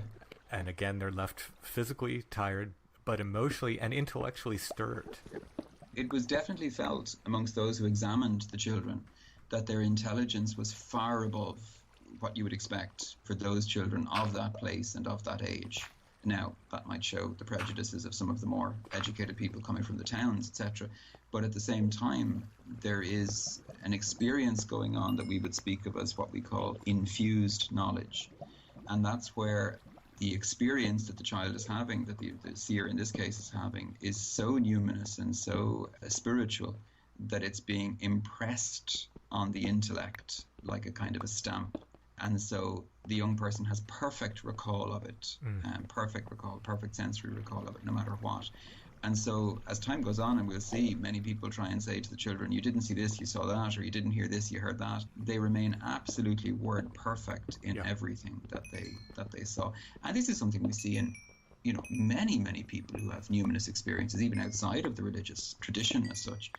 The one way to offend them is to tell them they've seen something else, right? Because they are so sure. This is more. How often do we hear in experiencers' statements or stories?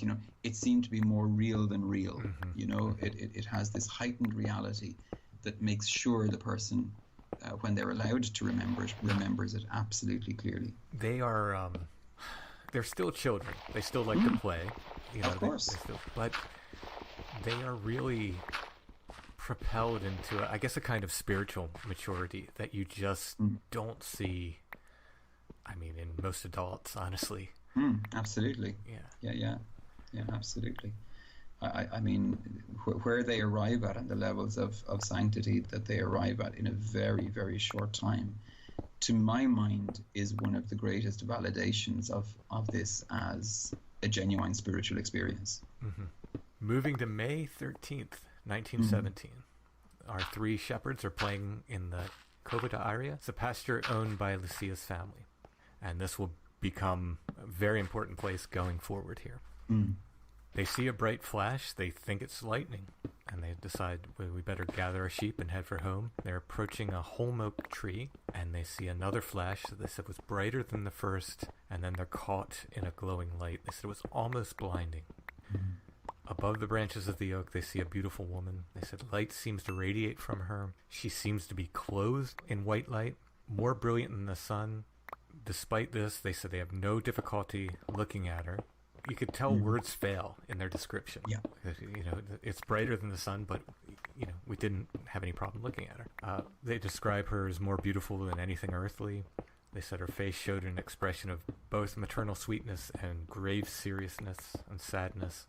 Her hands are joined at prayer in her chest. Her rosary with a white crucifix and white beads, which look like pearls, hangs between her palm over the back of her right hand. She's wearing a simple white tunic, which they describe as luminous, which is gathered at the waist with no belt or sash. A white mantle, also glowing, covers her head and shoulders, hangs over her body. At the edge of this, on the sides and bottom, a line of gold. And the golds, they said, seemed to stand out brighter even than the rest somehow. And she had two pieces of cord that seemed to be made of yellow light hanging from her neck that joined slightly above her waist in another little ball of the same yellow light. About a foot from the edge of the tunic in the center shined a yellow star.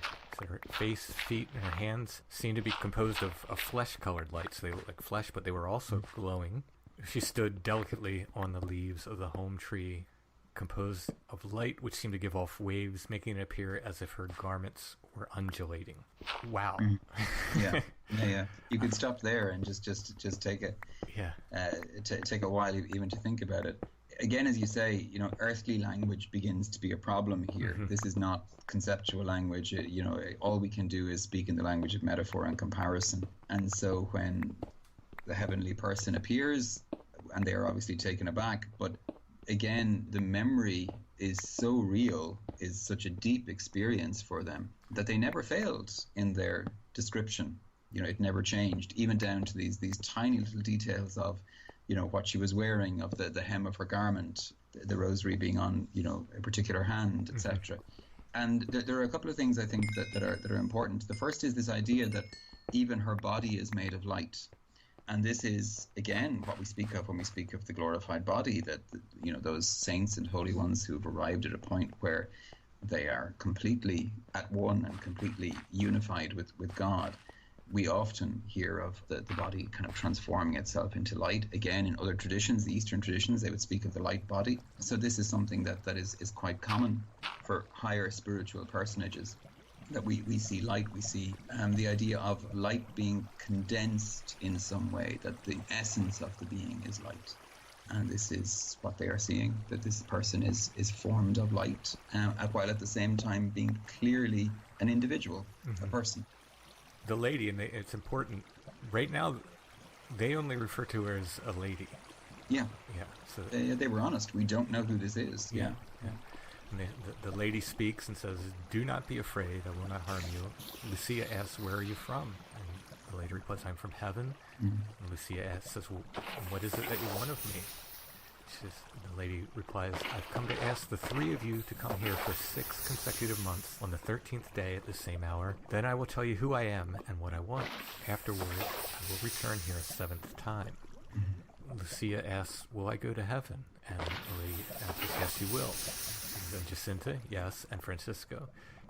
And she replies, "He will go, but he must say many beads." Now that, for listeners, that was sort of shorthand for rosaries. Yeah, to pray your beads. Yeah, it's always an interesting one. Poor Francesco, he's told you've got to put the effort in.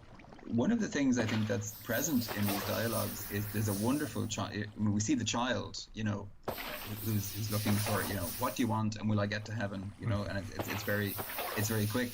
It's that direct communication that comes from a child that age. And at the same time, that idea of, I want to know about my friends as well.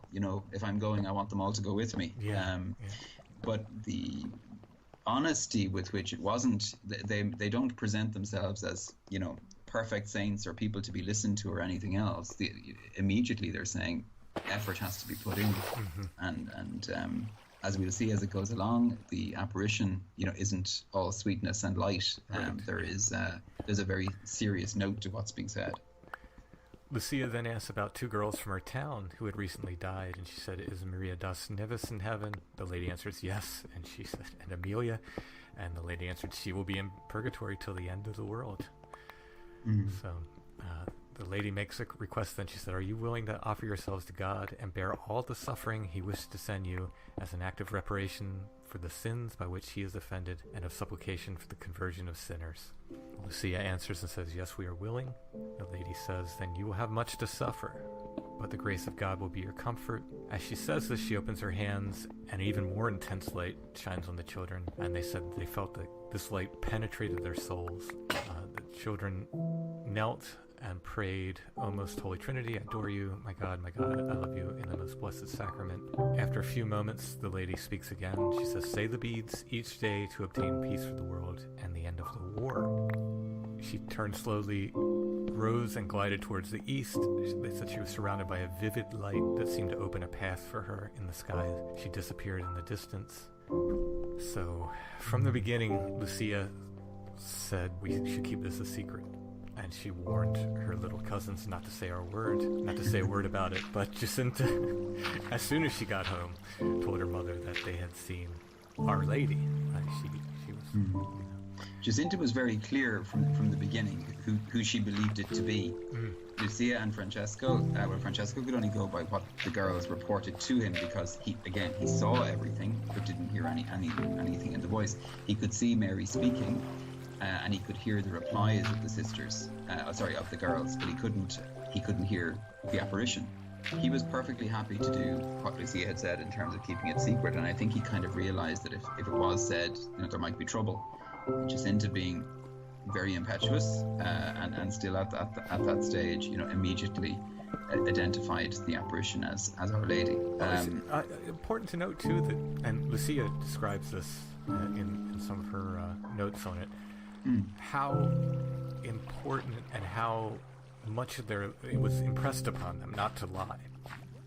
This is a very big thing. She said, particularly in her family, like, you just never tell a lie.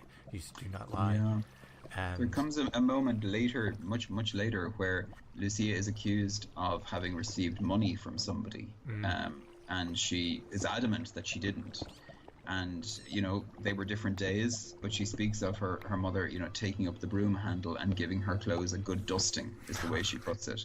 And she said only when all the dust was gone, was the mother satisfied that she was still telling the truth. So they knew what would happen if they were caught out in a lie, and that it wouldn't be pleasant. And yet they maintained the truth of this throughout. Yeah. They were immediately, so the word gets out. This is a small village, right? As soon as Jacinta says, we saw, something amazing, it gets out quickly. And, this is probably some of the trials the vision was relating, start right away, because they're immediately accused of lying by many, including Lucia's own mother. And it was a long time before Lucia's mother accepted there was anything going on. Yeah. Long time, actually, But they always stick to their story. That's amazing. So the next month, the word has gotten out. It's June 13th, 1917. About 50 people have gathered in the cove. And about noon, Lucia sees a flash of light. Seers run to the home oak, followed by the crowd. They kneel, the crowd does the same, and the children seem to be in ecstasy. They're silent and gazing at the treetop. The lady has appeared again, and Lucia asks, "What do you want of me?" And some of the onlookers strained to hear a reply, and they said they heard a sound like a buzzing bee. Again, you check one of those boxes. Absolutely. Yeah, indeed. Fairies and UFOs. Others said they heard a sound like distant voices. And the lady says again, "I want you to come here on the 13th of the coming month, and I want you to recite the beads every day. I desire that you learn to read." Very interesting. That's a very interesting point. Later I will tell you what I want. And Lucia said, "There's a cripple who asks that you cure him." The lady says, "Tell them, and if he converts himself, he will be cured within a year." And Lucia said, "I would like to ask you to take us to heaven." And the lady replies, "Yes, I will take Jacinta and Francesco within a short while, but you are to remain on earth for some time longer. Jesus wants to use you to make me known and loved. He wants to establish in the world the devotion to my Immaculate Heart. To those who embrace how's it going? salvation, these souls will be loved by God, like flowers placed by me to adorn his throne." Lucia then asks, "I'm to remain here alone?" And the lady replies, "No, my daughter. Does this cause you to suffer much? Don't be discouraged. I will never abandon you. My Immaculate Heart will be your refuge and the way that will lead you to God." She opened her hands, and the children are again enveloped in light. She holds a rosary in her right hand. A heart appears in front of her on the left side. This is encircled by thorns, which seem to pierce the heart on every side. Of the entire apparition, they said only the thorns were not composed of light. They said they were brown and natural looking. After this, the apparition rises, floats off to the east as before. No one but the seers could see the apparition. But as it departed, several people said they heard an explosion, described by some as underground thunder. There's another, check another box, paranormal folks. And others described it as a rocket taking off.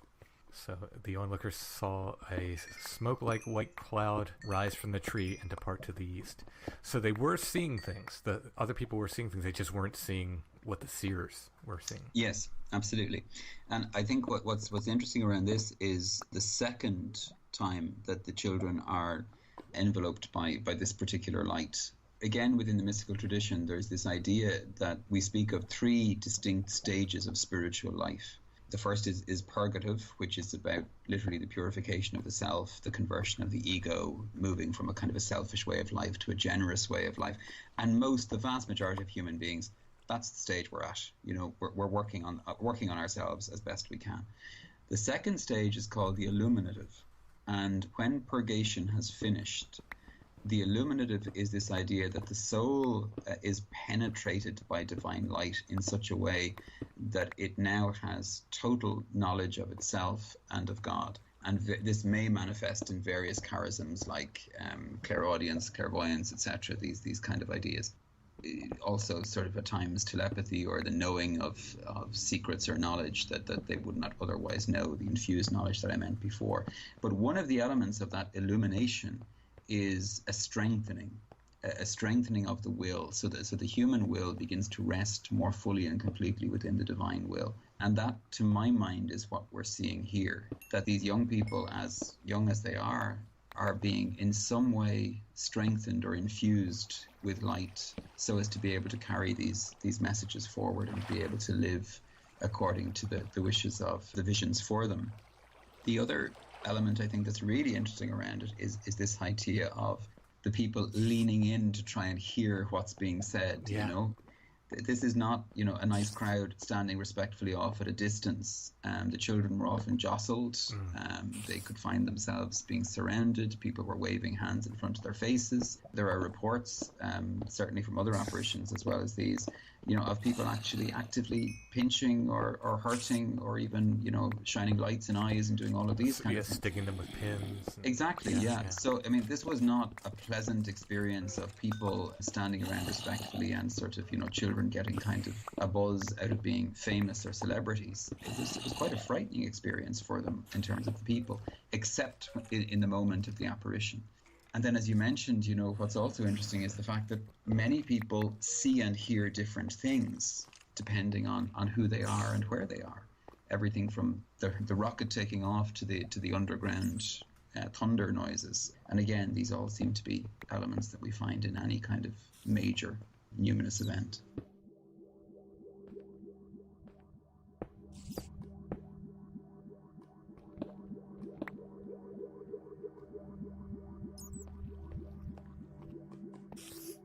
All right, that's it for part 1 of our Fatima presentation.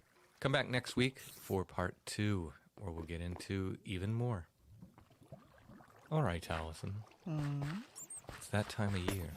The pumpkins are ready. This is when I have to repeat that poem and the frost is on the pumpkin. Did you have to memorize that? I did not. I don't know that we had to memorize many poems in school. I had an older teacher, and she was like, that was her thought was, in 6th grade, we had a teacher who made us memorize everything. And then you'd have to stand up in front of the class, and everyone would have to say the thing that you bothered to memorize. And so those things are still in my head. Did everyone have to memorize something different? Or no, all the same thing. So you would spend days hearing the same thing as every 11-year-old got up and said the same thing over and over and over again. We have a little enclosed garden that we have devoted entirely to gourds. It's called the Gordon. And we threw pumpkins in there as well, and we figured they'd crossbreed and make these cool things. I thought we'd get cool, stripey pumpkins. Yeah. That isn't the way they crossbred. No, we got these weird... So we thought we had pumpkins as well as gourds. We got these cool gourds, lots of them. We thought we had pumpkins as well, and I went to pull the pumpkin, and my thumb just literally went right through it. Yeah, it was like a totally different kind of texture to the outside. It was like thin, and you could stick your thumb right through it, but not because it was squishy, just because it was thin. Yeah, it was like papery, and there's just seeds in it. There's like no meat, flesh. no yeah. like pumpkin. Yeah, very, very strange. So we didn't get pumpkins. We'll have to buy some pumpkins. Yeah. Tons of gourds, though. All we got is like slightly obscene gourds. Oh, yeah. We're out of our gourd with gourds. But for the curiosity of the week, I have something seasonal, Allison. Yeah. We're starting up until Halloween run, I guess. I don't know if we have enough Halloween stuff. stuff. We have enough. Oh, do you have Halloween stuff? We have enough related to Halloween. All right, if you say so. So now starts the Halloween curiosities. And this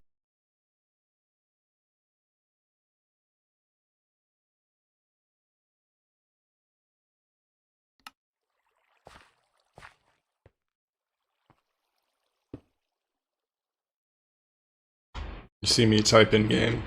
Oh, excuse me.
I think they just spawn randomly now.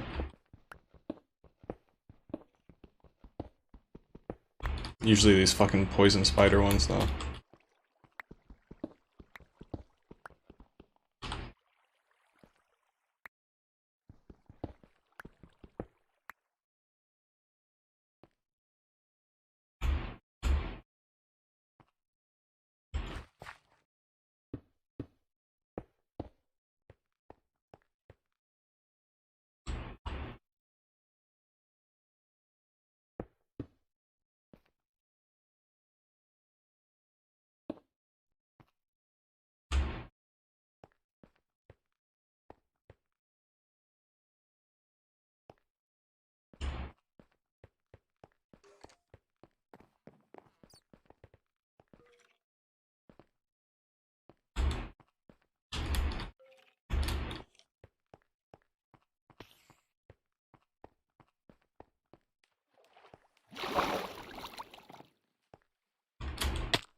Isn't there a blast furnace?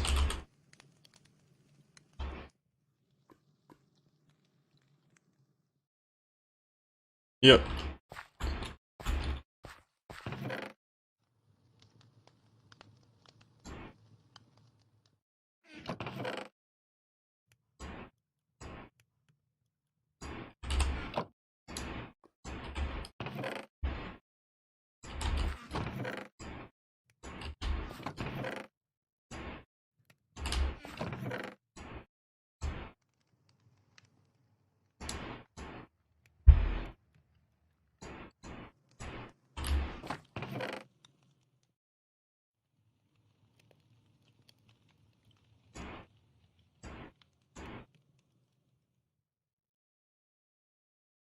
Yeah, I thought there was a smoker and a blast furnace.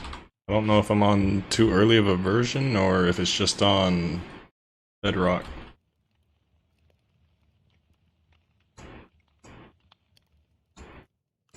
Damn, that's a lot of iron. Guess I'll be wearing some armor.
You mean it doesn't look like this?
Holy shit.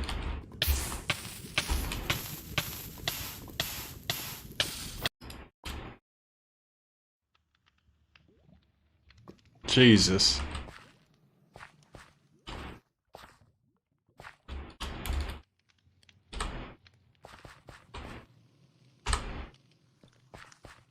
I forgot I had this. Got the auto walk.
of an evangelist. Under the pressure of seeing others helped with ailments similar to his own, he temporarily put aside his skepticism, and because of his great and pressing need, he went down the sawdust trail and asked for help. He received it. He received it almost certainly as a psychological experience. He received it as an acceptance within himself. Under normal conditions, most of the persons whom he saw there also helped, soon relapsed back into their former condition. But the experience produced a certain change in this man's total attitude toward life. From the miracle of the moment, from the fact that he instantly experienced good, he was transformed almost immediately into a believer. His skepticism, his agnosticism, his cynical attitude toward religion was wonderfully dissipated by this experience through which he passed. He remained from that time on to the end of his life a devout person, deeply conscious of the power of religion in the life of man. Because of this, his symptoms did not return. He had changed not merely as the result of an immediate suggestion, but by means of the help offered by a suggestion. He was able to make a marked and important decision affecting his total consciousness.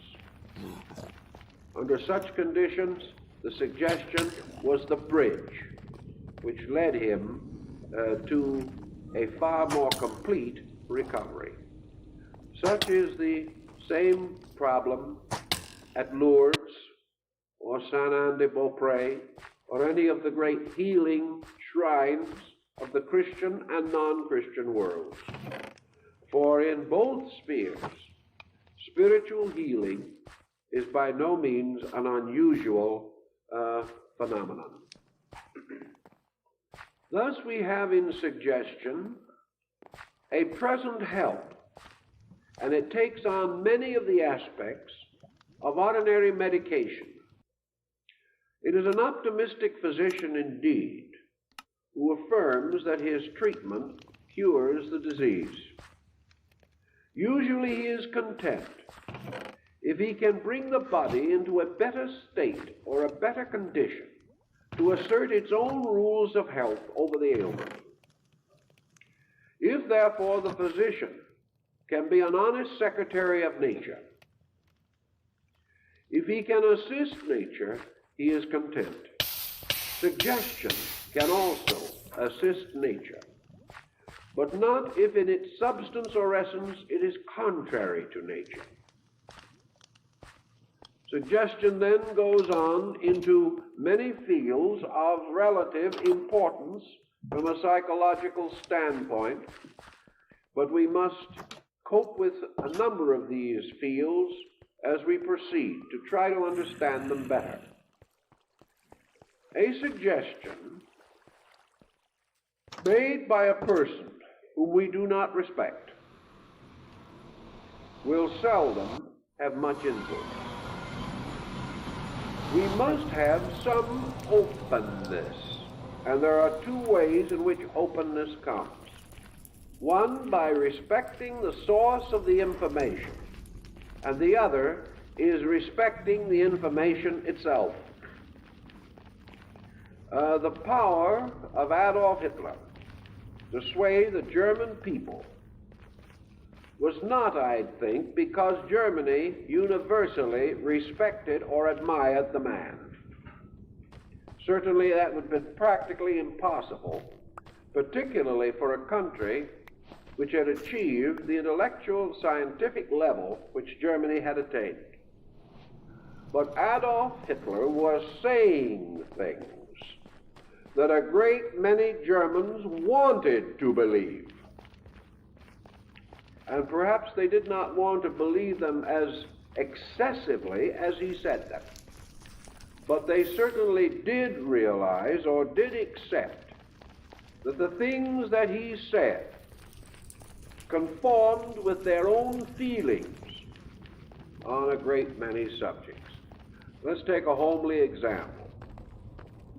If a very wise man comes and tells you that you are wrong, you may, through great respect for that man, be influenced or receive the suggestion to examine his remarks or even to accept his counsel. If a very foolish man comes and tells you that you are right, that man almost immediately rises in your estimation. You come to the conclusion that regardless of where he got the information, he is inspired. Thus we may react with openness of consciousness to the authority of the great or to good news, information which we desire to receive, which will support our prejudice or will give comfort to our opinion or will add something to our estimation of our own stature. In these ways, suggestions move in upon us and become powerful influences, sometimes even tragic ones, in the continuance of our affairs.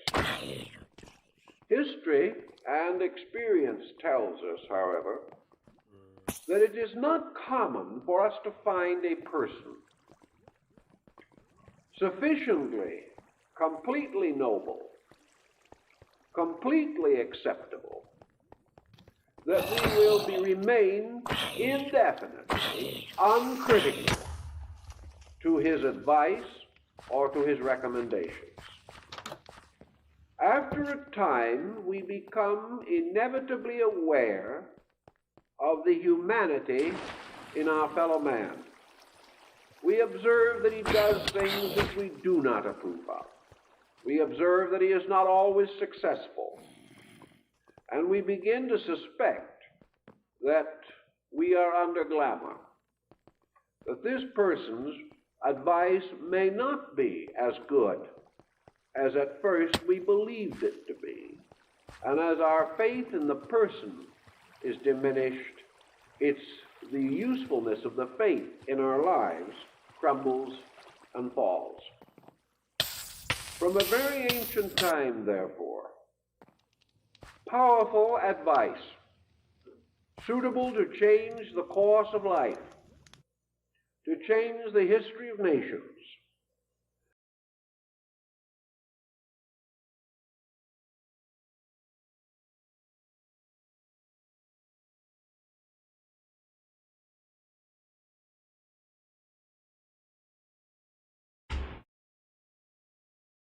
I think I fucked around enough for today. Oh, just a second. I gotta go check on something. But yeah, when I get back, we'll do DOS Daggerfall installation.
Alright, well, tried to record something, but my phone's dead now and it didn't work.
So this is the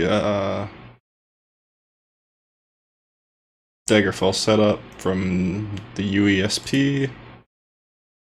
I would just look up, I guess, Daggerfall files in the search engine.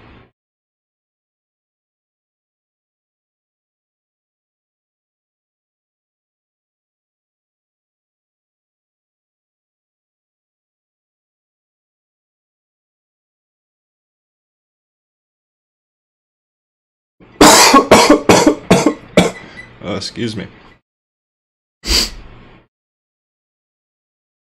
I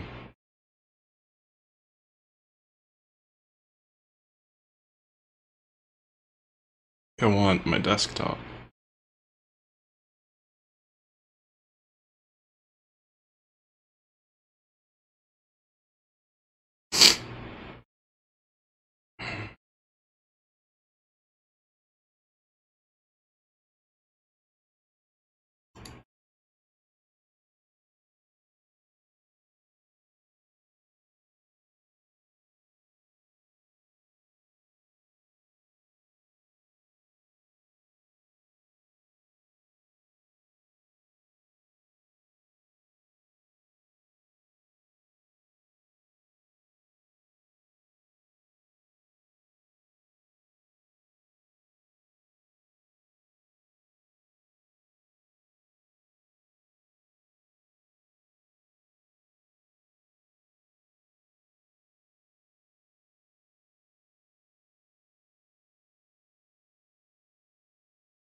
I guess you just go through here and select what you want.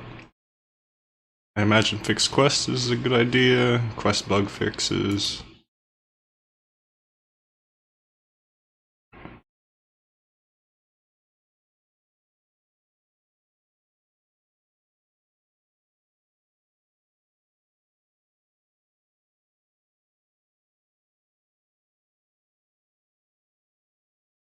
Let's see.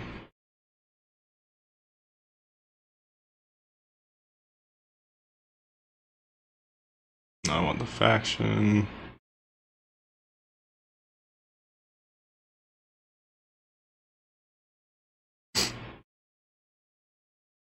I don't know. All these say they're fixes, so probably.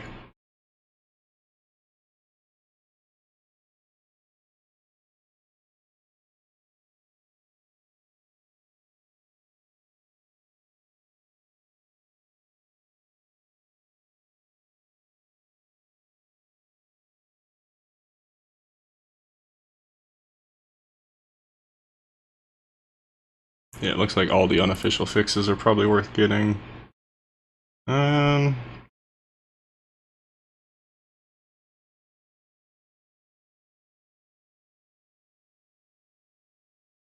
gonna leave the unofficial quests out, I think.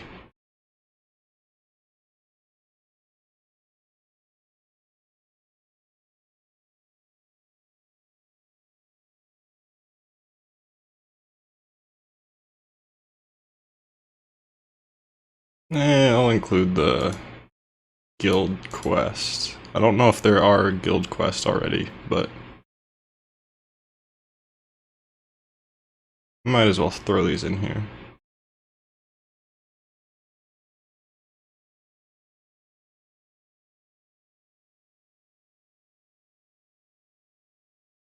Yeah, that should be good. I don't know. Some of these look like they're not included, so you could go through and...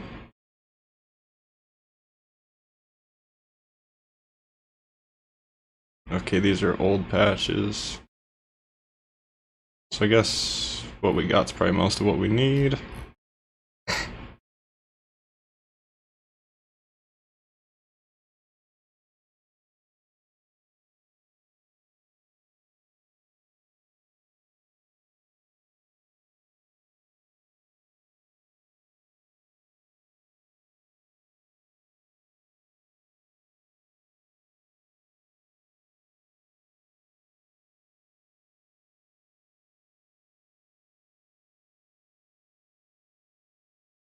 Honestly, a lot of this kind of looks interesting. But yeah, these are just add-ons. I'm gonna skip that for now and try and play mostly vanilla. Right now I'm going through installation for Daggerfall DOS. I don't know if I'm gonna play through it on DOS. I think I'm gonna use Unity, but I think I'm gonna start it on DOS at least.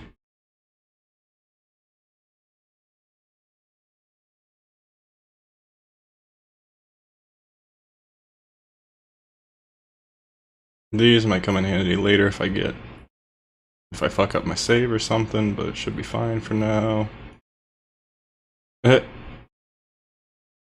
This is funny. You can download people's save games. This guy's just Trevor.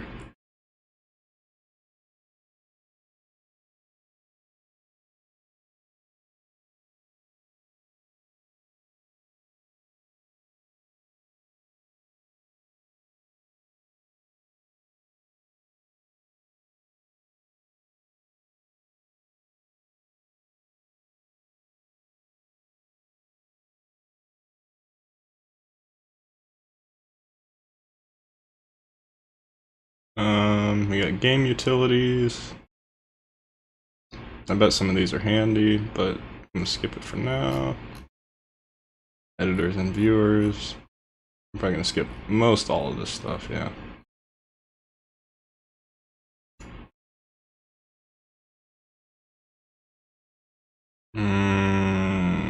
Just don't do it in the start menu. Don't need a desktop shortcut. Maybe I do. Let's create one, then move it.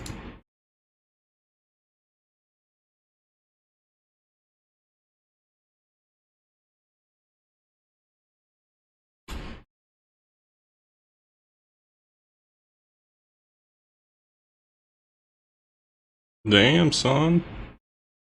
Not bad.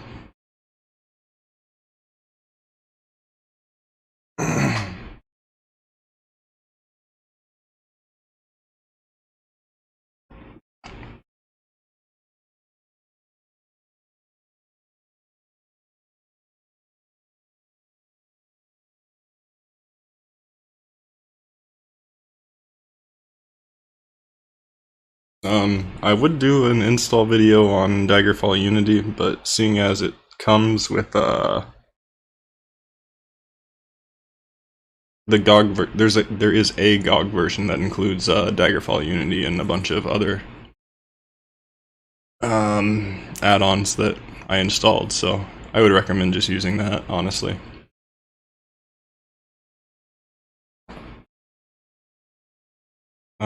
What is Daggerfall setup website?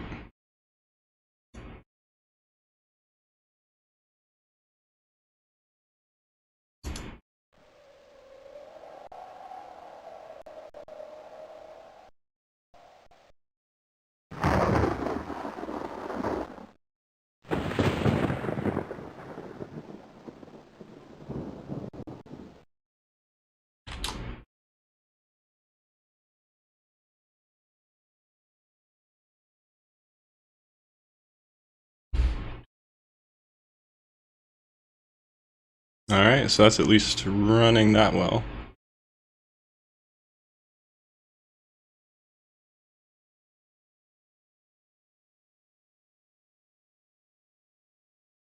Then I want to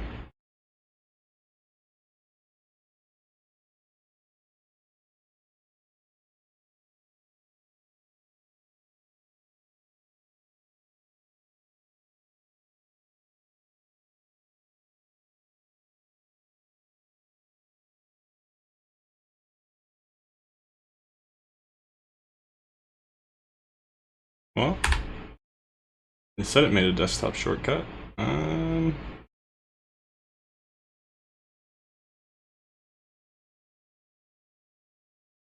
T, the Elder Scrolls? No. E, Elder Scrolls? Yeah, no.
Just don't.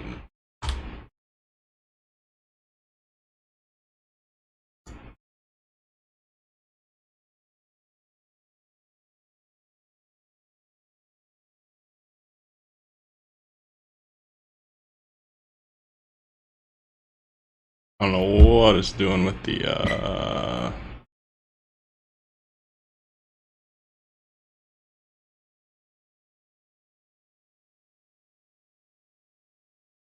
resolution there.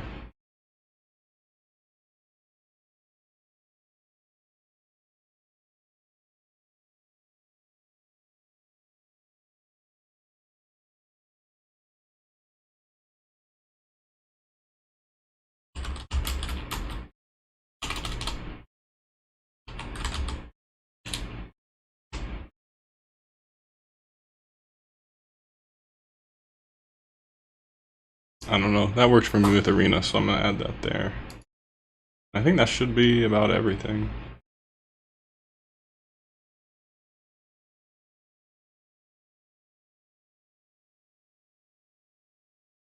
Let's see. While I'm here...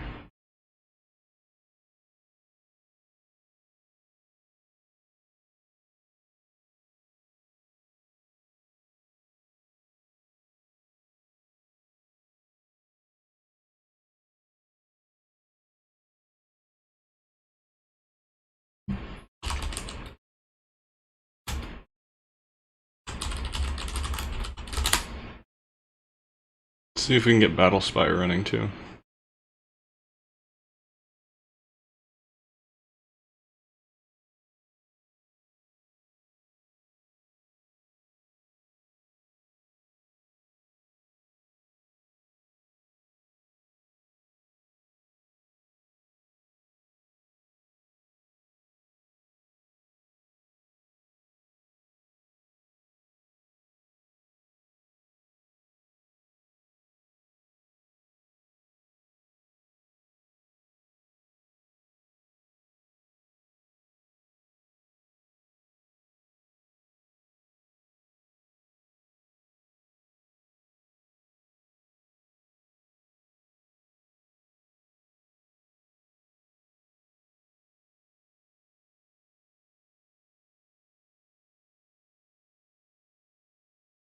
Nope, this looks difficult.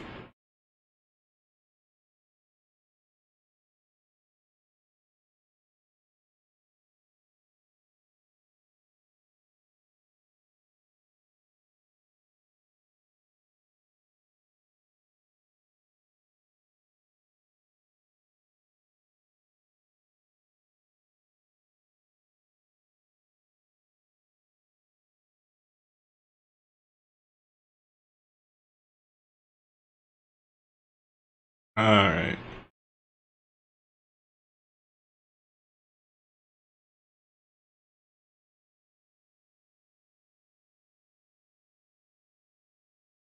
Hey, good luck.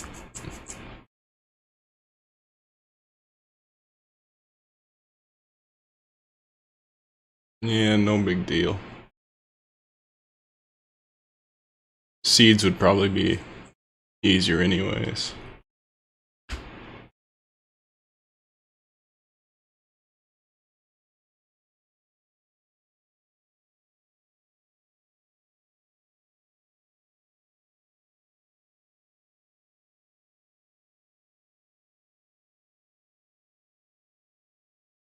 Alright, I'm gonna probably install Battle Spire on my own and then talk about it when I play it if I do.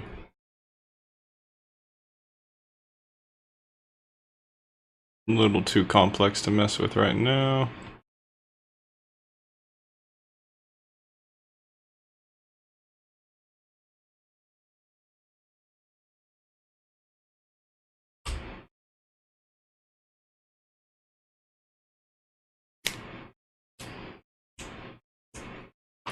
Give me them cocoa seeds, cacao, whatever it is.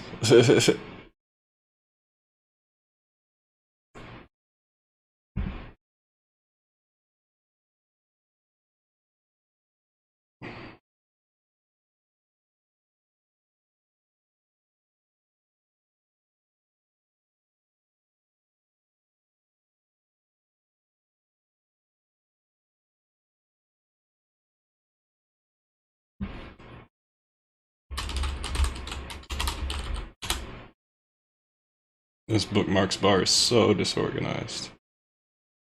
I gotta close at least a couple of these though.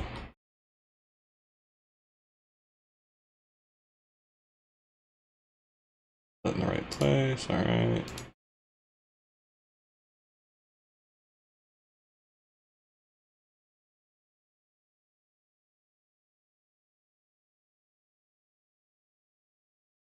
I've heard this is a...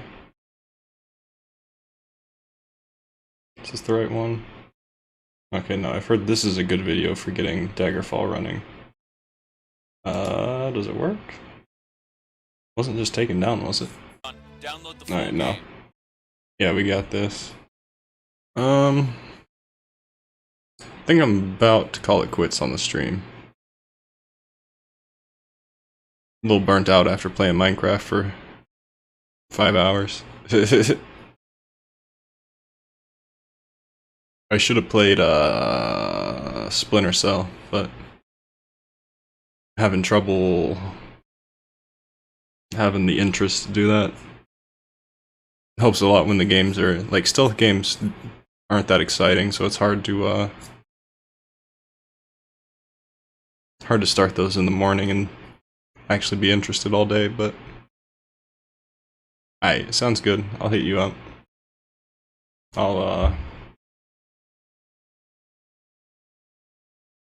Yeah, I'll probably end this here in the next 5-10 minutes, and then I'll see what's going on with you for a little bit.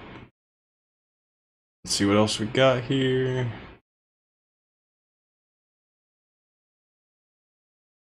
These are probably nothing. Open this Twitch thing so I could raid people. Like send my viewers there after I'm streaming, but I don't think I like any Twitch streamers.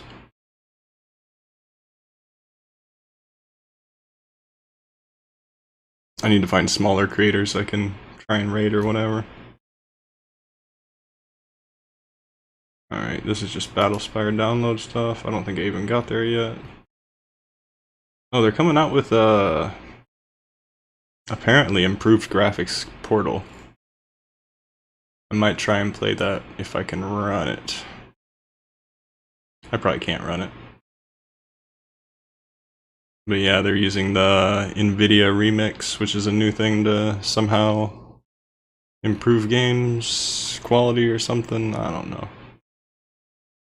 I'm gonna leave this up to read later. Because I thought they were releasing the new version of Portal as a DLC or something.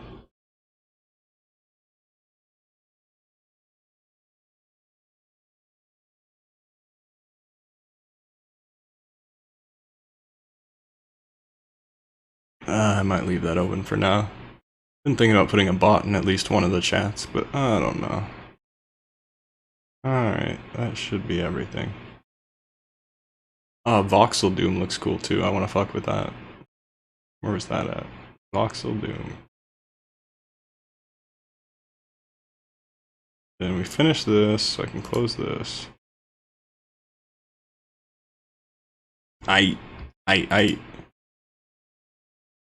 Aloha to everyone, and thanks for showing up.